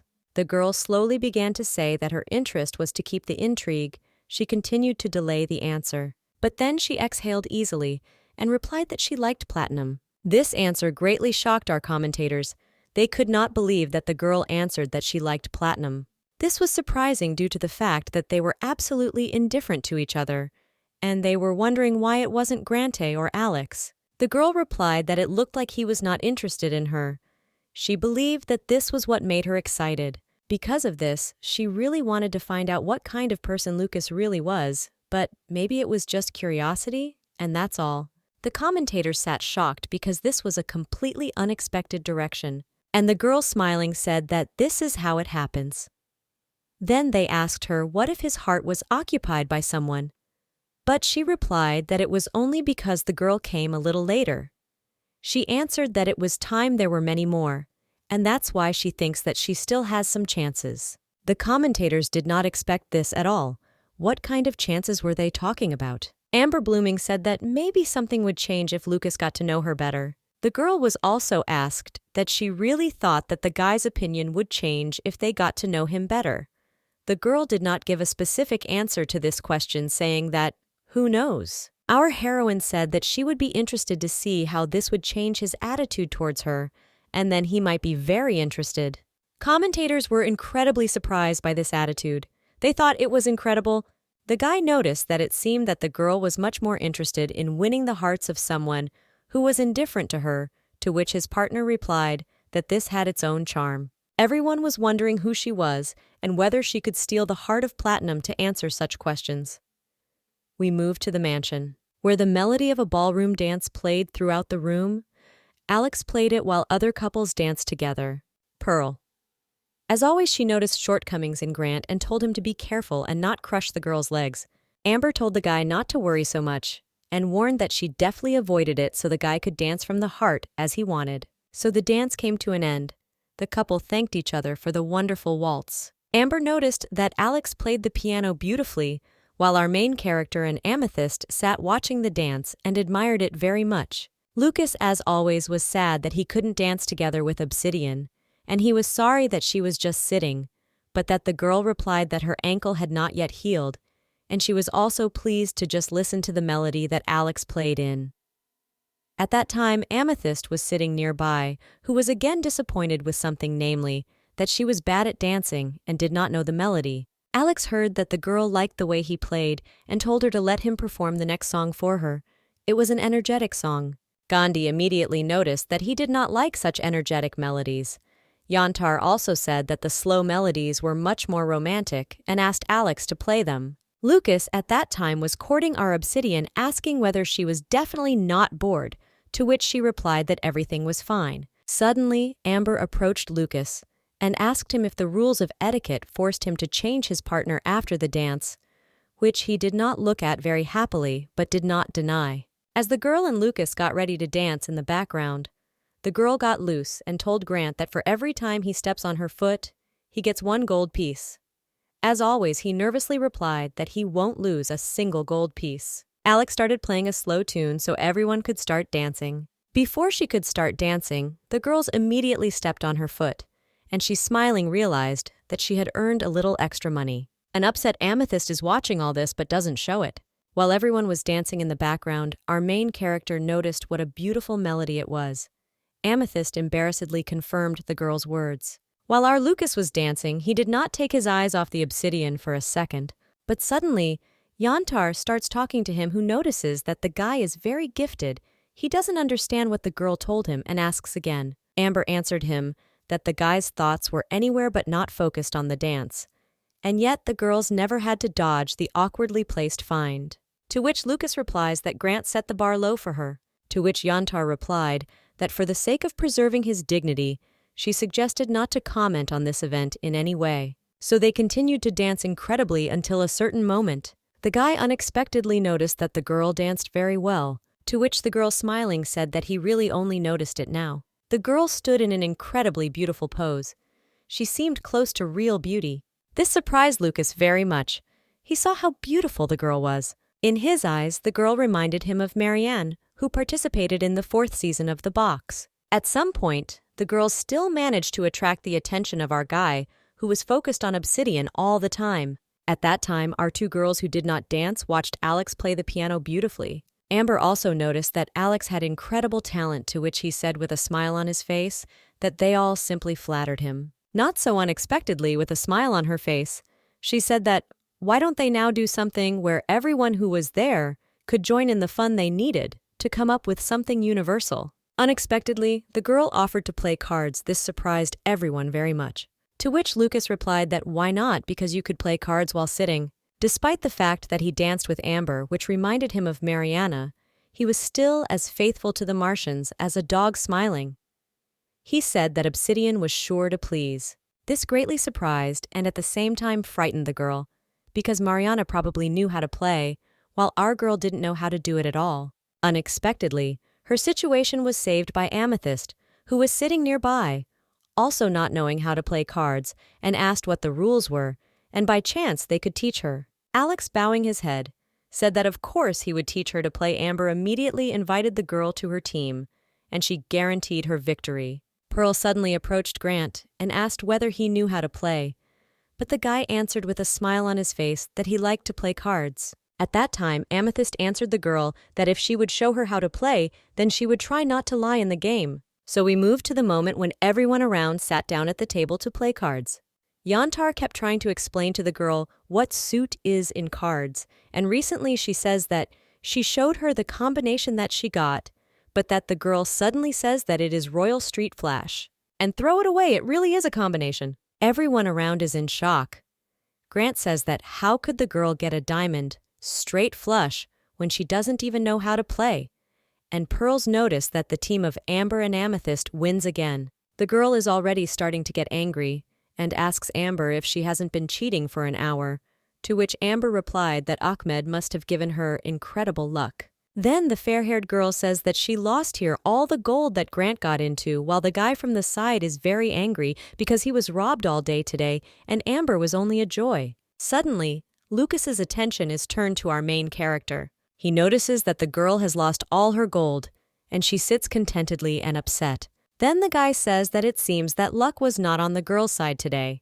The girl did not expect Lucas to address her during the game. But with a smile she answered him that it looked like that, and the owl was thinking about how complex the rules of the game were. She could barely keep up with what she explained to the amber before the start. Lucas, looking at the girl, was very happy and did not understand why she froze but did not ask anything. Suddenly, Grant began to get very nervous and demanded a change of team. Otherwise, his best changes of the game. Alex asked him what would be better for them to play then. Suddenly, Amber, looking at Lucas and Obsidian, comes up with a brilliant idea. She invited everyone to play a game called Find the Liar. This name really frightened the Obsidian on her face. It was immediately written that things were clearly bad for her. We move directly to the game where the girl talks about how, having stretched out the Joker, he became a liar. Then one person makes a statement with which you need to agree or disagree. Now, of course, you have to lie. What rules did the guys really like? Next, Yantar said that in each round, they had to guess who was already. This sounded fun to everyone. And here is the beginning of the first round where everyone draws their cards. Yantar let the girl be the first to start the game and ask her question. She was very happy. The girl, with a smile on her face, thought a little and asked the guys whether their appearance was now very different from what it really was. With a smile on her face, the girl asked the guys what they thought about it, to which Lucas immediately replied that his image was close to the real one, and he asked for Obsidian. She was surprised. With a smile on her face, she first thought that Mariana would answer, and then said that there were some differences in her image. No, all the guys, including Amethyst, said that it was quite similar to their images, but except for Amber, she said that it differs just a little. The turn goes to Grant, who, very much without noticing, says that he was almost no different. Everyone immediately found out that Grant was a liar and pointed fingers at him, but that the guy from you said that the girl realized that he had a joker and specifically asked such a question. Everyone was so happy. And at that time, Yantar was mixing fresh, which the loser was supposed to drink, while everyone was drawing cards to start a new round changing. At that time, I was happily drinking that very fresh juice. And as soon as he finished drinking, he asked that he should ask a question. Now the guy thought for a few seconds and asked, or the evening of sincerity was not boring. Everyone was surprised by this question. I understand that not everyone can answer it. Pearl said what to do for those who didn't go there. And as always, Grant didn't think about it and was in a stupor. But to which everyone simply said with a smile that their evening was definitely not boring. Even Alex, who didn't go there, also said that his evening was interesting. Because of this, everyone immediately realized that Alexei was with live bait. He lied, didn't even blink. This made him very angry with the Grant. As always, Amber was right there with her drink. You were already handing it to Alex, who had a bad attitude towards alcohol. Then it was the turn for Amethyst, and she had to ask you a question there. Somehow the girl asked that after the evening their sincerity had changed. Grant scratched behind his ear and said no. Pearl also said that it hadn't changed a bit. And everyone further away just said that they had not changed. Besides Alex, he said that he believed that if he had gone there, there was a possibility that his sympathy would have changed. Yantar also replied that she did not know since she had not been there. Amethyst responded next, saying that from the very beginning, and until now, she has not changed her opinion. After this, Grant did not understand who the liar was. Explained the game to which Amber said that let everyone indicate the suspect about 3. As soon as 3 sounded, everyone immediately pointed to the pearls, and only one in Grant did not point at her at all, and wondered why. He pointed at Amethyst, which is why she was very surprised, not understanding what happened. Everyone except Granta guessed that the pearl was a liar, and this greatly amazed Granta, but she so unexpectedly said that Grant and Pearls were drinking a free kick. He stood with his mouth open. He didn't understand how Pearls could be a liar, to which Lucas replied, why did he decide that Amethyst was a liar? While the guy was coming to his senses, he didn't understand what he would answer. And then the guy began to remember, in the words of the kitty, that if he was more popular than now, then she would be very upset. He also recalled how the girl cried and said that she just wanted to be closer to Grant, and her last answer that from the very beginning and until now she had not changed her opinion enlightened Grant. He, it seems, began to understand what was what. While everyone there was having fun, Grant was completely confused. I didn't know what to do. Amethyst noticed this but didn't say anything. So we moved back to the game, and now it was Amber's turn to ask another question. With a smile on her face, she asked an unexpected question, namely whether someone present here is interested in more than one person. Samik noticed that this was a serious question, while Lucas even thought a little and didn't know what to answer. Amethyst said that she continued to be interested in only one person, to which our Grant, as always, was dumb, and asked what exactly was meant by interest. But what Pearl said was that she was simply interested in another person, to which Ricky scratched the back of his head and said that he didn't even know for sure. But then he embarrassedly said that since he doesn't know then, he will say that he is only interested in one person. He looked at Amethyst, who was incredibly embarrassed, and looked at Grant without looking away. Pearls also had one interest. Lucas replied that he, like everyone else, had one interest. Our main character said that if we talk about interest, she didn't have one for any of the participants. Alex answered as always in his cold-blooded tone that he had several interests, and Amber with a smile on her face answered practically like everyone else that she had one interest, and now she had an interest in no one except him. But what the Pearl unexpectedly said was that since everyone had spoken out, she suggested pointing out the liar. As one and all they showed to the Amber, she didn't even understand why, and was probably surprised. And then with a smile on her face, the girl showed her card. It turned out not to be her. Everyone couldn't believe that it wasn't a girl, and wondered who the liar was then. But the girl answered that she spoke sincerely. Amber said that since no one guessed right, everyone drank a penalty glass. Amethyst was clearly worried about something, and did not want to drink much. The girl had already prepared a glass like a Pearl, suddenly asked who was the liar then, to which Amber replied that since they didn't guess she could also reveal herself. But he could have not done that, and just drink a glass with everyone. Our main character took her glass and turned her attention to Lucas. She noticed that the guy was somehow depressed and absorbed in himself with his thoughts. The girl began to guess who the liar really was, but she didn't say anything. She just remained silent. And so while our main character was in a stupor, Lucas suddenly said that it was time to continue the game, and now it was his turn to ask a question. With an incredibly cold-blooded look, he asked if anyone uses acting to hide their status. This question shocked our main character very much. She again didn't know what to do. Lucas was also a little surprised, but not that much. Yantar, after thinking a little, said that this was a good question. And so the guys began to answer their question one by one, and Mitya said that most likely not. As always, Grant was stupid and did not understand what game they were talking about. Then she said that she had no talent. It was Lucas's turn. He said that he played a little, but he was no more interested in the answer of our main character. The girl answered with a sideways glance and said that she doesn't do that. Alex said that he also did not play any role on purpose. It was Amber who made Amber laugh very much. You see, everyone was wondering who was the liar, and so after a few seconds, it was the turn to choose. And everyone, as one pointed at our main character, she changed very much no expression on her face and began to worry. The commentators noticed that the atmosphere was a little tense. The guy even had goosebumps when they all showed him as one. Hentai also pointed at our main character with a smile. To which our girl pointed to Amber in response. The commentators were surprised that they were all sure that Obsidian played a role. The guys also said that in the previous round, they did not find a liar, which is why this already gave rise to many questions. The girl asked to remind me what the question was, to which the guy replied that the question was such, I am interested in more than one person.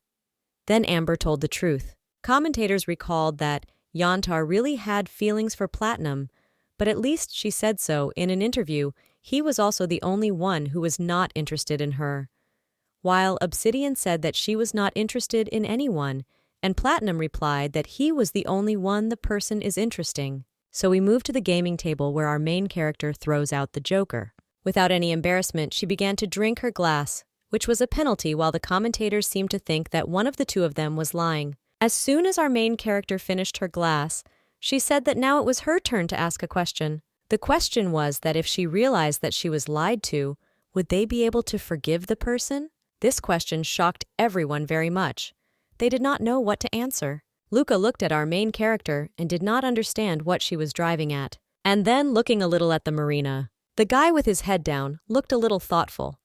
I don't know what to answer him. And then sleeping incredibly seriously, Lucas said that he didn't like it when his feelings were played with, so he would never be able to forgive the deception. Amber sat with a smile on her face. Either she was happy that she managed to ruin the relationship between our main character and the guy, or she had something of her own on her mind. While our girl was sitting very upset, I didn't know what to do, so the atmosphere around the table became very tense. But as always, one of the guys decided to defuse the situation, and this time it was Alex who said that in fact, he should have been the first to answer the question. He thanked Lucas for expressing his opinion out of turn. Pearl, laughing, confirmed Alex's words, and said that below they were answering in a circle, and the owl at that time thought what kind of haste the guy was in. But the beau became very nervous and asked for forgiveness for his haste. Besides, the statement simply responded too much in the afternoon, so he answered me in turn. Grand as always, he lost the strength to tell him how the question sounded. Again, Alex replied that the question sounded like this: "If I understand that I was lied to, can I forgive the person?" He quoted the girl. So Alex decided to answer he thinks that he will forgive the lie for a good reason, because this program was entirely built on lies, so there was nothing like that here. Amber, after thinking a little, said that she would forgive the lie. Amethyst was very nervous at that time, but said that most likely not to, which Grant had his own opinion. It seemed to him that first he should have listened to the reason for the lie, because he was already interested. Pearl said that she did too. Then it was Lucas's turn. He replied that he had given his answer, and therefore turning around and looking at Obsidian, he said that it was her turn. But what the girl who looked into her eyes did not say was that she would also forgive. She probably would have forgiven if she had understood why the person did that. And everyone became interested in who it was already, to which Amethyst immediately caught on and realized that she had messed up a little. She showed that she was the liar and asked for forgiveness because she accidentally answered the truth. Yantar, as always, said that the girl had nothing to apologize for. While pouring her a glass, they said that if a girl drinks a free drink, her eyes were purely something with something. This greatly amused everyone and eased the tension a little. While the girl poured in her alcohol, others watched her and changed cards at that time. We are moved by commentators who say that it looks like they just saw and heard the truth from all the participants. The girl noticed that it looks like that one and everyone except Platinum said that they would be ready to forgive the lie. According to commentators, this information should have been unpleasant news for someone who played with feelings. So Luca is always a little sad and says that his turn has come to him. The guy's question sounded like this: "I would like to hide my status as long as possible." The girl understands that it makes no difference whether she answered like Mariana or answers on her own. She simply says that yes, you would like to hide your status as long as possible. He comes to Alex in line and says that he doesn't attach any importance to this. It was Amber's turn. She was about to answer when suddenly something happened in the background with an amethyst. Granta notices this and doesn't understand what to do. He wanted to ask the girl something, when suddenly they notice that Amethyst falls off her feet and they fly straight to the floor. Grant suddenly takes off and catches the Amethyst, preventing her from falling to the ground. Grant doesn't understand what's going on. He's holding the girl. Amber jumps up from his seat and asks if the girl is okay. Looking at her, they all notice that she got drunk, and Yantar says that it seems that the penalty glass was unnecessary for her. On this note, Yantar suggests ending the game. She asks Granta if he can take the girl to the bedroom, to which he of course agrees. Pearl helped Grant throw the girl on his shoulders when Amethyst's friend began to moo, and this scared Grant very much. He told her to be patient with eating alcohol and asking to come out. And so on that note, everyone left while Lucas continued to sit at the table. He was lost in his thoughts after such a game and did not know what to do. We are transported when night falls. Everyone has gone to their rooms. Our main character is fast asleep in her bed, not thinking about anything. At that time, somewhere on the island of Yantar, I was walking near the sea, admiring the night views. Suddenly, the girl hears a voice behind her, asking her if she likes night walks. It was Lucas, who also decided to take a walk at night. But what the girl said was that she doesn't really like to walk at night. She just couldn't sleep. The girl responded by asking why Platinum decided to take a walk at night, and he looked away and said that he also couldn't sleep. And so they stood together and watched the beautiful night sea and stars. There I unexpectedly started talking about the topic of personal secrecy. She said that she would like no one to find out her identity for as long as possible. After all, it will be much more interesting and fun for everyone. She asked what Platinum thought about this, because during the game she did not have time to hear his answer, but she would really like to. Lucas, while the girl stood nearby smiling, became a little thoughtful. And then he said why. Because if they were all here to find their true love, then he would want their feelings not to be biased. The guy read that each of the participants in the box came here. Isn't it because the real ones outside didn't have such an opportunity? The girl didn't understand what the guy was talking about. Amber, that I was next to the guy, said that between reason and feeling, the guy will choose feelings, to which she undoubtedly answered yes. Amber suddenly asked the guy with whom his feelings were now. Platinum couldn't say anything in response. After all, he didn't know. The girl notices this and asks if he's really confused. This assumption of Amber greatly surprises our guy. The girl, with a smile on her face, continues to heat up the situation, asking if the guy wants to test their feelings. Approaching him, he does not understand what the girl is talking about, while Amber puts her hand on his shoulder and says that she heard about others. That Platinum is a person who gives himself over to feeling body and soul. Therefore, while the Platinum stood confused, the girl said that it means his body can give him an answer. Touching his lips, the girl asked if he wanted to know, what feelings do they have for each other? After which, the girl suddenly began to approach the guy, trying to kiss him. As a result, a kiss happened between them, and then our commentators appear, who say that they could not think that Amber would be so active, but that the guy replies that in a swift attack, he wants to steal the sympathy plugins, while Obsidian is sleeping at that time. After the kiss, the guy says that the girl was pretty good, to which Yantar, with a smile on her face, says that she could say the same thing about him. And so the commentators watching this scene now really did not know how the situation would turn out further, and whether Platinum would betray Obsidian. We are already talking to them as a commentator in reality, to which they say that now it was quite difficult to imagine what would happen ahead. The girl, of course, agrees with him. Everyone was very excited about what choice each of them would make. We're moving into day 8 of the show's broadcast, where the holographic owl informs everyone that they are starting to match the pair for the second meeting of the truth. The Menstones have already chosen their desired partner and placed their letters in the magic circle. And now it's the girls' turn to choose. In front of the magic circle, the owl said to name who they would like to meet. Makes adjustments. Namely, it was impossible to choose someone with whom a meeting had already taken place. So the choice between boys and girls had already begun. Everyone was very worried. I don't know if their partner will choose them. Our main character was most worried because she didn't know what would happen next. The first one to choose her partner was Pearl. She says with a smile on her face that she wants to go to a meeting with Alexandrite. Commentators are very surprised because she chose Alex during this time she became friends with him, and since she could not remove Grant, it means it was Alex. The owl, bowing its head, reports that Alex did not choose the girl. Therefore, the owl says that she will not be able to get to the meeting of truth and asks the girl to return to the room. The girl is a little upset, while the commentators were watching the girls, and they were sorry that Alex didn't choose them, to which the guy says that it seemed to him, or the girl already knew that he didn't choose her. And besides, she didn't look particularly upset. The next participant who chose her partner was Amethyst, who bowed her voice. She says that she would like to meet halfway. Before speaking, she was very worried and begged that the guy whose girl choose would also choose her. Finally, Amethyst said that he wants to meet us halfway with a Grant. We are very worried. Commentators also noticed that Amethyst's hands were shaking very much. They saw that she was very nervous. Commentators wondered if Grant had chosen a girl. And so, I'm a girl waiting for an answer.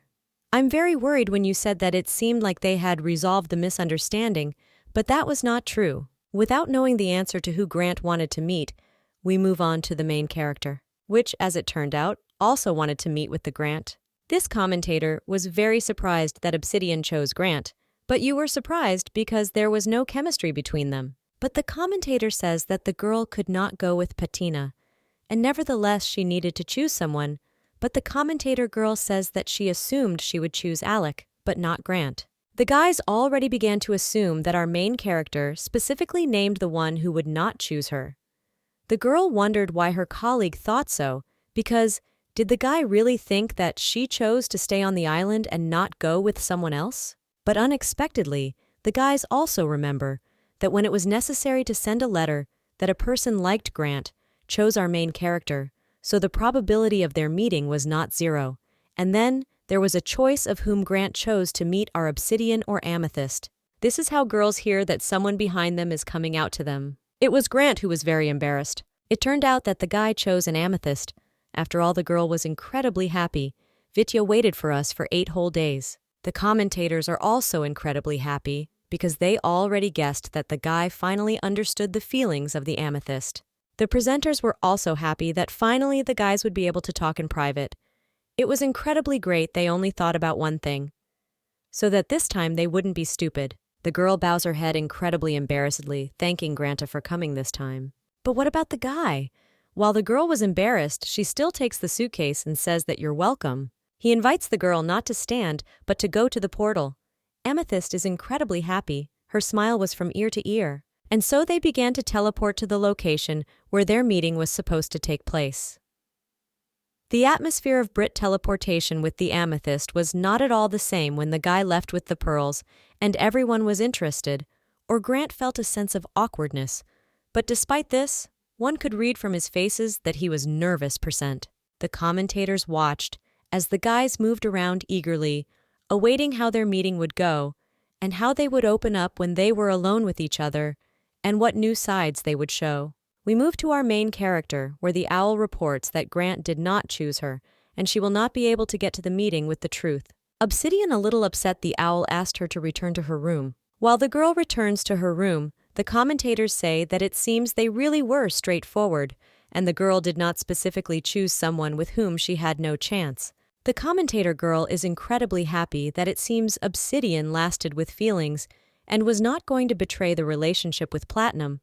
The guy notices that Lucas's choice this time will be really important. We move to the moment when it was Amber's turn to choose her companion.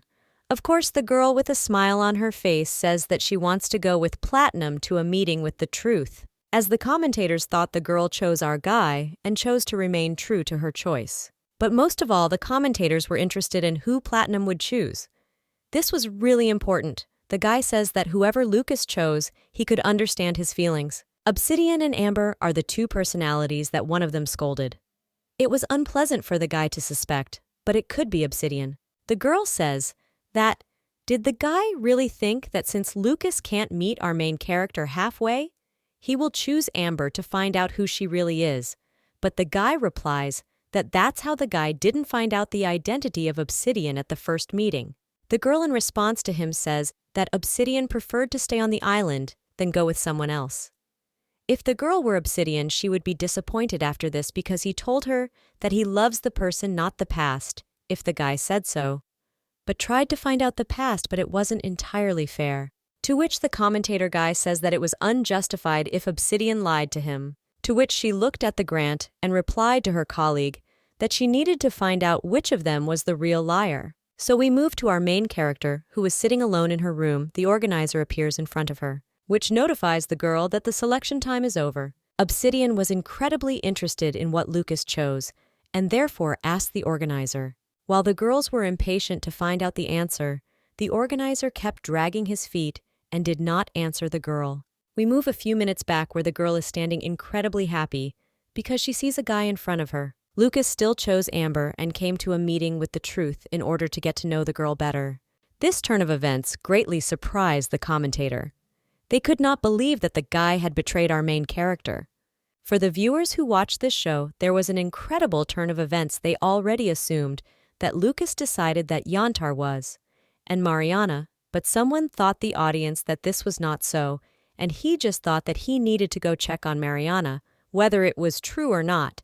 They all incredibly wanted to know who in the end Marianne really was, because very unpleasant rumors began to spread. As soon as the organizer told the girl that Lucas had chosen Yantar, the girl was in a stupor and didn't know how to react. The guy continued to say that since this time the girl was able to stay on the island, they needed to slowly discuss the strategy for the next meeting. The organizer began to explain that, firstly, and suddenly raising his head, he saw that our Obsidian could not hear him at all, and again plunged into himself. He immediately turned to the girl and asked if she could hear him or not. But if the girl got very nervous and asked for forgiveness, ask what the organizer told her. The guy understands that the girl is in pain and asks whether the girl's heart was really hurt. The girl did not expect such a question and was again in a stupor, At least the organizers, it seemed that she was shocked by his decision, to which the girl unexpectedly began to deny at that time. The organizers said that our main character should not lie to him, because the better he understood her feelings, the clearer it was in winter. Thus, the organizer could more accurately plan the development of her love story. The girl was silent for several seconds, and did not answer anything, thinking about everything that had happened. And then looking down, she said that it was incredibly bitter for her to doubt Lucas's sincerity. The organizer asked if the girl really decided that he liked her, especially the real one, to which the girl depressed herself more and more, saying that of course he thought that she was an aristocrat with a high status, and moreover became close to our heroine only because he also thought that she was Mariana, and the girls even seemed to have something between. Some of them could be real feelings. The organizer did not respond to such a proposal from the girl. He adjusted his mask, and then he sat down on the bed not far from the girl. And he asked if our main character knew why the fact that Mariana would participate in the box was announced to the whole world. Such an unexpected question stopped the girl, but she replied that most likely this was due to the fact that the girl was incredibly attractive. The organizer said that it was true that the girl was attractive, but it was not about beauty or character. The attractiveness of a partner, if they were talking about marriage, largely depended on the situation. Our heroine did not understand what the organizer was talking about. The guy continued that when people with extremely high status fall in love, they need to solve one important issue. Namely, who will inherit the throne of their country and who would refuse this right. For the sake of her husband, Mariana renounced power in her homeland in the 8th kingdom in the series and became the queen of the country, the wife of the 6th kingdom, Kelly. But suddenly Viserys died without leaving an heir, and in his country a woman could not become the head of state. At the same time, the Syrian king of Mariana's homeland also died to our humble address. He gave the Martians the right to return and occupy his throne. The organizer continues to say that if the girl does not return to her homeland, she will lose sovereignty and become part of the empire. And even if Mariana got married in a box, she can protect Sirius from this. If a girl leaves her late husband and returns to her homeland, she will become a full-fledged monarch. However, power over or will be taken over by the governor general. And Mariana, instead of returning, decided to remarry with a new husband. She could remain queen and annex the series, making it a republic. The girl is such a moron with logic that Mariana wants to unite the countries. To which the organizer replied that the 6th and 8th kingdoms were located nearby if she agreed with her husband. Yes, this was quite possible, but the unification had not yet happened only because the previous King Siren was against it. And then the girl guessed that it turns out that King and Queen Killy will be from other states. To which the organizer replied that, in the kingdoms, they do not give much importance to kinship in matters of succession to the throne, although there are countries for which this was quite important, and therefore, if Marianne's new husband is even remotely related to the royal family of Keeley, the issue of the legitimacy of power will be resolved. Mariana understood this, so she allowed her to talk about her participation in the show. Here our girl is completely surprised and confused because she thought that the box was created for love. To which the organizer laughed and said that it would be good if Mariana could also fall in love with the right man. The kingdom of Viserys Kilyuya is rich in springs of gold and diamonds. It is the richest among the 8 kingdoms of the motherland of Mariana of the Syrian. It attracted traders from all over the continent and was an important transport interchange. Mariana respected the laws adopted in her husband's country, which means power will pass to her husband.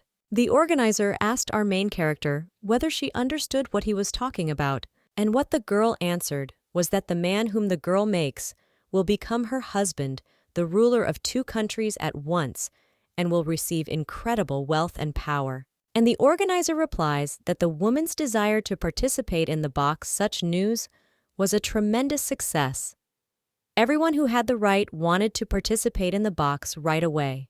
There were a lot of applicants, not only men.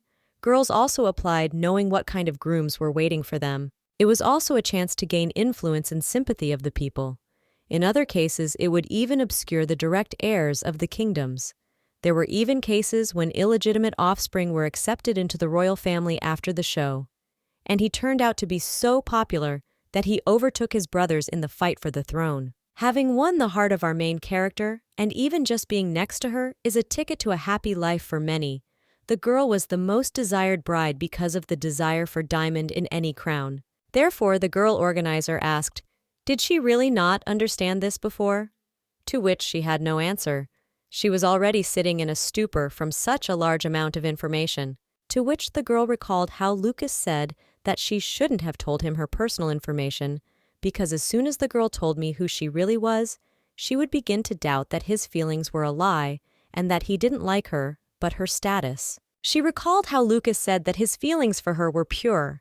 He said that he wanted to prove this too. And then the girl realized that it seems Lucas was telling her all this. Then I think that she is Mariana. The girl now understood that he knew that Marianne could not be anyone except her, but did not want to show his commercialism, to which the organizer will answer that he believed that he would find a way to her heart. Our main character not only had no words, she was not as shocked as she was at that moment. The organizer suddenly asked if the girl really felt strange. The girl immediately cheered up. I don't understand what the guy is talking about. And then it dawned on her and my eyes began to water. She said that she felt a little really strange. She believed that no one would be happy if the truth was suddenly revealed. Moments the girl recalled how Lucas coldly told her that he didn't like it when his feelings were played with. The organizer's touch on her hair pulls her thoughts out of her thoughts. This behavior greatly surprises our main character. Putting the girl by the hair, the organizers say that in this case, no one should find out the truth. On this note, the conversation between the organizer and our main character ends. We are transported to Grant and Amethyst, who have already moved to their location. Looking around, the guy did not understand where they appeared, while Amethyst assumed that in front of him was the labyrinth. We are also transported to Lucas and Amber, who also arrived at their location and were already looking around. The girl says that they really ended up in a dungeon, to which Lucas replies that it looked like that. And then suddenly, a holographic owl appears in front of them, who says that sometimes life can be complex and confusing. And it also seemed that we were wandering in a labyrinth, so spouses should support each other, even during such periods. The guys listened carefully to the owl without interrupting. They were very interested in what would happen next. The owl continued to say that they should be patient and inseparable in difficult moments. The owl said the same thing to Grant and the Amethyst. Their task was to reach the exit together to return to the island. So the holographic owl said that their bags contained everything they needed and then said goodbye, wishing them all good luck. Grant was very angry that this time they had to find a way out of the maze. The guy began to think that if they don't find it, and will he really remain in the labyrinth forever? The girl embarrassedly offers to open the bag that they were given for the trip, to which the guys immediately opened the bag in the hope that they might suddenly have a map lying around, but what they saw there surprised them very much. We moved to the Logos and Amber, who also decided to open everyone's chest. Everything was the same. A device for sleeping food toiletries, medicines for emergencies, that was all. Lucas noticed that there was nothing for protection. While looking at the box, he assumed that the environment should have been non-hazardous, while the girl found some kind of scroll. Having opened it, the girl realized that it was some kind of riddle, it seemed. Lucas said that it looked like it was a hint for the exit, but he needed a key so that he could read himself. The girl noticed that he was still sleeping and did not open, to which Lucas said that if they find the key quickly, they will be able to find out where the exit is. The girl agreed and said that first, she needs to change into something more comfortable. After Amber changed clothes, they went with Lucas to wander through the labyrinth in search of that very key. Lucas, looking at Amber, notices that the girl was humming some kind of melody under her breath, and says that the girl seemed happy. But when she smiles, she says that it's really so obvious from her because it was all because she really loved riddles. After all, finding one thing at the same time, and a secret hidden inside the labyrinth, was painfully very exciting. To which Lucas looked at the girl and said that there really was nothing more exciting in this place. And suddenly he stepped forward and told them to move on. This confused the girl. But she caught up with the guy, asking where they would go next, to which the guy replied that he would look around and try to look for the door or drawings. And so we move to our commentators, who say that this time there is a meeting with a riddle and labyrinths. The girl notes that it is really important to work as a team. The girl also thought that this could drag on for longer than a day, to which the guy confirmed that it would drag on for several days if they didn't find a way out. Then the girl commentator remembered Grant and the amethysts and began to worry about them. But what the guy said was that it wasn't true, that they didn't seem to be professionals in solving puzzles. And so we moved to the amethyst. And Grant, I also opened the suitcase and pulled out that same scroll. Just like the last time, did not assume that it seemed like an instruction. Grant encountered a problem that the scroll did not stretch further, and therefore asked the girl what she thought if he pulled harder, he would be able to pull the scroll out, or not. But what the girl said was not worth it, very worried because it could burst. So the commentators notice that in such conditions, they will have a lot of conversations. The guy says that in order to work in a team, they will have to communicate a lot. And so we had 2 pairs of pentagrams. It was interesting how much time they would spend to find a way out. We move to our main character in the room where the organizer is sitting, saying that now they have a lot of time. The girls would now have a reason not to leave the room, but the girl agrees and says that she will not leave. The guy suggested that the girl pretend that she was avoiding society, upset by the betrayal of platinum, so she has intentions to distance herself from everyone. Such a proposal was very surprising. The girl and she was also more surprised that I would have to avoid men. The organizer said this was necessary in order to gain more time and the stage to be more marina-like. The girl began to guess where everything was going. Namely, she recalled how the organizer told her that she had 2 options, either gain experience or end her relationship with platinum. Because of this, she began to worry very much. She was scared and asked what the organizer would do with her. But the organizers noticed this and even thought about it for a few seconds. But then he said that the girls would still have to improve their skills and the girls needed practice. Our main character was very much driven into a stupor by this turn of events. She couldn't even move. She had a feeling that she was about to fall through the ground from awkwardness, because what kind of practice she didn't even imagine. Suddenly, everything around them began to shine. The organizer used what kind of magical ability this is, and a magic circle formed under them. The girl was confused, not understanding what was happening. She was very worried about what would happen next. At this point, we move directly to the amethyst and Grant, who wander through the labyrinth for several hours. And this makes Grant very tense. But not only the amethysts, it also begins to depress him very much. And then, at some point, Grant suddenly starts screaming that they have been walking in circles for several hours, and in the end, they haven't come anywhere. The girl got scared because of this. Grant continues to freak out, pointing at the statue, saying that they have already been here because he definitely remembers this stone woman. Amethyst smiles. I don't know how to react. He says that he also remembers her. Unexpectedly, Grant at the moment changes his anger. But with confidence they say that the strong in spirit go forward, but the strong in body go anywhere. Such a phrase confused the amethyst. She did not understand what Grant was talking about. Grant suddenly says that he is going to make a new road and jerks towards the grass wall. He hit with all his might. He managed to break through the walls a little. He noticed this and wanted to try a couple more times. But suddenly the wall from the hold began to suck the Grants inside, which scared him very much. And Amethyst also became nervous for the guy. While the guy was being sucked in, the girl was trying to help somehow. On that note, we move on to Lucas and Amber. The girl points to some kind of statue with a seal and tells Lucas that the pattern is similar to the one they had drawn on the scroll. The guy agreed. Together they approached this pattern and decided to see what would happen if they clicked on it.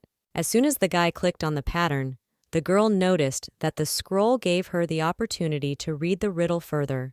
The riddle sounded like one great sun and shining stars. The guy, as soon as he heard that the girl had read this riddle, said that one great sun was Elpedium and 8 stars were 8 kingdoms. After answering, a portal to the unknown suddenly opened in front of them. Both the girl and the guy were surprised that he answered correctly. The girl also noticed that the scroll suddenly began to unfold again. Lucas noticed that it seemed they needed to look for the drawing again, and the girl noticed that 2 out of 3 were written, and therefore suggested that perhaps they needed to find 3 patterns and solve their riddles. Lucas said that this was most likely, so he suggested not to waste time and hit the road as soon as possible. And the girl said that they were like in the game Escape from the Maze. And the girl was also surprised at such an elegant solution to the riddle, noting that the empire was the sun, and the 8 stars were the kingdom under its protection. To which Lucas says that even the child decided it was not at all difficult for him, And the girl, laughing, replies that she remembered it from a children's song. She began to sing it that the stars were burning. There were 9 of them. And there she sent and suddenly became the sun. And 8 bowed down, the light of the body opened. The sun was exposed forever and ever. The guy watched as Amber sang that song and did not interrupt her. As soon as the girl finished, he said that she sings very beautifully. This compliment surprised her, and the girl asked whether Platinum likes to sing songs, to which he asked whether there really were people who didn't love, and so Amber suddenly asked what Lucas's favorite song was, to which Lucas had a rather difficult time choosing. He suggested that it could be the song Love to the Paradox, although it was a little strange. The cup asked if it was the one that became popular after the first box, and said that she had listened to it when she was as a child. So the 2 of them, together like a real couple, walked and walked through the labyrinth, singing the same song together. Suddenly, our commentators appear and say that it was a most beautiful duet.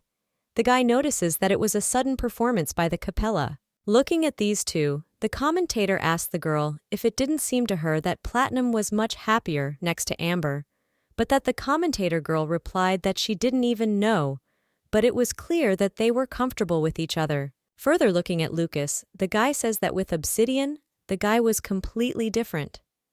He asked what his colleague thought, to which the girl replied that although different, he was not unhappy. No, but the guy suggested that maybe after all, Amber was Marana with a smile on her face.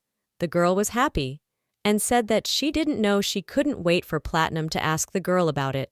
The guy commentator asked his colleague why he was in no hurry to ask questions, to which the girl replied that they were both fans of unproven evidence and therefore could not ask questions, but still commentators.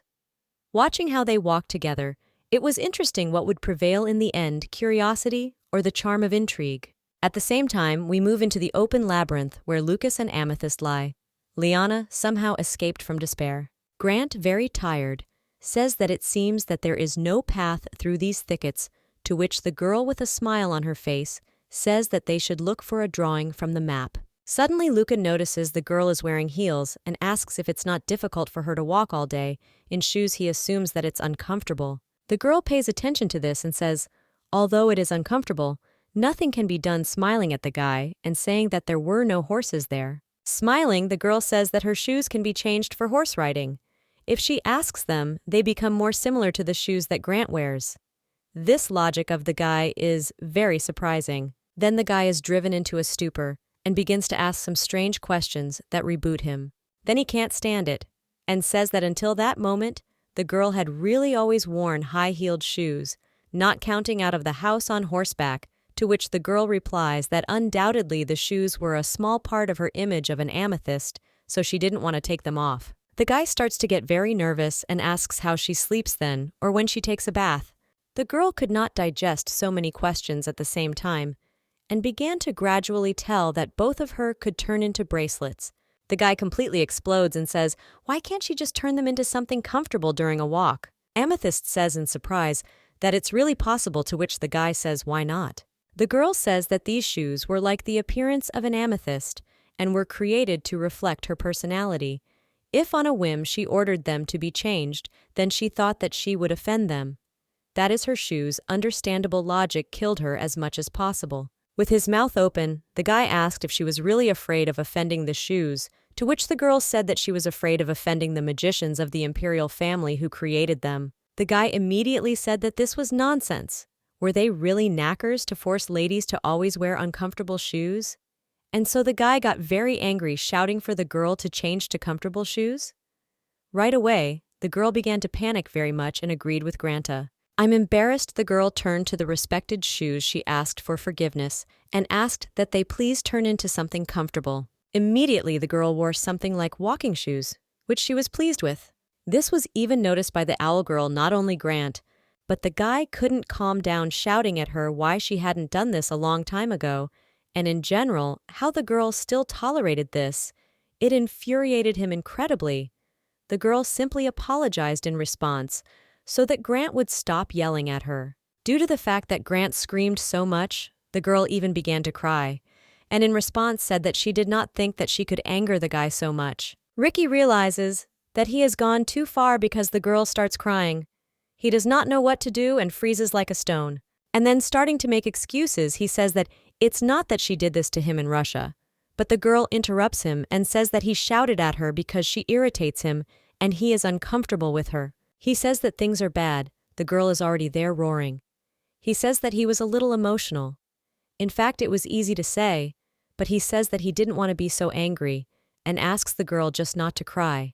She also apologizes in response. And then we move to our commentators where the guy says that Grant was definitely not angry with Amethyst. Now the girl tells him that she was wearing uncomfortable shoes all this time, and he screamed because he was worried about her. It turned out to be such a commentator funny, but the guy replied that although it was funny for them, it was definitely not for the Amethyst. The girl noticed that nevertheless, they were a good couple, but they needed to talk more while Grant tried to calm the girl down. While Grant was calming the girl down, our commentators were wondering whether they would be able to get out of the maze. After all, they still had not solved a single riddle, and the commentators were also wondering whether the labyrinth was an impassable obstacle for them or not. At that time, we are already moving to our main character, where she and the organizer moved somewhere, and the girl somehow ended up in his arms. At first, the girl was very worried, and then she looked around and realized that it was in vain. After all, there were a lot of books around her. They moved to the library. The organizers said that it was his personal library. The girl asked if this place was on the island, to which he replied that it was natural, but no one would be able to get there without his special permission. The girls really liked being there because she loved ancient books. She couldn't be happier. She was also incredibly interested in the fact that among all the books, there were books in ancient languages. Unexpectedly, the organizer says that this will be their place for practice. The girl concerned turns around again and asks what their practice will be, to which the organizer makes just one click, and in front of the girl something begins to glow very brightly, thereby surprising her more and more, driving her into a stupor.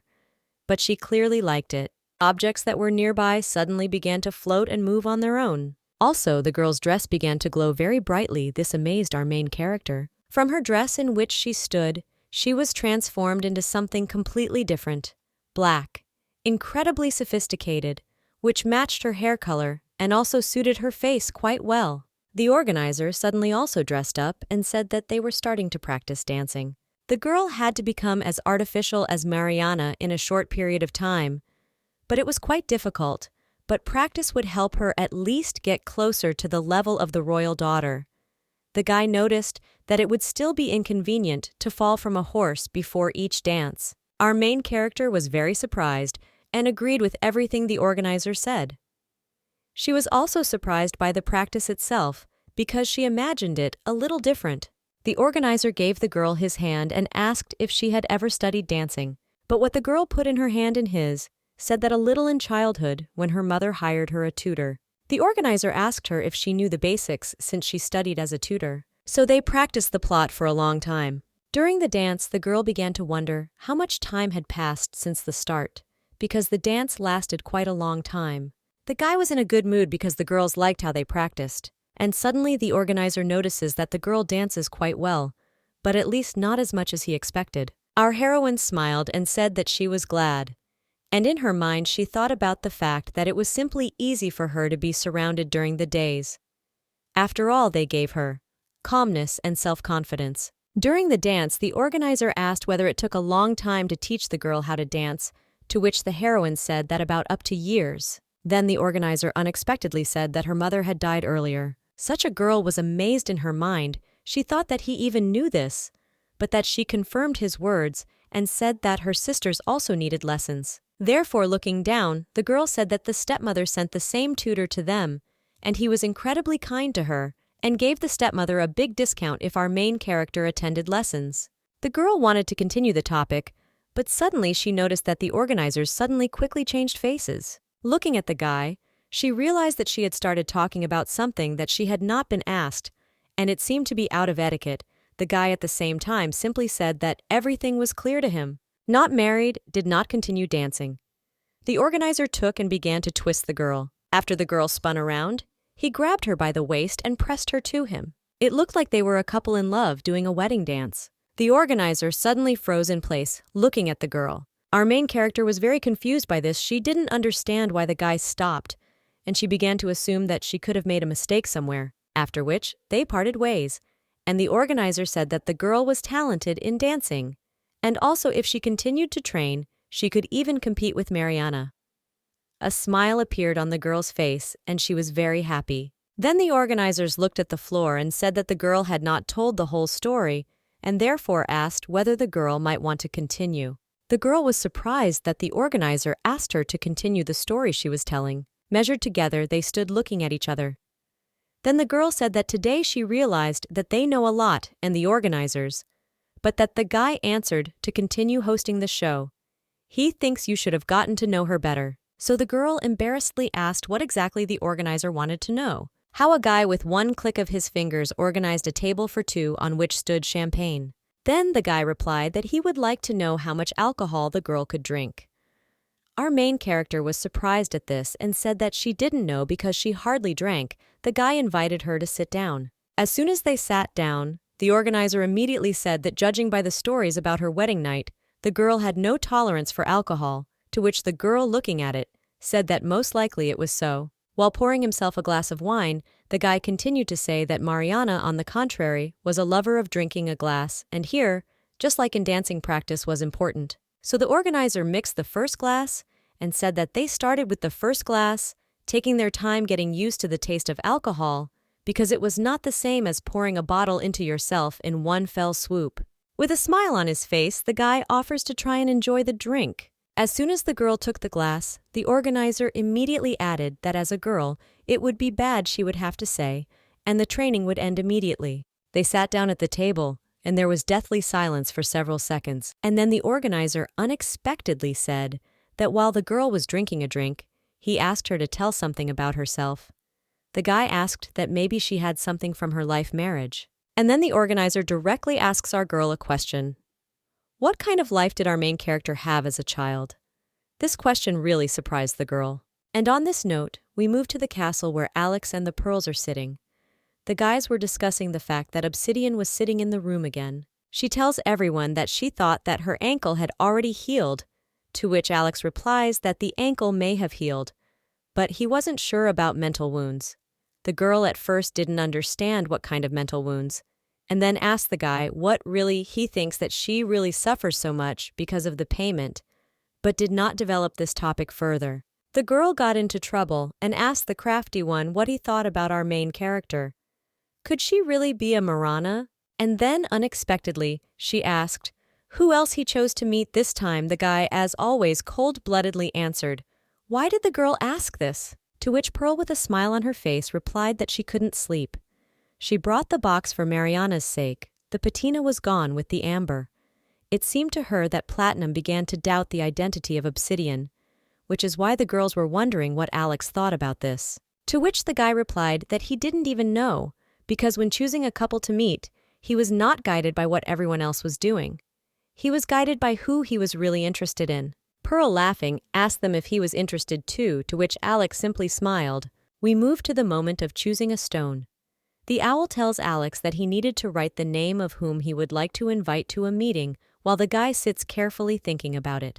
So for several minutes he just thought and tapped his finger on the piece of paper. I didn't know what to write. And then I finally decided to use this stone, which turned out to be obsidian again for our main character. We move to the present moment where the girl is already sitting incredibly surprised at this guy's story. Because from the first meeting and the date at sea ending, with both meetings off the island, the guy chose only her. Alex laughed and said that until now it was she who had been most interesting to him. Pearl right there says that this could be his chance, because while Obsidian's heart was broken by betrayal, the girl suggested that the guy go and win her heart, to which Alex refused and said that it was unethical. Pearl noticed that if you look at it like that, then Alex will have their other chances because she won't go anywhere until the end of the show. The guy's answer surprised him. He said that the girl said alarming things, and sitting like that looking at each other and talking, the guy suddenly says that in any case, now the search for fate didn't bother him so much. The girl asks him why. Alex replies that there may be only one Marianne, which means someone was very skillfully pretending to be her. And then the guy becomes incredibly serious, Ask a question, then pretend to be someone if you could be yourself. He asked the girl if she understood what Alex was talking about, but she sat in a stupor and could not answer anything. On such a note, we move into the dungeons to Lucas and Amber. The girl decided to sit down. After all, her legs were very tired from walking. Amber invites Lucas to make a small pass, but the guy of course agrees and says that they could use a snack. I open the suitcase, and he says that there must be food in there somewhere, and he'll look now. While Lucas was looking in his suitcase for something to eat, the girl watched him closely. And then Yantar unexpectedly says that the guy had incredibly iron patience because she immediately thought that he would ask the girl what he wanted most, namely who the girl was. The guy turns around with a smile on his face and asks if the girl really wants him to ask who she is. Along the way, inserting the crystal into the magic cube, from which all the cooking utensils they needed immediately fall out into the distance, and the girl simultaneously says that she wants to know why the guy doesn't ask, because now there was every opportunity to ask. To which Platinum responds already during cooking that the girl said that it would be more interesting if her personality was revealed later. The girl with a smile on her face standing while slicing bread says that she spoke to Yi and nevertheless thought that he would not be able to contain his curiosity. Lux was very surprised by this. He asked why, to which Yantar continued to cut some bread. And then Yantar told me that if she is not the same destiny that he is looking for, and asked if the guy is afraid to become attached to her and inadvertently make a mistake. To which Lucas, satisfied with a serious face, says that if he was afraid to get attached to her, he would not have chosen the girl. This surprised the commentators very much. They had already suggested that it didn't matter to him who the Amber turned out to be, whether she turned out to be Mariana or not. The girl was surprised by the guy's answer and asked him to explain his words, to which the guy, looking at the incredibly beautiful Yantar, said that he was interested in finding out who she was, but to understand why he was the one the girl did not immediately understand, and asked again what the guy meant. Lucas immediately said that people who definitely showed interest in them, but not himself. Therefore, he was very interested in why the girl chose him out of everyone. We move to the commentators, who are also surprised. The girl says that Luke is absolutely right.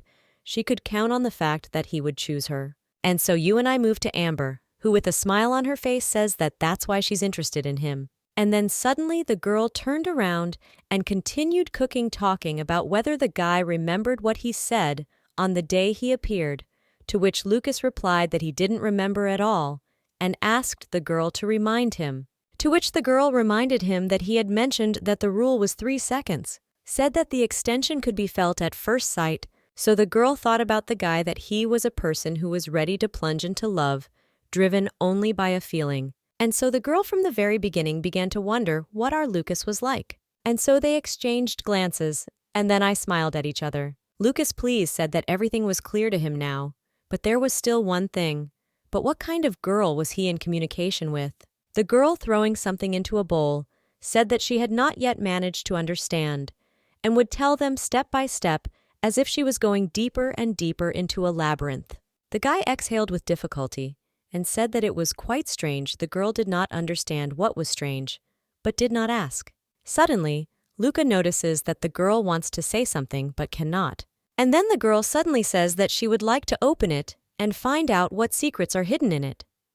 Lucas replied, which means they were both satisfied with their statuses. The girl laughed and said that they still had a lot of time to get to know each other better, so there was no need to rush. After which, Yantar now suggested that the guy sit down and eat, so to speak, reward himself for good work. So we leave the guys at the moment when they sat down to eat and talk about some topics that we will later find out. We move to Grant and Amethyst, where they also decided to sit down to eat.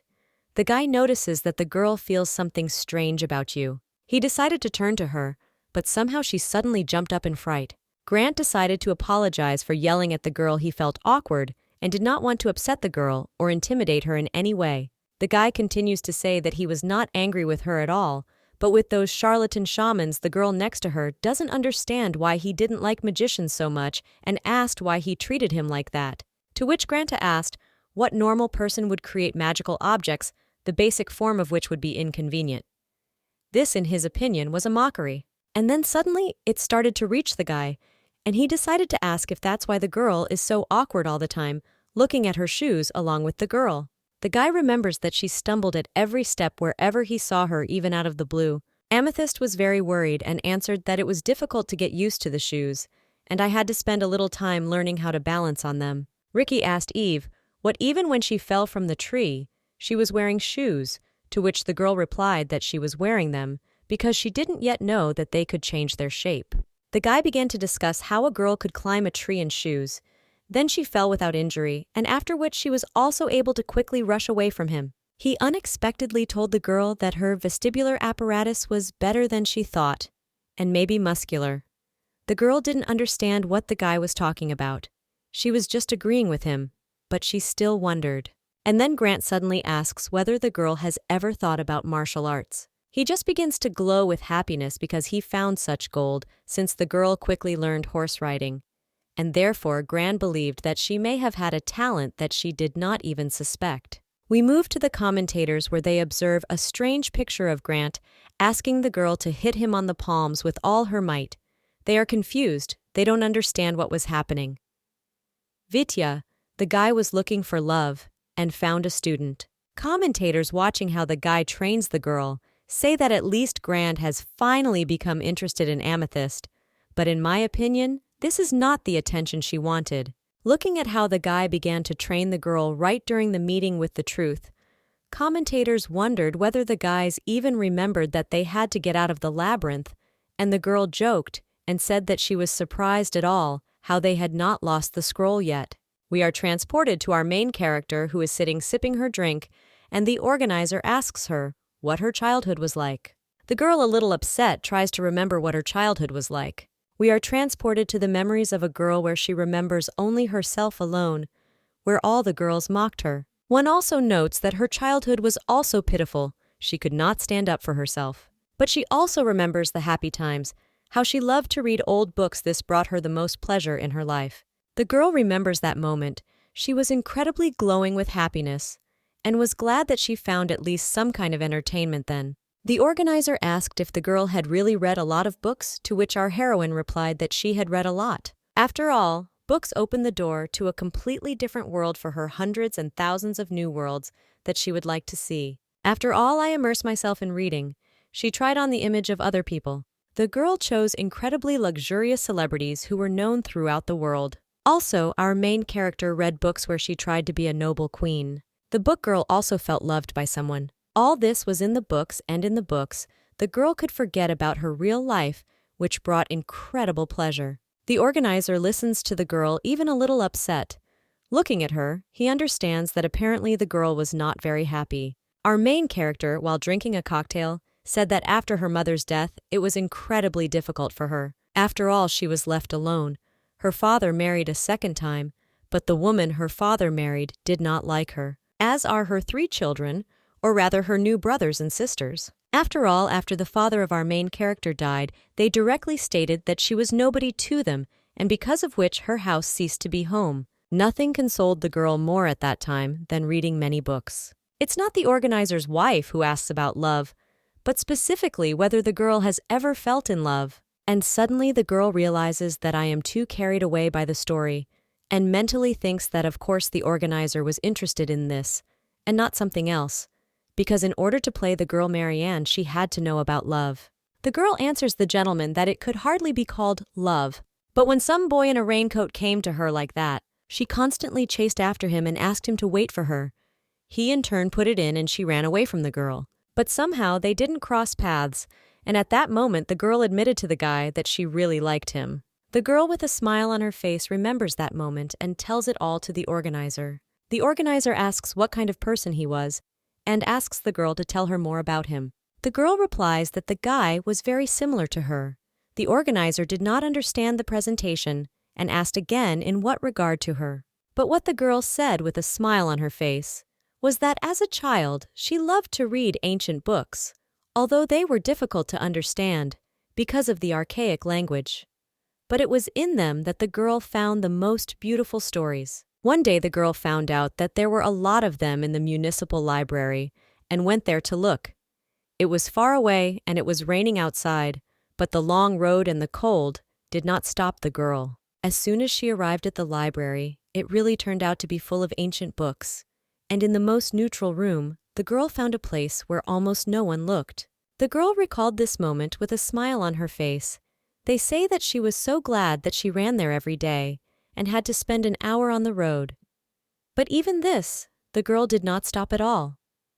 The girl said that she was even upset when the library was temporarily not working. Suddenly, the organizers ask for forgiveness and interrupt the girl asking where the story about sympathy is. Such a girl was surprised and she completely forgot. The girl felt embarrassed and asked for forgiveness, saying that this was simply an important place. It was there that she learned that she was not the only one who loved ancient books. After all, when she was reading, there was someone who started reading them earlier than the girl as she understood it. She found imprints of his presence everywhere. The guy didn't understand how these were presence imprints, to which the girl said that she noticed that these were such paw signs in books. In some places, they were already placed on the last page, and from the girl she guessed that someone had already read them, and the girl also understood that I was there could be useful for her. After all, writing in the past was different, and words could be written both from left to right and from right to left. So ancient books were both with right and left bindings in collections. The strap was always laid on the same side. The girl was sitting and was so enthusiastically telling me that she could almost always identify the collection and which way to read it just by looking at the strap. And the girl also said that the guy who also read the books took great care of them. Was there a book? If torn or dirty, then after it they were glued and clean. To which the organizer again asks for forgiveness and interrupting, asking whether this is a story about a person or about banistics. The girl laughing always went away from the topic and somehow didn't notice something because she really liked books. And I looked to the side. Our main character asks for forgiveness and says that she knew the guy only in relation to books. The organizer asks, is that really all? To which the girl says that she has never seen his face or heard his voice. Then the organizer, with a serious look, asks whether the girl was sure that they knew him for sure. To which our main character, with a smile on her face, says that they even communicated a little through the notes they left. One day, a girl found a book that her secret boyfriend had not finished reading. She noticed that until the 8th tone, the ribbon was laid at the very end, but on the 9th in the middle, the girl thought that this was her chance, and she wrote a note in an ancient language and put it between the pages. The girl was very excited, but she wanted him to find her. The note was a greeting, and asked whether the guy had stopped. The girl also asked if he was really bored. The girl was looking forward to that moment so much, and every day she went to the library in anticipation of what was to come.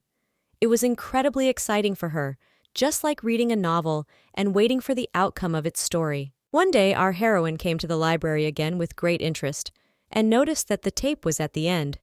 She immediately realized that the guy had read her note. One day the girl notices that something is falling out of the book. He picked her up, and she was incredibly confused that he answered her and looked at the note for several seconds, not believing what had happened. Then the girl decides to open her long-awaited note, which asked who the girl was and how she knew that he stopped in the middle of the book. And so from that moment, a correspondence began between our main character and that unknown guy. The girl again left him a note asking why the guy didn't continue reading, because in her opinion the 9th house was the most interesting. And so in her joy and sadness, the girl dedicated him openly like no one else. Our heroine incredibly loved their communication and did not want it to stop. Although our main character did not know his face name or age, all the girl knew was that he was a boy, although even this was a secret for her for a long time. The organizer noticed that the story sounded more like it was about friendship than about love, and asked why the girl thought that she was in love. The girl embarrassedly covers her face with her hands and said that she kissed the guy. The organizer was already completely confused. He asked the girl that the analysis said that she didn't see his face, but that the girl said that she didn't see him because he didn't want to show it. Their kiss happened so unexpectedly when the guy had a curtain. The girl, as soon as she remembered this moment, was very embarrassed, but also happy at the same time. She liked that time. The organizer was very surprised. He asked the girl if nothing really bothered her. After all, the girl did not see his face, and was sure that she loved him, but that our main character said that she liked him. Finding out through her experiences, the girl says that even if she didn't see his face, she knew in her heart that she loved the guy. The organizer was shocked by this answer and told the girl that in the box there were the same couples who fell in love like the girl, but when the time came to look into each other's faces, their feelings faded. Therefore, the organizers took it while drinking their cocktail. I asked the girl what could happen if she saw that guy. She would have thought the same thing. But the girl asks why the organizer is so sure, to which he replies that the guy could be very different from the expectations of our main character. Such words upset the girl very much. She was already sitting in a stupor and did not know what to answer. The organizer asked the girl, or whether our main character was still in love with someone. But what did she say in your eyes that somehow she didn't have to meet anyone else like that? The guy unexpectedly says that her experience of intimacy is more like fantasy than real intimacy.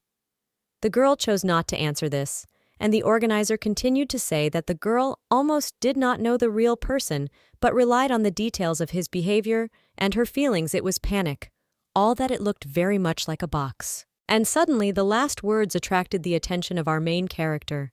The organizer said that the box had a similar concept because you had to fall in love without knowing their faces and statuses. And so, unexpectedly, the guy said that he seemed to understand what kind of people she was attracted to the most. The guy who analyzed the girl's tastes said that Alexandrite suited her taste best, and he was very erudite there. Our main character didn't even argue with the organizer, because it was true the girl was lost in her thoughts, saying that she was really interested. When she found out that he was reading ancient books, she suggested that it was probably because she remembered her childhood. While drinking a cauldron unexpectedly, the organizer asks the girl what kind of people she didn't like.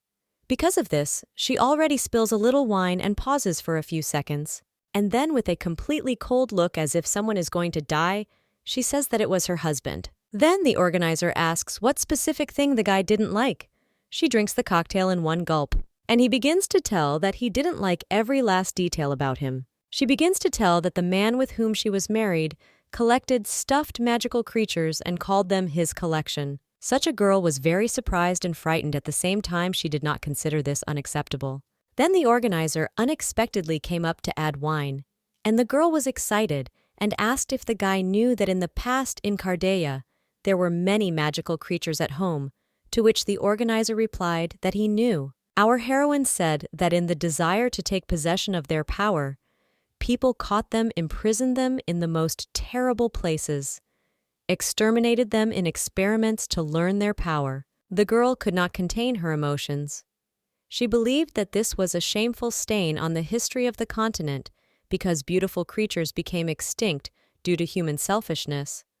But most of all, the girl was infuriated by the fact that people bought their stuffed animals and walked around with it.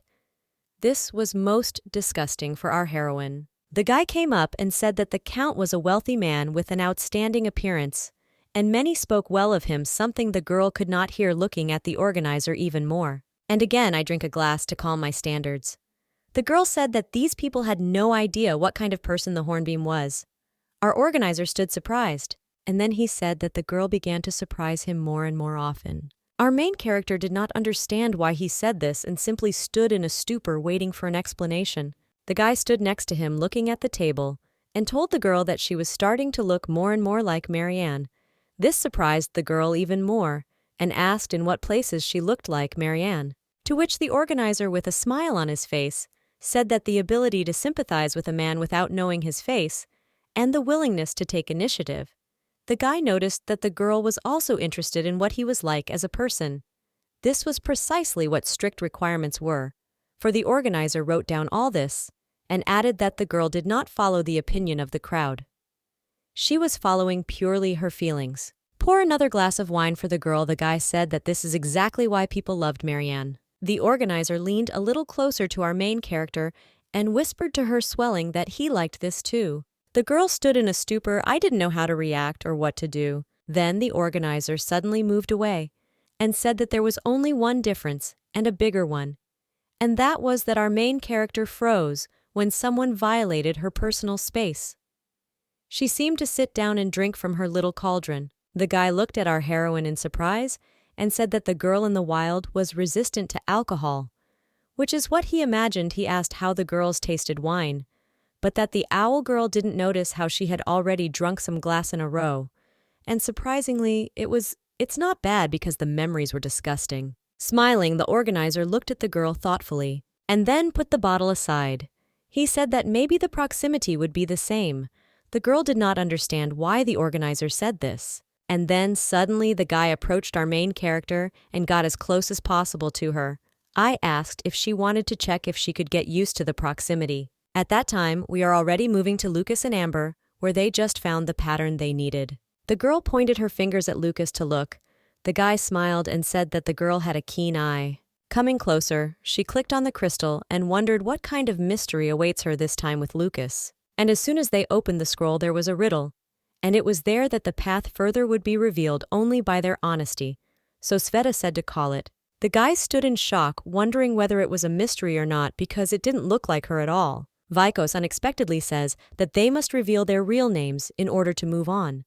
The girl did not think so, and became thoughtful. And then suddenly, Platinum and Amber shouted out in the hope that a further passage would open in front of them. But the doors did not go away and did not open. They stood still and continued to stand. The girl was very disappointed that it didn't work, to which Platinum laughed and said that she really thought that everything would be so simple. Lucas, having thought a little about the riddle, said that there was only a name written there. He thought it meant summer and that it was enough to name only one name. This assumption was interesting. They exchanged glances but said nothing to each other. But still the charming guy asked the girl what to do next. The girl, smiling, offers the guy to solve paper scissors on the fireplace. Lucas replies that it was painfully boring. Amber continues to smile and insists on some kind of game, and the one who loses will say his real name. Lucas was interested in such a proposal and he asked, "What game?" But what Yantar said that the rules of the staring contest were simple. Look into each other's eyes and never look away. This interested the guy. The heroine was confident in you and said that whoever turns away first loses.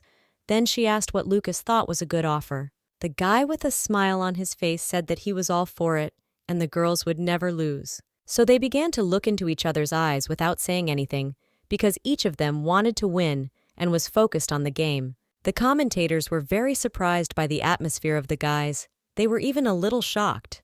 They looked into each other's eyes so much that even through the spectators' grant, one could feel this intensity of emotion. Someone couldn't even look at them because it was as if they believed that they were spying on something intimate. Unexpectedly, Amber asks for Platinum, or if you can ask him a question, to which Lucas, of course, is not against it. The girl with a smile on her face asked, or the guy kissed Obsidian, only she asked to answer him honestly and not lie while they looked into each other's eyes. Lucas thought for a moment and almost looked away, but replied that he kissed her. The girl, looking intently at Lucas, asked how he felt. Lucas remembers how he kissed our main character and said that this was already a different question, and now it was his turn to ask. The girl with a smile on her face said that so be it. She was not looking forward to the question. Lucas, looking at the girl with a serious face, asked why she participated in the box. What question surprised the girl very much, and she decided to ask again. But what did the guy ask? What was the girl's goal? To which the girl answered with a smile, "What, to find a spouse."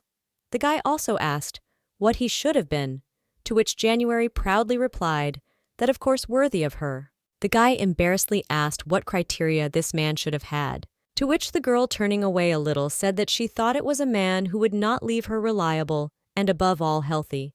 The guy doesn't ask, is it possible that he won't leave the girl until she gets old? Amber smiled and said that there were too many questions from the children. He only allowed one to be asked. After that, there was a few seconds of silence between them. But the girl decided to answer Lucas, which greatly surprised our guy. The girl replied that it doesn't matter how long they will be together.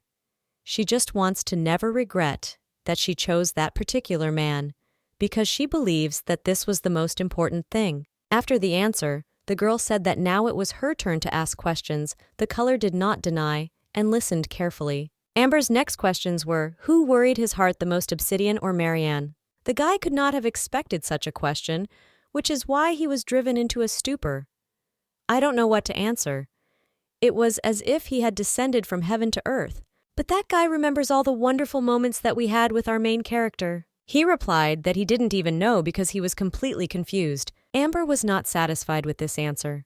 She said that it was difficult to even call it an answer, but Lucas claimed that he was telling the truth and he really doesn't know who attracted him more. The girl standing in front of Lucas said that she wanted to ask a friend, namely, what was it about Mariana that made his heart beat faster? Luca froze in place in thought, carefully considering everything that they liked most, and unexpectedly he replied that it was a person. For the girl, it was shocking. She was very surprised. Amber, as if breaking from the step, says that they agreed not to lie to each other. And in general, how was the guy not ashamed? Because she looked straight into his eyes. Lucas replies that the girl should look into his eyes and read that he is not lying. Amber said that it was just a pretentious phrase, and all the men who promised her the whole world also said so, twirling her in masquerade dances. The last phrase that really stuck with Lucas was that the girl said that no one was embarrassed to lie to her straight in the face. And so they both looked at each other in a stupor. Amber was incredibly angry with the guy. At the same time, Lucas could no longer look into the girl's eyes and looked away. The guy left the girl alone and headed to the door. This behavior of Amber was very surprising. While the guy was heading to the door, the girl shouted after him what this meant. Did he really refuse to play with her? To which the guy then turned to her and said that since she compared him to a man at a masquerade party, he believed that for honesty, he should have taken off his mask. Lucas was incredibly determined he was going to remove the ring that hides the identity, that is the transformative appearance. This behavior shocked the girl. She couldn't believe that the guy would really do this. We move on to the commentators, who are no less surprised because the guy decided to remove the transformation anchor. Those nearby watching all the filming were no less surprised. One of the guys asked whether this was allowed, but the other answered him that undoubtedly. But as a rule, there is no choice before the conclusion. The guy's personality slowly began to change. The color of his hair changed as well as the shape of his face. In front of us was an incredibly handsome man with white hair and blue eyes. Yantar could not have foreseen this and was no less shocked than the audience. Unexpectedly, the guy told the door his name and she reciprocated. From the roof, there is a portal to another dimension that is to the third location for the last riddle. The girl didn't understand at first, and then tried to remember what kind of surname LPDM was. Suddenly, she fell into an incredible stupor because she realized that she had messed up very badly. The commentators were no less shocked, and indeed, all the viewers were shocked by this news. After all, this was the second prince of the empire. There were rumors during the day that he was ill, and also that everyone had heard that the guy had never left the palace, and even no one had seen his face before. And everyone was also shocked because after it ended the first season of The Box, no one else saw the heirs of the empire in the show. This was the first time after years, and it turns out that the girl chosen by the guy became part of the imperial family. Amber understands that she has made a big mistake. At first, she does not know what to do, and then the girl falls to her knees. They say that the faithful subject living under the sun welcomed the best and great prince. The girl continued to stand in front of our. Lucas asked to forgive her insolence towards the emperor's son. The guy tells the girl to stand up, what Yantar doesn't want to refuse, and even make more mistakes. The guy then says that because of this, he wanted his identity to remain a secret for as long as possible, but still, he only thought that this was the only way the girl would have no doubts. The girl does not understand what the prince is telling her, and tries to understand, confusing him what exactly he meant. What Lucas says is that in his love for the Martians, he was absolutely selfless. So when the wealth of Syria and Keeley added together was not compared with those that already belonged to him. But the guy wasn't looking for the attention of the empire and the 8 kingdoms, so he never accepted the invitation to the box and didn't even think about getting married. He only wanted to spend his life locked up behind the closed doors of the palace. But that was until the guy first saw Mariana. Everyone, including the spectators and commentators, were shocked by this statement. Yantar still couldn't believe that the guy was the heir to the empire and was very surprised. Lucas said that he fell in love with a girl with sincere and hopeless love who betrayed the meaning of his meaningless life. He bowed his hand to his heart and said that her personality was the truth for which he fell in love with her. We flash forward months earlier to the pre-show interview. Our Lucas is being filmed from all sides by cameras and asked to introduce himself, to which the guy immediately says his name and adds that he is the second prince of the empire. He is asked why he decided to take part in the box, to which he says that it was obvious, and asked whether he would really have to explain, to which our organizer said that it was for the audience, and therefore he asked for an explanation, to which he replied to everyone that he wanted to find love. But at least his brother told him so to speak, that is to answer the question. But according to Lucas, he thought it was nonsense to see he wanted to find Marina a woman of face and a personality that he knows who already loved. Probably this was not the love that in their opinion he should have been looking for. But Lucas said that he wouldn't even have come if he didn't know that she was going to participate, because he wasn't interested in such things as finding a loving woman. The organizer stood opposite Lucas and asked him to explain to the audience why he was not interested in such things. Lucas waited a few seconds and asked that he really had to say such things out loud, so he asked the organizer to explain it to them himself. And then the guy suddenly asked him, what was it really because of his illness? The expression on the prince's face immediately changed, and he answered that it was because of him. He asked, was it really not obvious to anyone? Lucas explained that he was doomed to die like everyone else who was sick with what the guy was sick with. He had a hereditary disease that was passed on for generations in their family. It was a heart disease, and the heart disease contained all the power of internal magic. Because of this, it stopped coping, and the magic penetrated the limbs and organs, causing painful symptoms. There was no treatment for such a disease. Many members of the imperial family were killed by the disease while still very young. Everyone thought that this would be the case with our Lucas, so no one expected or demanded anything from him. Everyone believed that he would not even live to reach adulthood, so he was not involved in politics and was not engaged.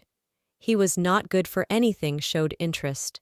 And then he waited for his life to end, simply living fleetingly, wasting time on drink and on women.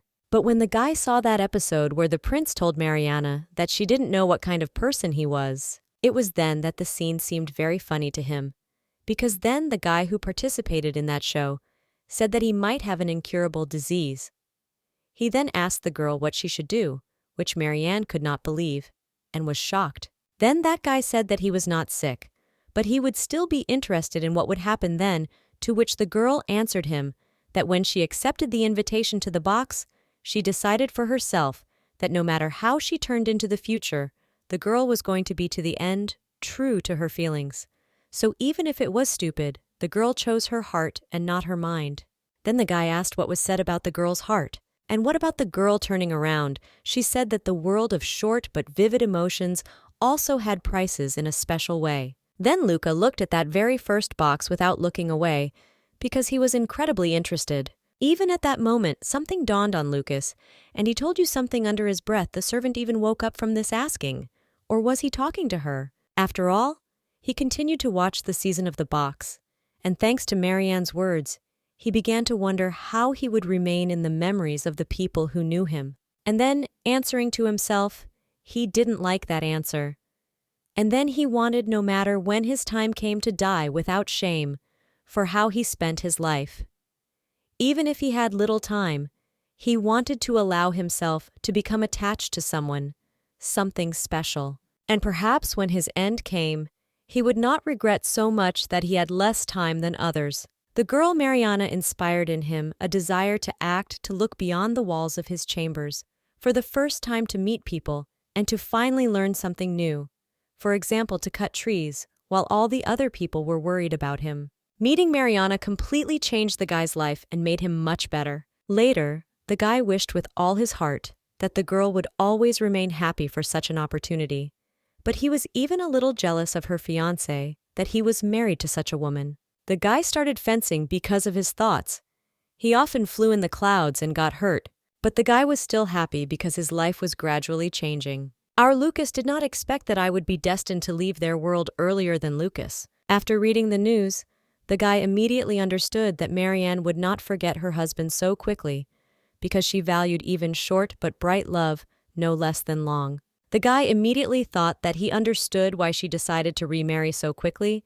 It was all in order to protect the sovereignty of her husband's country. The guy decided to still participate in the fifth box for the sake of Marina. He made his father promise that if he found his wife in the box, his father would allow Lucas to change the laws of her country. So one night an owl flew to our guy. The owl gave him an invitation to participate in the box. The checkpoint officer slowly pressed. Yes, he understood that he really wanted to abolish the law, prohibiting a woman from claiming the throne of Kili, and then the girl would be able to rule the vizier's country, even when Lucas dies. And in response, the guy just wanted to remain in her memory, as a person who loved her and acted for her happiness. Naturally, the girl would remember the guy like that. He wouldn't regret his death. The organizer noticed the commendable straightforwardness of Lucas, said that he was resolutely pursuing his intended goal, and nothing could hinder him, so the guy was welcomed into the box by giving him a platinum stone. After such a story, Yantar was incredibly surprised.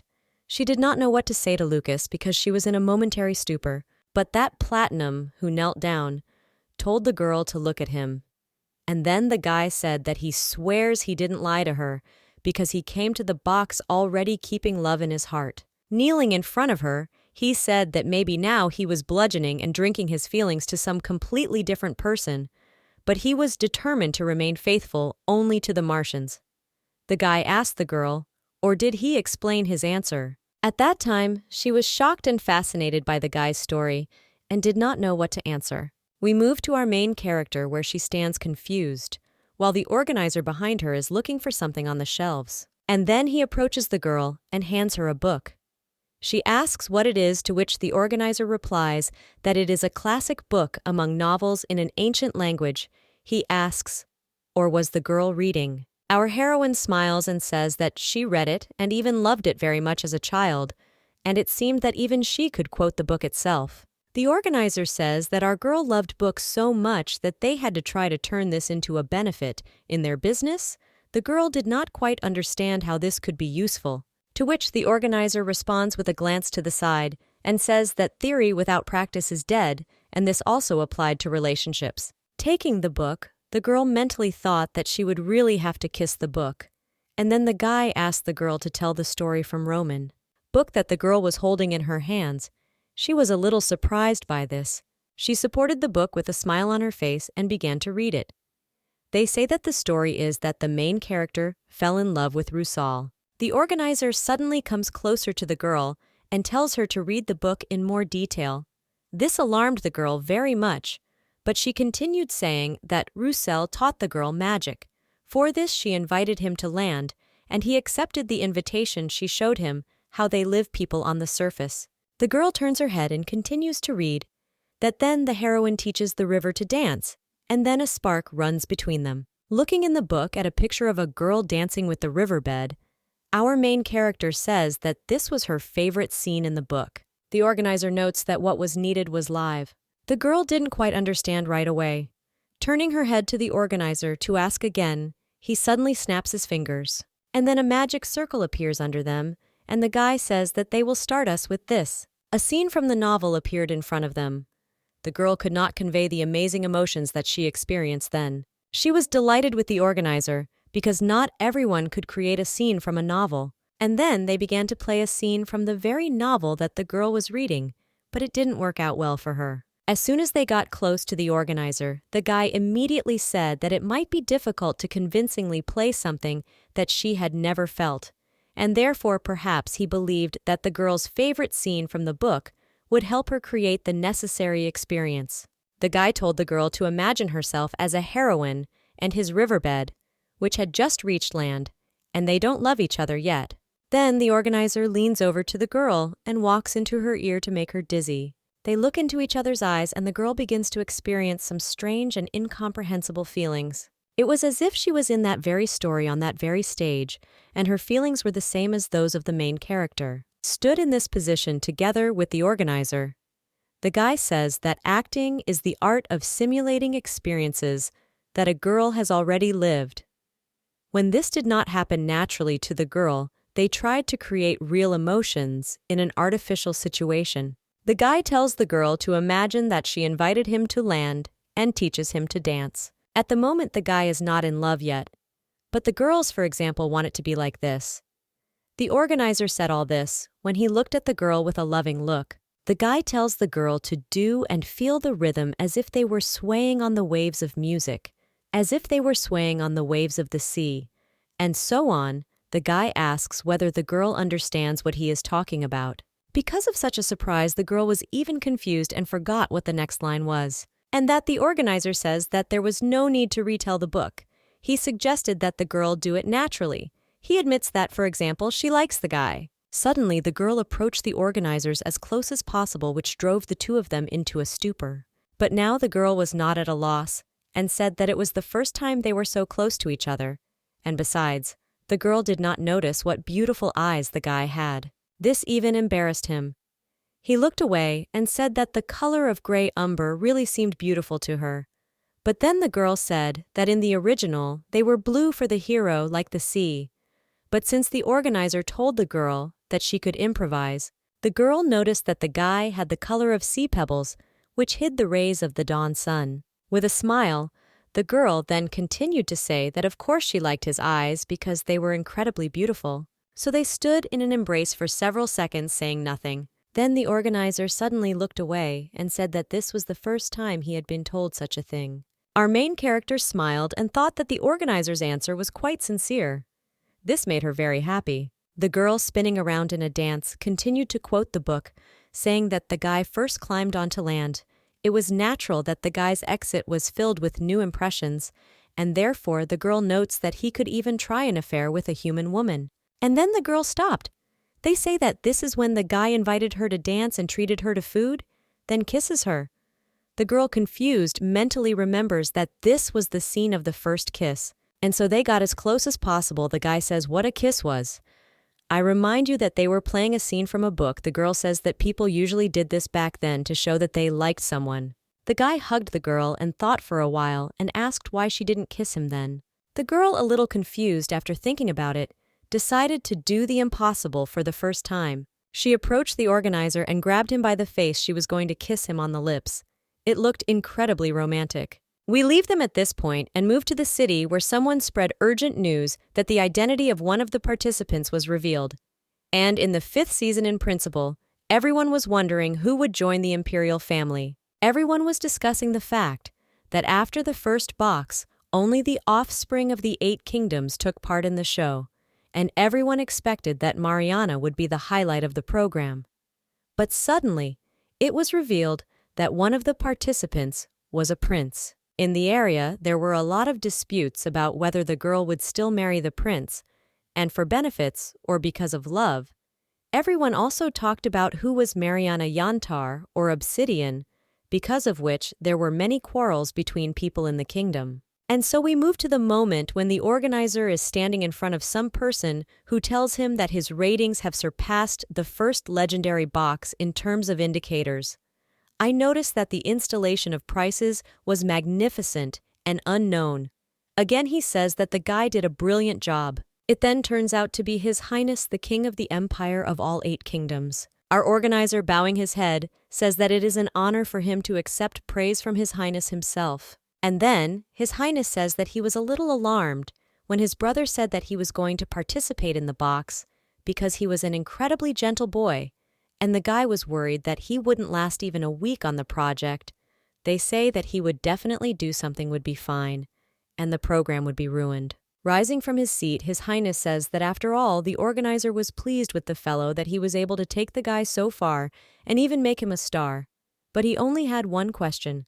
How long could he fool him? After all, as soon as his brother understands everything, he will be one step away from disaster. The organizer replies that His Highness should not worry and will guarantee that the obsidian will not be so easy to open.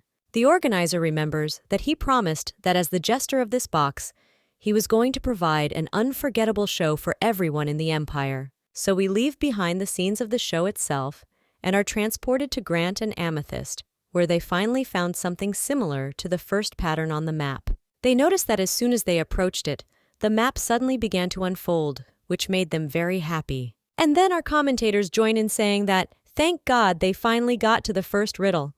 Suddenly, a bunch of keys fly out to Grant, which surprises the guy very much. There were various patterns on them, and the hint was that the most influential force would allow them to take the shortest path. So Grant and the Amethyst laid out the keys. In order, the girl asked the guy what did they really need to choose the key that identified the most influential force. The guy didn't answer anything. I listed that the magic of the sword was drawn on them, and so on. Suddenly, the mestizo notices the clergy saying that she knew this outfit, and this is how the pontiff she served dressed. Our boy was very surprised that the girl served the priest and asked whether the girl was by any chance from the Holy Kingdom, to which the girl replies that she is from there, her homeland is the Third Kingdom. She reveals that her name was Emily. There is no need to sleep, this is such information. He asked the girl whether it was true that saints were born in her country whose divine powers to heal are more effective than magic, to which the girl with a smile on her face also replies that it was the pure truth, because women of the royal family had such abilities and it was approximately like our amethyst. This incredibly pleases Granta. He was surprised that the girl was a saint and was also able to heal. And besides, he now understood why the girl did not complain about uncomfortable shoes. The saints were very patient. Amethyst, with a smile on her face, says that everything is true, and they tolerated the pain well, and after the injury they quickly recovered. Grant was delighted. After all, in his homeland, they were very respected. The warriors wore the saint sign on their chest as a talisman, and Grant had one too. Our step-girl says that yes, the magical revolutions did not provide his country with support for military conflicts, because they even knew how to pull a person out of almost the other world, which is why it was accepted that they became symbols of protection. The girl said that since Grant had such information, it means he was from a place of origin, but that he, pointing to himself, said that he forgot to introduce himself and tell the girl that he was the sixth prince. Since he was accepted, he cried he was, of course, an unsurpassed swordsman. In this, he even surpassed his older brothers. So he held her hand very tightly and was incredibly glad to meet her. Then Grant looked away unexpectedly. Grant became a little embarrassed, said that his father was of course disappointed, that the void itself was invited to the box, and that the girl said that it was nonsense. And she was glad that it was Grant who came, because for her, Grant was the best. Our guy, as always, was dumb, but the girls still managed to embarrass him. Amethyst was very worried and began to change her skirt.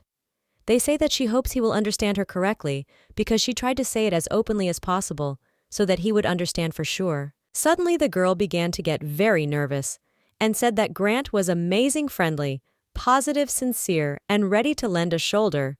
The girl looked only at him from the first day. Our Amethyst, of course, understands that she went a little too far, and so together they were driven into a stupor. I don't know how to react. The boy was very embarrassed by such words. He thanked the girl for her support. We hope that this time the guy understood why this girl was talking. Also, the owl Amethyst very strongly mentally hoped that he did not think that she was strange, since on the island she did not act like that. The girl drove herself into incredible colors. The girl had an error in her head. She didn't know what to do, but she decided to get distracted and ask what about the riddle.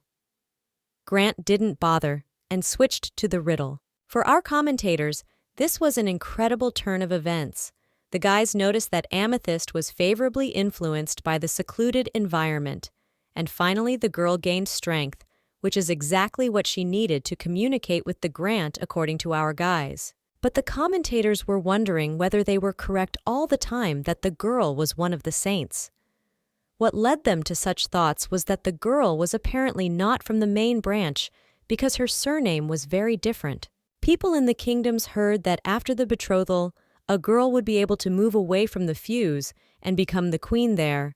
The saints were very much revered in self-will, and commentators believed that the people would probably like this. People were all delighted with such news. They did not want the prince to marry without even thinking, and were only for it. We move back to the guys who were thinking which key they should choose at first.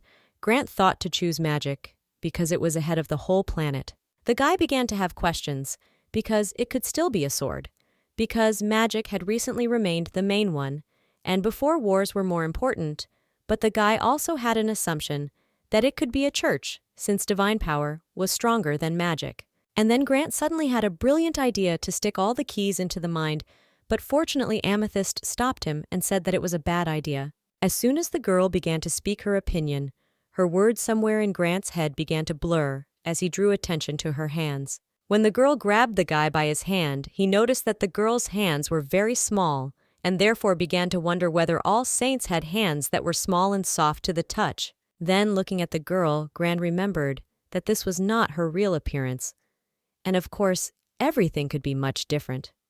Ricky didn't even know what the saints looked like. After all, everyone said that they weren't naturally beautiful. So our guy listened to the entire conversation and came to his senses when the girl was already saying that she believed that the key she was holding was the most powerful force. The guy didn't want to seem awkward and said that he was sure that it was exactly what was needed. The girl smiled and said that the guy really thought that way. If that was the case, she was going to insert exactly the right key. The girl hurried to the door while Grant got up from his knees, brushing himself off and thinking, "Let's sing." Looking at the glowing door, only then did the guy decide to ask the girl to stop, and asked what kind of key he had put in, but it was already too late, and the door began to glow. This shocked our guys. They didn't know what was happening and what to expect next. So our couple begins to descend into some cave. The girl said that she felt a familiar smell. Perhaps it was normal for a mine. This smell was like that of the miners whom she once treated for suffocation. We are transported to the commentators, where the girl says that it looks like they chose the key of mining. It was this key that led the guys through the artery mines. She thought of herself as it was safe. And what did the guy say, that in general? Yes, but the air in the mines is recognized as incredibly harmful. For attempting an uprising, the royal families were sentenced to lifelong work in their own mines and very quickly faded away there. The work was hard and harmful airborne particles caused illness in workers. So we moved to the guys who were walking through that mine, where the girl unexpectedly asked Grant for forgiveness.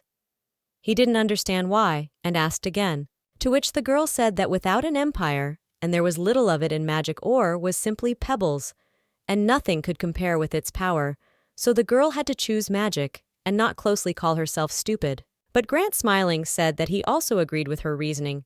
Therefore, he was also most likely a fool. But in any case, he believed that the warrior and the saint were working together, so they were not afraid of anything. The guy turned around with a smile on his face and told the committee not to worry, because everything would be fine with them, because the second brother once told him to have his head on his shoulders, and the rest. At this point, his quote is unexpectedly interrupted because he crashes his head into something. While Amethyst stood behind in shock, not understanding what it was, the guy wondered where the bushes came from. The girl, already rushing to help, asks Ricky if he hurt himself and stumbles over something. And flies straight at Grant. He stood shocked and didn't know what to do. And in the end, he caught the girl. So they flew away together somewhere into the unknown. Their suitcase opened up and everything that was in there scattered. The guy who opened his eyes notices that the girl is lying on him without any signs of consciousness and is very scared and at the same time embarrassed. Our hero. As soon as he saw that everything was all right with the girl, and she asked in consciousness, or whether her arms or legs were intact, but that the girl said that everything was fine. Amethyst is trying to stand on David's leg, and only then does he notice that it hurts. Amethyst notices that the guy is in pain and asks, or was he okay? I'm very worried about him at that time. Grant mentally thought that he had really broken his leg. But then he tried not to show it, saying that it was just a scratch with him. He wanted to apply only a magic stone and believed that he would be like new. The girl felt some kind of whine and didn't know what to do. Then, unexpectedly, they decide to take off their shoes and puts it on the floor next to the guy. The guarantee is that they don't understand what's going on and are even a little embarrassed. Then a bright light suddenly begins to shine in front of the guy. Grant doesn't understand what's happening and tries to cover herself with her hand. She only heard a voice that said that she would fix everything. After a few seconds, the guy tried it, which no longer hurt. There was no fracture. He thanks the girl because even a scratch on obsidian took several days to recover. Unexpectedly, the guy receives information that since Amethyst took off her shoes, it was so that magic would not interfere with the action of divine powers. This meant that the girl was now in her real form, but the guy could not see her because she blinded him. But then the guy saw the light. He couldn't say a word. He was shocked by the girl's appearance for the first time. His surprise was so strong that he froze in place without saying a word. So, we are transported to the moment where our main character was about to kiss the organizer. This surprised the organizer very much. He felt the girl's hands rattling because the owl girl was nervous. Our heroine was very shy. Her thoughts were filled with questions about whether she was doing the right thing. She tried to remember how she did platinum. The organizers also tried to show some action. As soon as he touched the girl, she immediately clamped down. And our guy noticed that the girl almost kissed and did not continue any movements, after which he stopped and said that things wouldn't work that way because she was too tense when it came to intimacy. Our heroine apologized, but the organizer said that she was hampered by negative memories of her husband, of interaction with platinum. This only made it worse, to which the girl asks for forgiveness several more times. They say that she simply does not understand. And suddenly, the organizer interrupts our main character by saying that she once said that the memories with the boy were good, so he was going to change the scenery. Grabbing the girl by the bow, the guy told her to get ready. In just one moment, the girl changed her image, which is why it surprised her very much. Everything around had changed. They now found themselves in the library. The girl looked around trying to find the organizer, and suddenly she hears his voice and is surprised the organizer said that he was behind the curtain, and so he asked the girl to try to imagine that he was that guy. The guy stood opposite each other and told the girl to try to remember her long-standing feelings that she experienced then. The girl began to try to show her feelings at that time. She quietly whispered so that the guy would not leave. And then she rushed towards him with all her might, shouting that she had to tell him something. The girl was heading towards him with incredible feelings, saying that she liked him. Coming closer, she grabbed his hand and did not let go. The organizer in turn did not do anything. The girl was worried and said that she didn't care what he looked like, but she just asked him not to run away. Our main character recalled that the organizer told her that it seemed that the girl loved the image in her memories, and she did not know the real person who was hiding under the mantle, but it was the girl who loved what the owl came up with.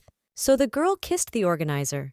They wondered if she really loved something that didn't exist, and the girl also assumed that if they met, her love would really dissipate. Put it on the hats and kiss the organizer. The girl asked a few more questions. What if the guy turned out not to be who she imagined? Would she then be disappointed in him or not? Obsidian closed his eyes and kissed the organizer. The girl began to remember the past, where the same guy stood in a mantle near the window and said that she didn't understand and didn't know anything about him. Then in our main character, he said that he was afraid that everything would change if they got to know each other better. The guy then asked, not afraid.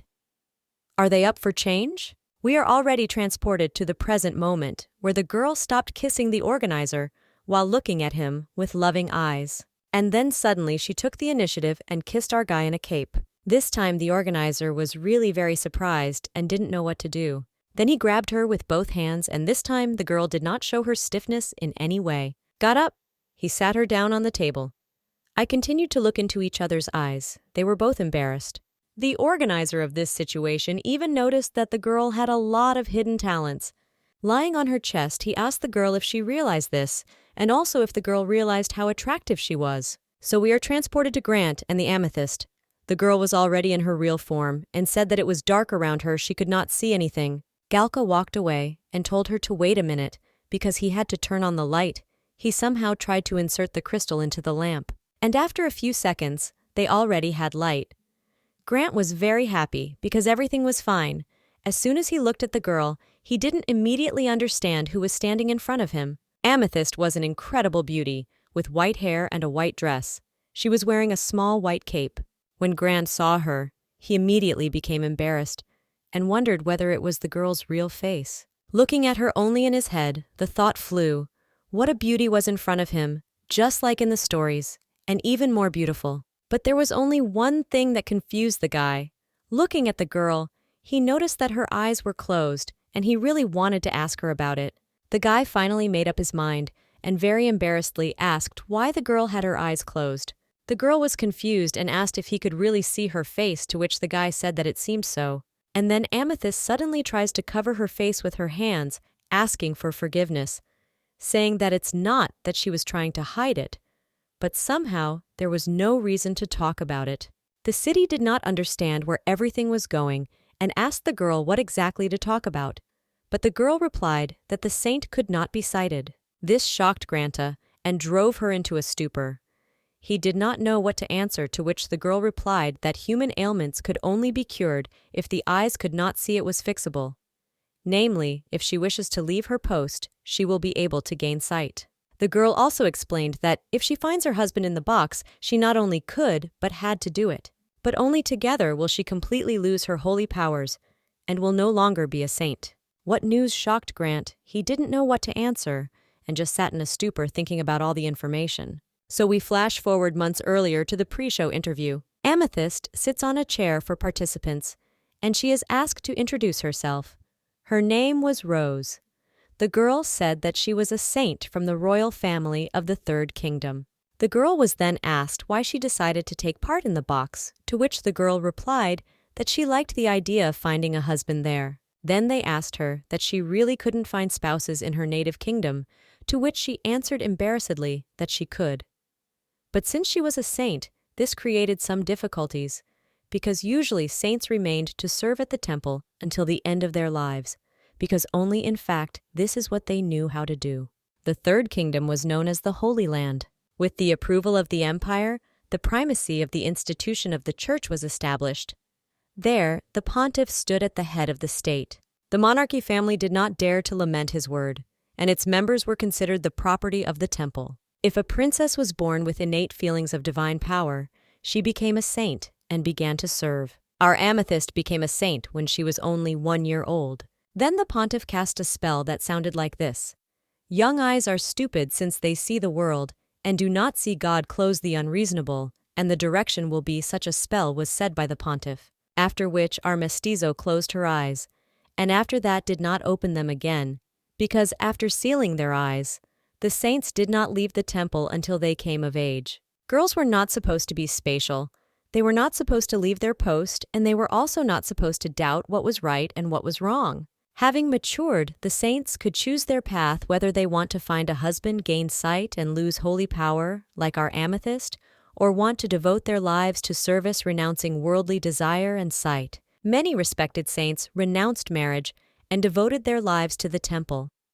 When they reached adulthood, the saints did not even know how to walk. They did not spend their whole lives at the post without divine power, and they were not simply injured, as others believed. There were even rumors among some that if the face was beautiful, then her girlfriend could be given by her mistress to some rich aristocrat in the empire, and there were rumors that the pontiff himself could be solicited. The girl assumed that she would make the same choice as everyone else, and simply devote herself to the temple. But unexpectedly, I received a letter to participate in the box. As soon as the girl got it, the owl announced that the marriage was supposed to be the result of love, and therefore the box wanted to give the girl a special chance, because its radiance was like a precious stone. The girl could change her destiny through the box. She only had to choose an answer, whether the girl wanted to participate in the box or not. Leave her that invitation? The girl did not understand what it was to change fate, but it was very interesting. After all the monarchies discussed the same thing. Who will love them when they give up their powers? Some even told stories that they had never heard of a saint who left the temple being happy. But even this did not bother the girl. The children really wanted to find a person who would need her. Of course, the girl knew that she might not find what she wanted. Her legs were beating, she couldn't walk, and her eyes had forgotten how to see. And perhaps she thought that she had committed a monstrous stupidity. But even for the small chance that something would change, the girl was ready to hold on in all the arrays. And as soon as she moved into the box, she was told that she was like the biblical wine poison and medicine, a person with insignificant predestination. All this was said about our gorgeous healing Amethyst, and they were only happy in the box and greeted with all honors. So on the very first day, our girl was faced with the fact that she did not know how to use her eyes and legs.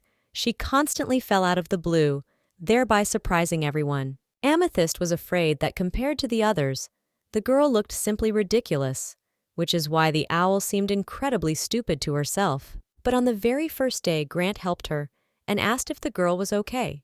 She couldn't believe her eyes that someone had decided to talk to her. And from that moment, the girl knew that she clearly did not regret that she had decided to accept her fate in the box. So the girl told her story and about how she met Grant. The guy sat shocked. I don't know what to answer. The commentators were waiting for at least some action from our hero. but he sat in a stupor and could not answer anything. Then we are transported to commentators, who discuss the fact that the girl could see in the box, thanks to magic, but in her original form, she was blind. And so the girl said that after marriage, she could regain her sight, but would lose her strength.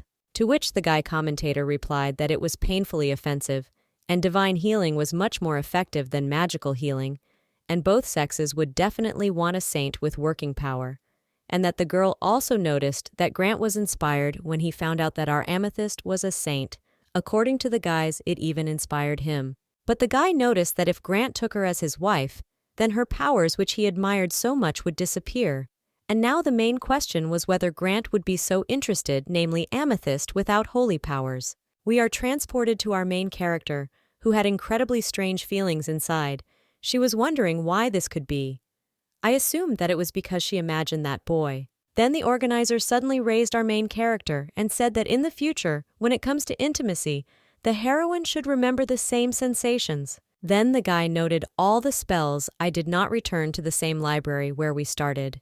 The organizer noted that he was undoubtedly sure that if the girl behaved the same way with the participants of the show, then she would be able to charm not only her partner, but also the audience. As soon as the girl's image began to return, she was very surprised and did not really want to return.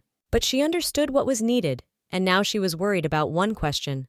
What should she do with Platinum? To which the organizer, turning around, said to the girl that as soon as he returns to the island, everything will be resolved by itself, because Yantar did exactly as he expected. At such a moment, we were transported to Amber and Lucas, where the guy continued to say that he was determined to remain faithful only to her, and that is to the Martians. The girl was very affected by such words.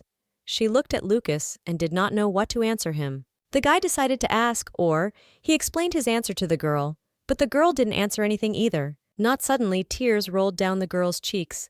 She lowered her gaze and began to cry. Platinum notices this and asks the girl what happened, but that the heroine asks His Majesty for forgiveness and asks, or will the guy really be happy with this? Lucas, not understanding where everything was going, stood in a stupor, because he never expected such an answer, or such a reaction. Amber continued, while you were saying that did he really love a person who might never look at him, would never love him, would never accept him because he had already given her heart.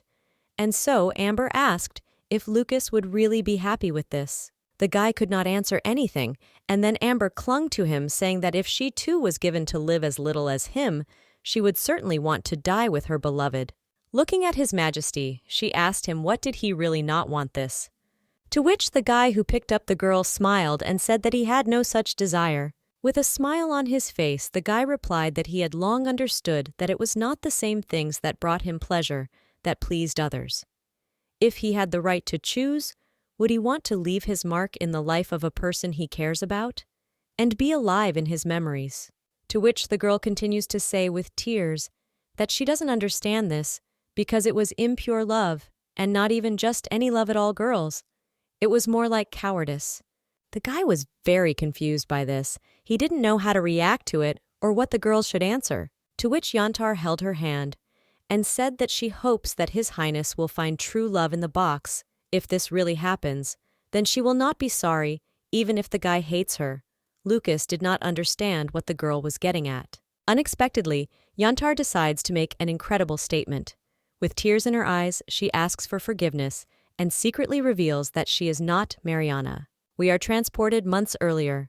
The girl is asked what she likes to eat, but the girl answers that she likes chicken, and they notice that in this they are very similar to Marianne. Smiling, the girl says that they compared her to her very often. The girl asks, or did she understand everything correctly, and they want to take her for the role of an understudy. Our organizer, as always, stood seriously and not yet loved. No show any emotions. And then suddenly he says that the girl was insightful. She, with a smile on her face, says that everyone liked her just like that. She immediately realized that this is exactly how everything would happen when she heard that Mariana would again take part in the 5th season, so the girl decided that this was her chance. But what the organizer asks, or is the girl not embarrassed that she will have to play the role of another person? Yantar just laughed and said that play the role. It was a family thing for them. After all, her uncle successfully fooled the entire empire in the first box years ago. Then, all the urgent news was filled only with the fact that it became known that the heir in principle was hiding behind the appearance of a peridot. Besides this, everyone was incredibly interested in who the moissanite was, who until then was mistaken for the prince. The entire public was then surprised that it was not a prince, although his gaits and manners coincided with princes, so everyone believed that this could not have happened. Then the one who revealed his identity appeared in front of everyone. He was not the child of the myriad king in marriage. He said that, although his father was a monarch, his mother was a wandering aristocrat. The guy said that he was a bastard. But thanks to the title he inherited from his mother, he came and was even able to provide a favor to the heir to the empire. He believed that when everyone found out that he was not a prince and only half of his blood was mixed with noble blood, he began to think about whether there would be those who would not turn away from him. But if this were so, he would be incredibly happy for the rest of my life. And then Yantar continued to say that his uncle actually met the one whom he called his wife after the show together with the crown prince. They took an oath at the altar, and everyone continued to discuss it. I've been listening to this story since childhood. The girl always dreamed redo of her uncle's fate, but her status was not noble enough to participate in the show because her dad, unlike her uncle, was not related to royal blood. The girl thought this was an ordinary story. When the king fell in love with the actress, and now her grandmother, and then ordered the petty baron to take her as his wife in the tradition of her kingdom, it was shameful to huddle with the ungrateful, so he gave her a title before letting her into bed. When the girl gave birth, the king lost interest, and of course she gave the second child to her husband. This is how her dad was born. So she was the result of the love of an actress and an aristocrat of the lowest status, whose origin was too far from the high demands of the show. But still, after the uncle got married in the box, he then received the right to claim the kingdom, and after which he became king, which meant that she and her father were now relatives of the king, for which she praised her uncle's talents every day. For people like her uncle and her who only had an indirect relationship with royal blood, the box was an incredibly precious chance not only to find love, but also to find her value to the public, so the girl wanted to make the lives of her children better than her own. This could be done thanks to the marriage box. The girl would fight with all her might for the man. The organizer asked if the girl was afraid of negative reactions to her deception when the truth would be revealed, to which the girl, laughing, said that the organizers thought that this would make the show more interesting, and then said that she did not think that it would all end like that because she loves dramatic interchanges. As for the spoiled relationship, the girl with a smile on her face asked that the understudy is not provided with special guarantees and something like that. So we are already moving to the moment when the organizer explained to our girl the whole task of Amber. The girl was surprised by this, and she said that Amber had the same task as our main character, to which the guy who took the girl by the hair said that no, because they had completely different roles. Yantar was supposed to be a fake Mariana. Looking at the girl, he said in a sweet voice that our heroine should have been the real Mariana. This embarrassed her very much, but she tried not to show it. The organizer noticed that she coped well with the real Marianne, and it couldn't have been better. The imperial family was very worried that he found a replacement in such a short time. This shocked our heroine. She couldn't believe that the emperor knew the girl had said that she didn't know or would be able to continue to cope well with the role of Marina. The whole kiss with the organizer came out natural because he created an atmosphere that was pleasant to her. But she didn't know whether she would succeed a second time. The unexpected organizer snapped her fingers and said that since the girl had doubts, he suggested that she check it out. We move already on the 10th day after the start of the show. Alex and Pearls decided to play a game on horses together. Unexpectedly, the girl is distracted by a voice that tells all the stones to go into the main hall. Alex approaches the Pearl and says that apparently those who went to the meeting were returning to the island, to which the Pearl, with a smile on his face, suggests that they quickly return then. So we move to the main halls where Alex and the girl are standing waiting for the guys from the meeting. The Pearl turns around and wonders if our main character really won't come because she spent all 3 days in the room. Alex is worried that she might get sick there. Our commentators turned on and were shocked that Obsidian was still sitting at home. They believed that she was very upset. And so suddenly the magic circle lights up, and the first couple is already returning. Pearls. Alex decided not to get hung up on Obsidian, and stood waiting to see who would return first, because by the end, the pair had solved the riddle almost equally quickly. Lucas and Amber were the first to return. They stood incredibly serious. While Pearls and Lucas greeted them with greetings, the commentator was wondering what happened to the guys, because Amber was not Mariana. So the Pearl asks the guys how the walk was. Alex, as always, stands nearby and is silent until a certain moment, to which the guy answers that everything was fine and asks where the others were, to which Alex finally says that Grant and Amethyst have not returned yet. Lucas, looking around, does not notice our main character, and this upsets him very much. He asks Alex with concern, where was Obsidian, to which he is told that she went out for a walk. While our main character was standing on the beach and looking at the beautiful horizon, commentators assumed that she left because she didn't want to see the platinum. Suddenly, a magic circle appears in the sea. From it, on the horizon, a large ship begins to be visible on the bow of which a man was standing. Taking a closer look at the bow of the ship, commentators speculate that it was a man on board, and that it appears to be a new contestant on the show. The guy takes off his hat and begins to undress, preparing to jump into the water. As soon as he notices the Obsidian, he immediately dives under the water and heads towards it. This picture made our commentators very happy. They couldn't believe it. This was the most unusual appearance of the participants that had ever happened. As soon as the man came out of the sea, it was a blue-haired man pleased with his pumped-up form.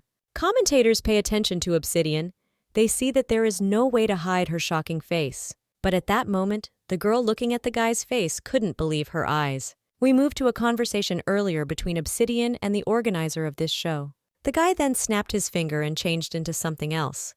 In addition, he changed his hair color and asked the girl how she would react if she saw such a man. So, we are already moving to the present moment where the organizer says that he saw a beautiful girl on the shore and his legs themselves rushed towards her in her direction. Again, at the conversation where the organizer said that he was not energetic at all and was ready to quickly move towards rapprochement.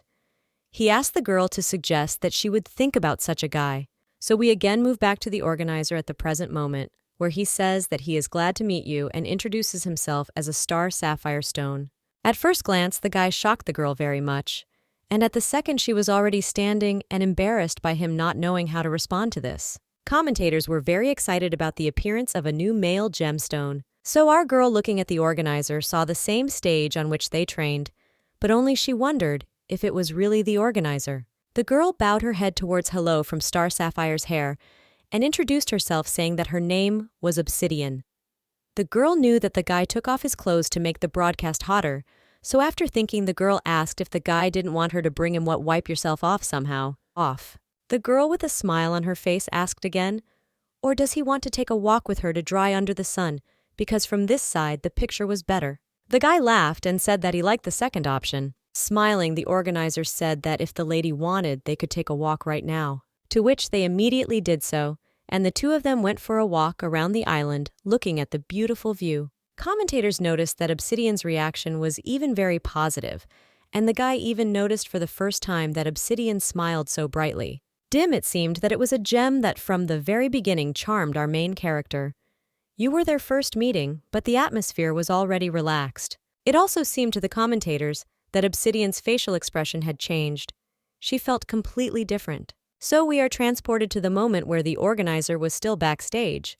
He told the girl that after the meeting, I would no longer have to tie myself against my will with platinum. Also, the organizer, looking at our beautiful, surprised main character, said that having sorted out her love affair with platinum, she could also show her charm much more freely. Bowing to the ears of the organizers, he gently whispered that you are the charm that the girl showed him she was coming.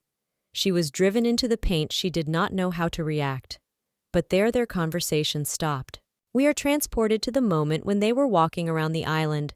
The girl noticed that it was a very impressive appearance. Our heroine also said that the guy arrived late and asked what his first impression of the island was, to which the guy looked ahead and became thoughtful, and then looked at the girl and said that, as he had already said, he was very worried because he arrived late to the show, it seemed to him that everything could have been sorted out well. The girl laughed and asked if I was really scary to him, to which the guy also said with a smile on his face that not at all. And then suddenly, the guy began to lean towards our obsidian, which greatly amazed her and hid her smile. The guy again approached the girl's ear and gently whispered that, "Pirates." This was originally the man who stole ladies from other guys. The girl, looking at the organizer, thought about the fact that he knew very well what role he played in the program, and therefore such thoughts led her to the question, or was it true that it was the organizer? Laughing without showing it, the girl said that this was told to her by the man who arrived on the island on a pirate ship. The girl also noticed that if he was caught stealing, he could get into trouble, and therefore our main character asked if she really wanted this guy. To which, with a smile on his face, the organizer replied that pirates as a rule were not afraid of bloody, fierce battles, which is why the guy wanted to ask the girl something, namely coming closer to her and taking her by the hair. He asked that if he stole her heart, would a war break out because of this?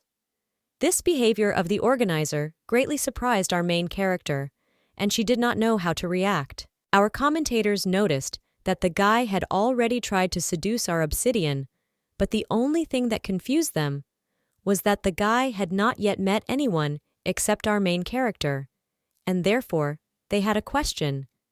Did the man who appeared come to break her love line with Platinum? At that moment, the girl began to gently move her hand over the guy's chest, saying that it was possible that war would break out. However, she noticed that the guy said that he was not afraid even of the ferocious bloodshed. With a smile on her face, our heroine said that she was looking forward to the active actions of the Star Sapphire, smiling right in his face. Commentators watching them said that sparks were already flying between the two of them. A female colleague noticed that the girl who always made a stunning first impression was our obsidian, and it seems she was returning provocative actions, but to the guys after a 3-day break. Here, unexpectedly, commentators suggested that the girl could deliberately hide her true image with the presence of Amber in order to experience the sincerity of Platinum's feelings for her. The spectators who watched this whole show said that nothing was surprising because she intended to pretend to be insecure. They even began to assume that the inability to play cards and the injuries received when falling from a horse were all acting, and now everyone wondered what would happen now because Platinum chose Yantar and moved there. So we move again to Platinum, who asks where the obsidian was and why she didn't come to the hall. The heavily sighed Pearl replied that she didn't know, but what she knew was that the girl had been in her room for the day. This shocked Lucas very much. He did not know what to do. This news drove him into a stupor. Amber approached Alex and asked if I really didn't say hello, to which the guy replied that it was possible because her heart was broken. A guy with an incredibly angry look looked at the guys and asked, or did the two of them have a fun time? Amber, who lowered her head, did not say that she would tell everything in more detail later. And then the unexpected girl turned around and asked Mr. Platinum, or whether Tom should go to bed. The dress on the empty head down asked for forgiveness for going first. Everyone present was surprised by Lucas's behavior. He immediately rushed off somewhere into the unknown, to which Alex, turning his head, looked at the Amber. I don't understand what happened there. He had a lot of questions for the girl to which he couldn't wait to get answers. The commentators noted that it seemed that Platinum went straight to Obsidian, and Amber stood there smiling and didn't even do anything. But now that Platinum's true identity was revealed, the girl thought, according to the commentators, that she did not even have the opportunity to be together with Lucas. So we are transported to our main character and the organizer, who were having fun together, walking around the island. Suddenly the couple's attention is caught by something in front of them, and they stand in a stupor. It was a holographic owl that appeared from the air, telling Star Sapphire that she hoped he would move on to his next meeting with another girl. The guy looking at our main character couldn't believe that his time was up so quickly, and it looked like they had to finish it. The girl notices that she had fun with the Star Sapphire. The guy asks if the girl has any final words for him. To which our heroine, looking at him with sparkling eyes, said, "What would be good if Star Sapphire was exactly the person our main character was thinking about?" The girl, looking down into her eyes, said that it would be very wonderful. This surprised the Sapphire very much.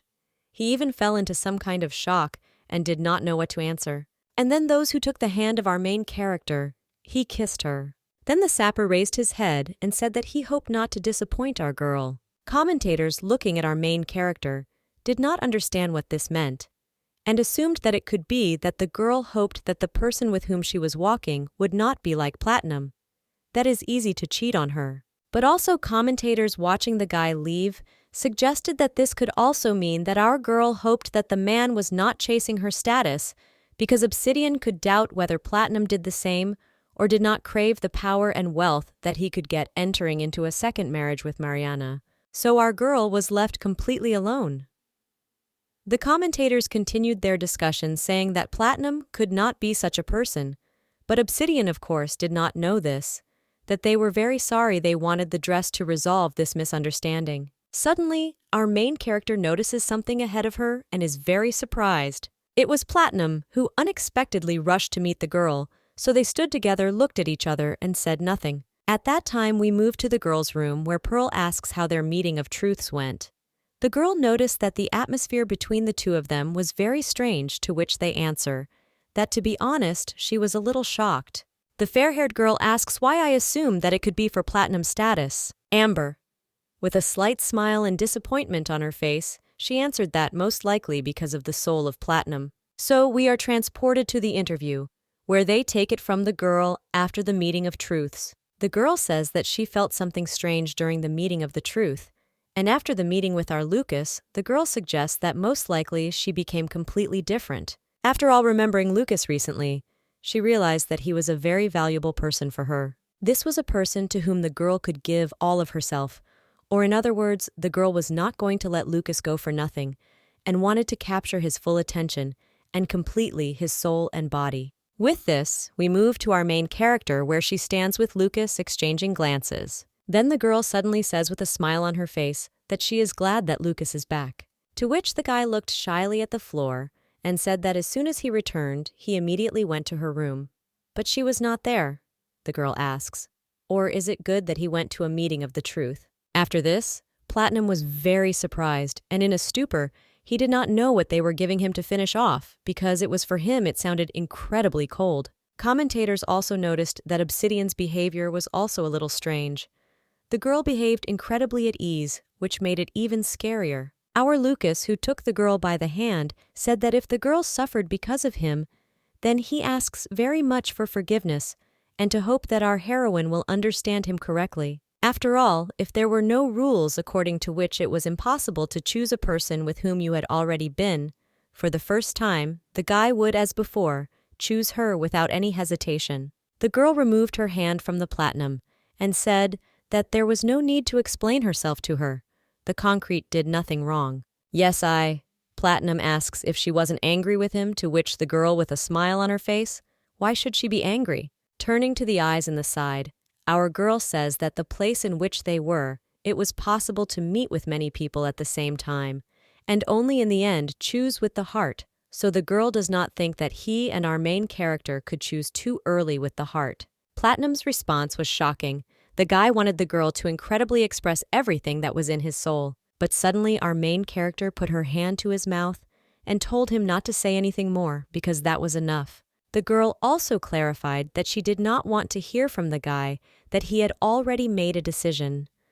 Lucas's stupor at that moment could no longer be expressed in words. The girl held the guy by the lips and says that they never knew what could happen to a person's heart, just like with our main heroine's heart, and with Lucas. We move to a commentator who is sitting all tense because until that moment, they thought that Obsidian had fully developed a relationship only with Platinum, to which the girl replies to her colleague that although they did not move away from her, it seemed that this did not mean that they had no chances for a relationship. So we watch as our main character Platinum returns back to the estate, and we can notice that Platinum's actions will be very important ahead, because the appearance of a new gemstone can change the course of events, so the dress had to be tried as hard as possible. So we are again transported to the star sapphire ship on which the magic circle was formed. It was a pearl that was transferred to the guy. She looked at how he was sitting on his sail and said that suddenly the owl told her to move, to which the girl asked questions.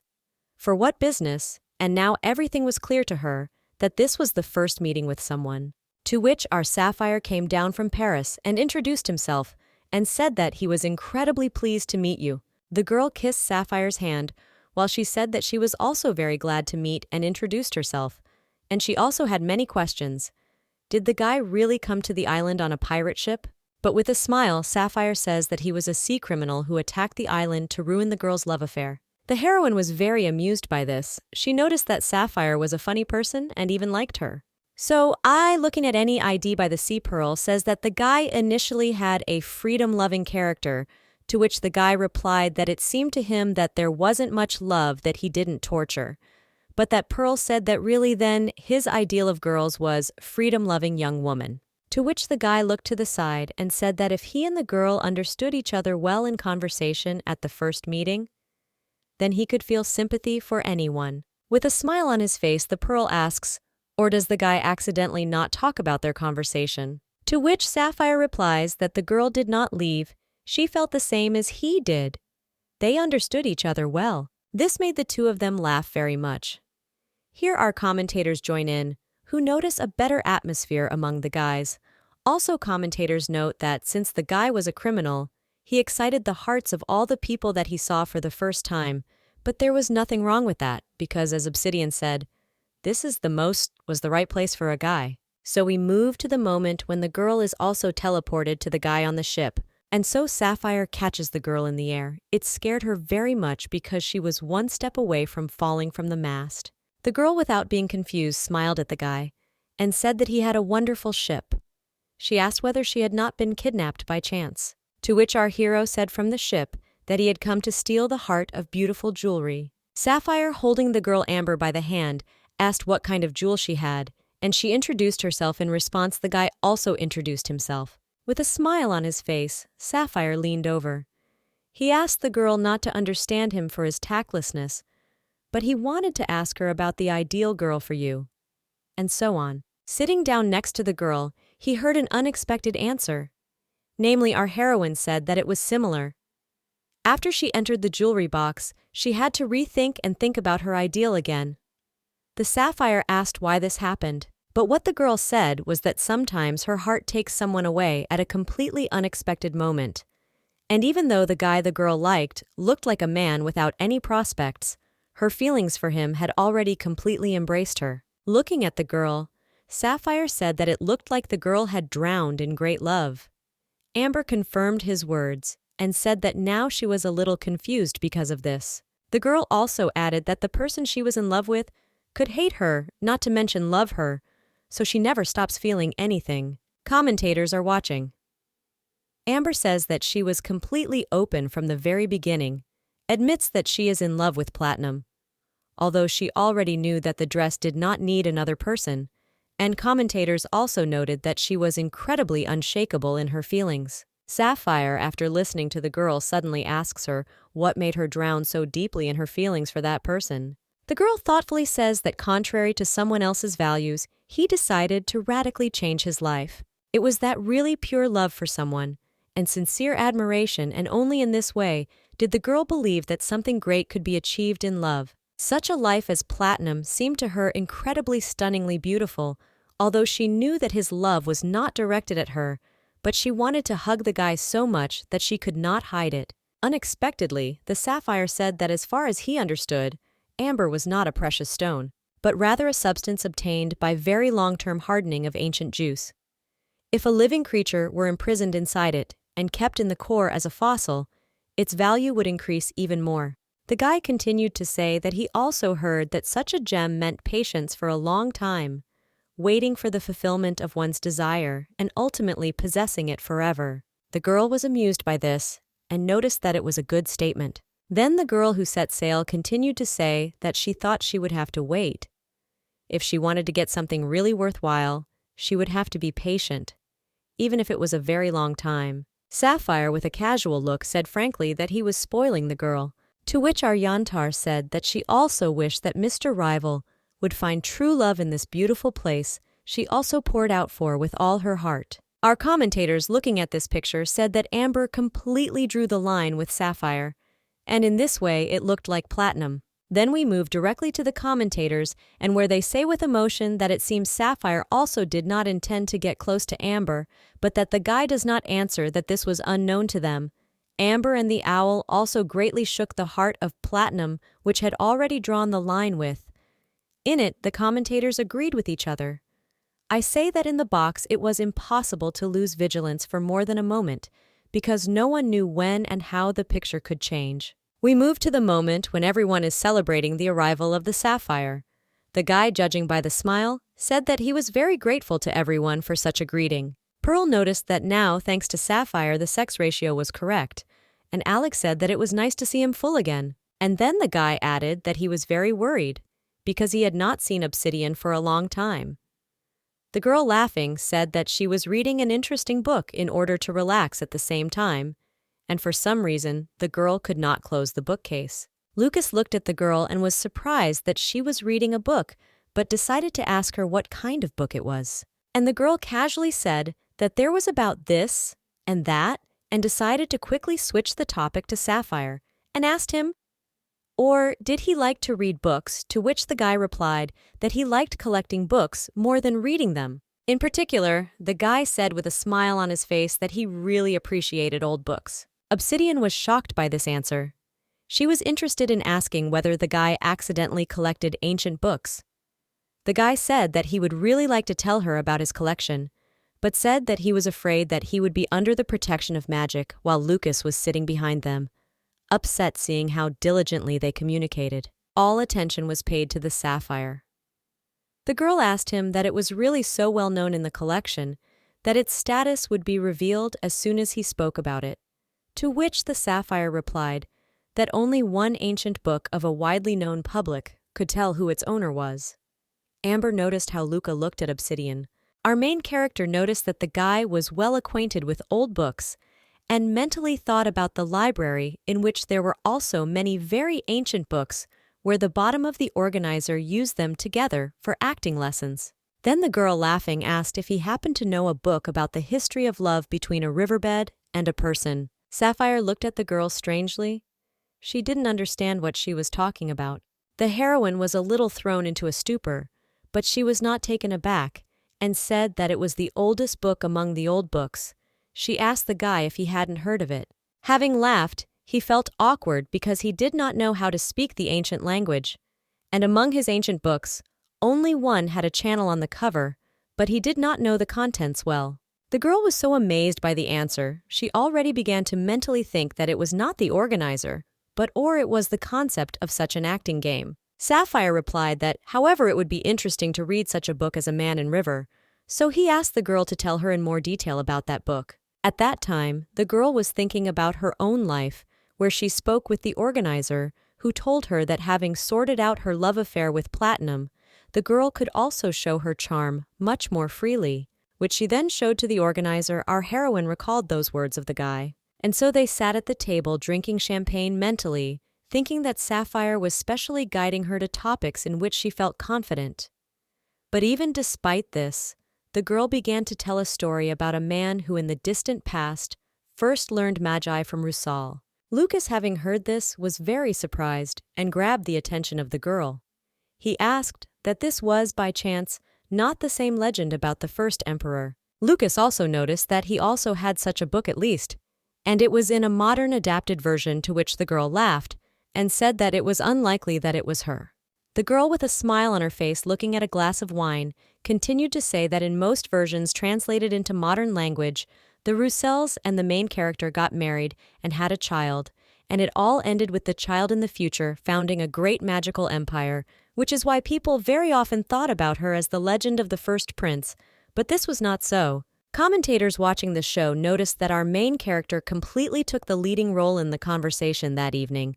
It seemed to them that suddenly the dinner had turned into a scientific conference. Amber asked the girl if she knew when she learned the ancient language, to which Obsidian laughed and said that she studied it out of interest, but the more she learned, the deeper she delved into it. Alex said that such knowledge became more charming as more and more people learned about it. Lucas asked our main character if the old original book had a different ending. Safirov asked what made him different because he was also incredibly interested. So, our main character that evening got everyone's attention from the precious stones. There was a feeling that for some reason, the smokers and obsidian swapped places in terms of attracting attention to themselves.